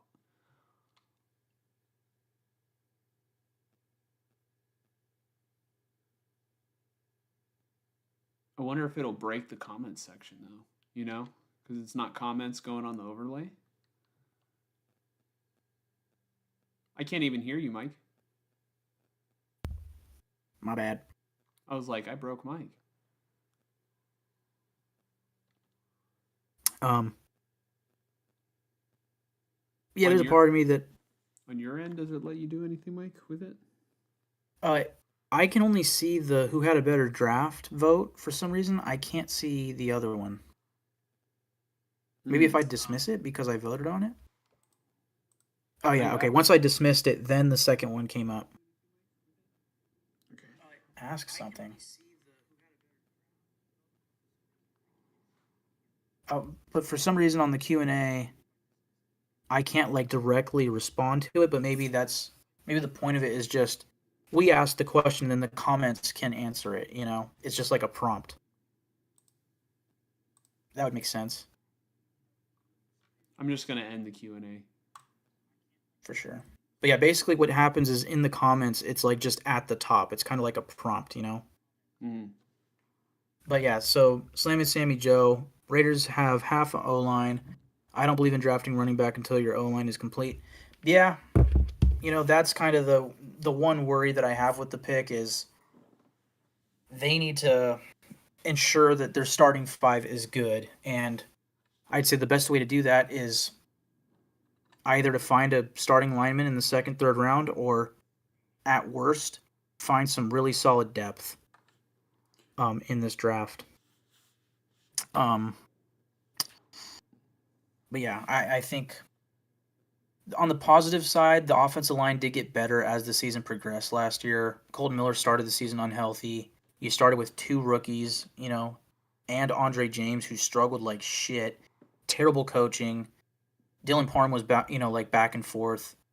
But once the line was kind of figured out at the end with Joe Philbin, who is still on staff, guys like Jordan Meredith really helped out in making things better. So I agree. I probably would have picked Membu, but also I would have left that moment picking Membu thinking, I'm happy about this. I'm really happy, but we definitely just left the best player available on the, we didn't pick the best player available. And that's the one thing that I do like about, not the one thing, but one of the major things I like about the Gianti pick is they picked the best player available, and I cannot complain. Yeah, they just got to make sure their line is good. Yeah, we'll see if they're able to do that over the next 2 days. Greg says, would Deion Sanders really allow his son to be a Brown? He doesn't believe that he would let that happen. I mean, I guess we'll find out tomorrow at 5. But I still believe there's a chance that Shedeur can be a Pittsburgh Steeler. That's where I thought he was going. I think. Well, he's a here's the Brown. problem: the Steelers don't have a second-round pick. Well, he could slide to the 3rd, or they can trade up. Yeah, they got to trade their next year's second or first. Fuck that. I think at this point, the Steelers have got to just be banking on Aaron Rodgers. Yeah. Or making a trade for a Kirk Cousins or something. Yeah.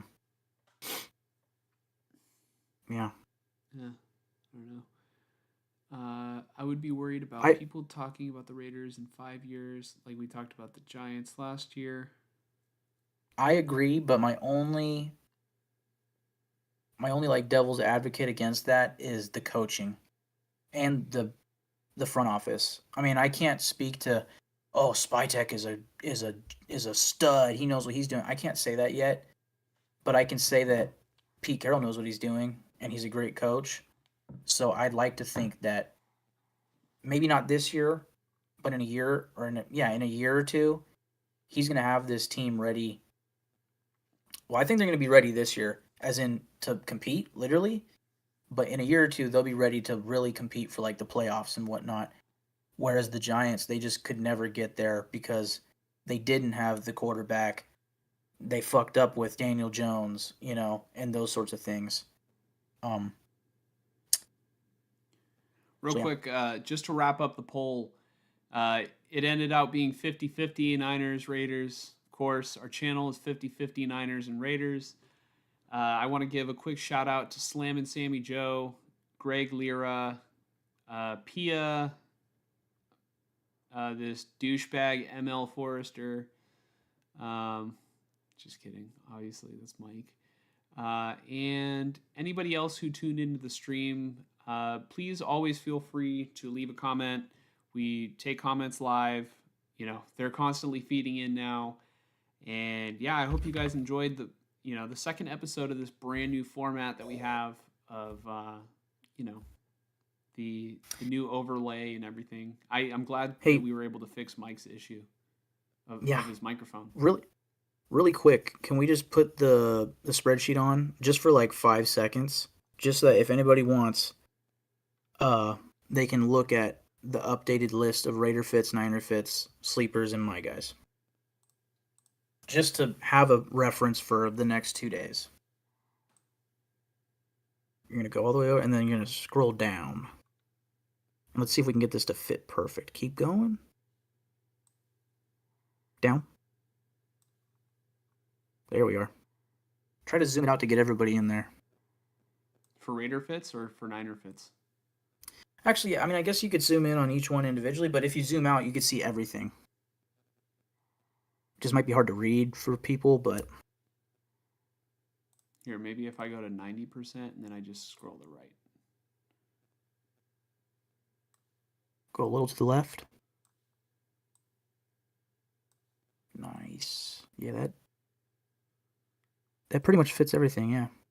Here, I'll go a little bit more to the left since these are all schools on the right. Yeah, there we go. So Raider fits, they got the main one. I mean, Ashton Gianti could fit any team.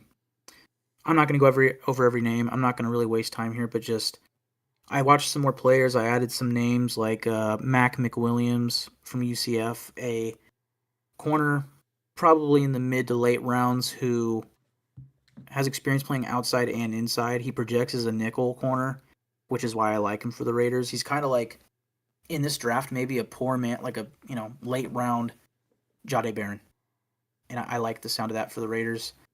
Brashard Smith, I'd say of all the running backs, he's the one that now makes the most sense because he's more like the leaner receiving back.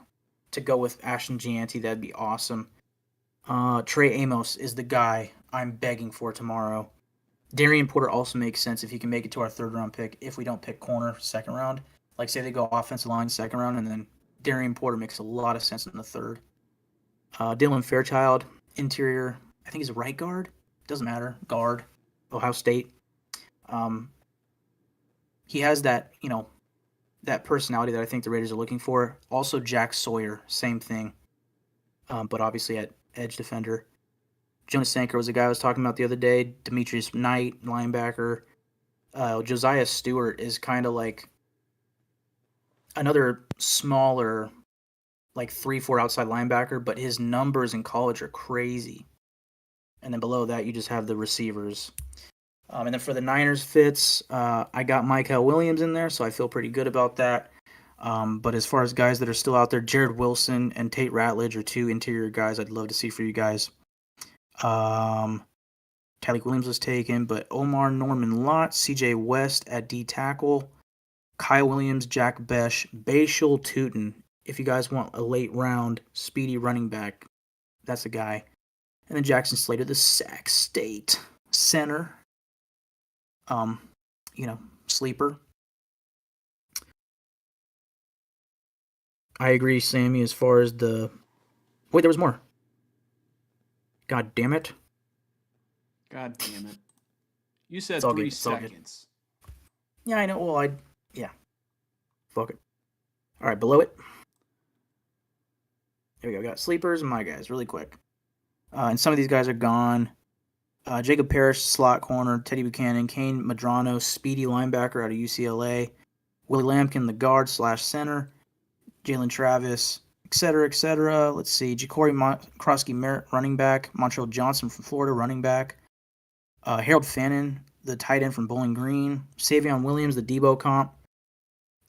Some corners in here like Tommy Hill, Nebraska, Zaw Frazier. Upton Stout, nickel corner. Robert Longerbeam, also nickel corner. Craig Woodson, the safety from Cal. Jamari Caldwell, the D tackle from Oregon. Ashton Gillott, Shamar Turner, some defensive linemen.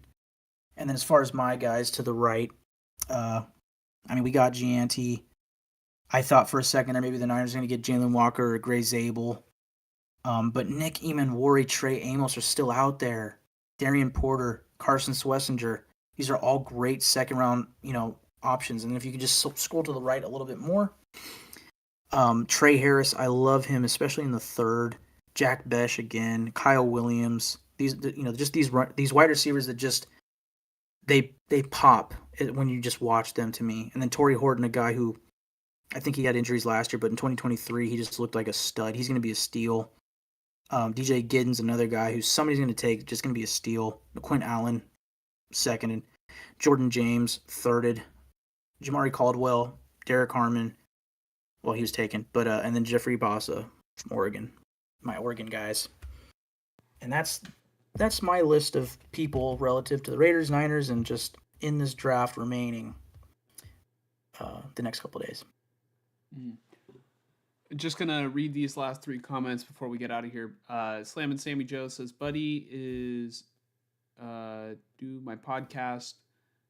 Buddy, I do my podcast with is a Cowboys fan. I joked with him about their pick. Yeah, Tyler Booker. I like Booker. Guard. I like Booker. Slam and Sammy Joe says Cowboys only took Booker because the Giants took Abdul Carter. Yeah, the Cowboys did it quick. They didn't even leave any. They left a lot of time on the clock. I think Jerry was just like, "Yeah, we're going O-line."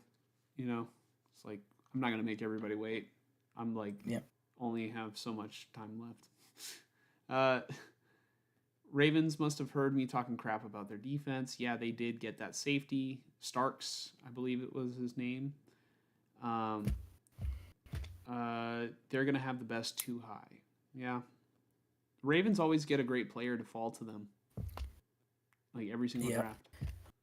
And then as far as his comment about Izuraku and Green, I mean, those are two I high-end missed that one. edge defenders that slipped to the second round. Yeah, I agree. I don't know how they made it there. Somebody's gonna be happy with and taking them. Mike Green is. I'm so curious where Mike Green goes. I just want to give a huge thank you again to everybody in the comments, everybody who's checking out the video and, tuned in at any point of our, live stream. It was a lot of fun to, live react for the second year in a row to the first round. And we will probably do it again next year. We're not going to be live reacting to the next 2 rounds, but we will probably be back on Monday to do a podcast, just sort of wrapping up the needs that were addressed by both teams. And yeah, Mike, do you have any last words before we get out of here? Ashton Gianti is a Raider.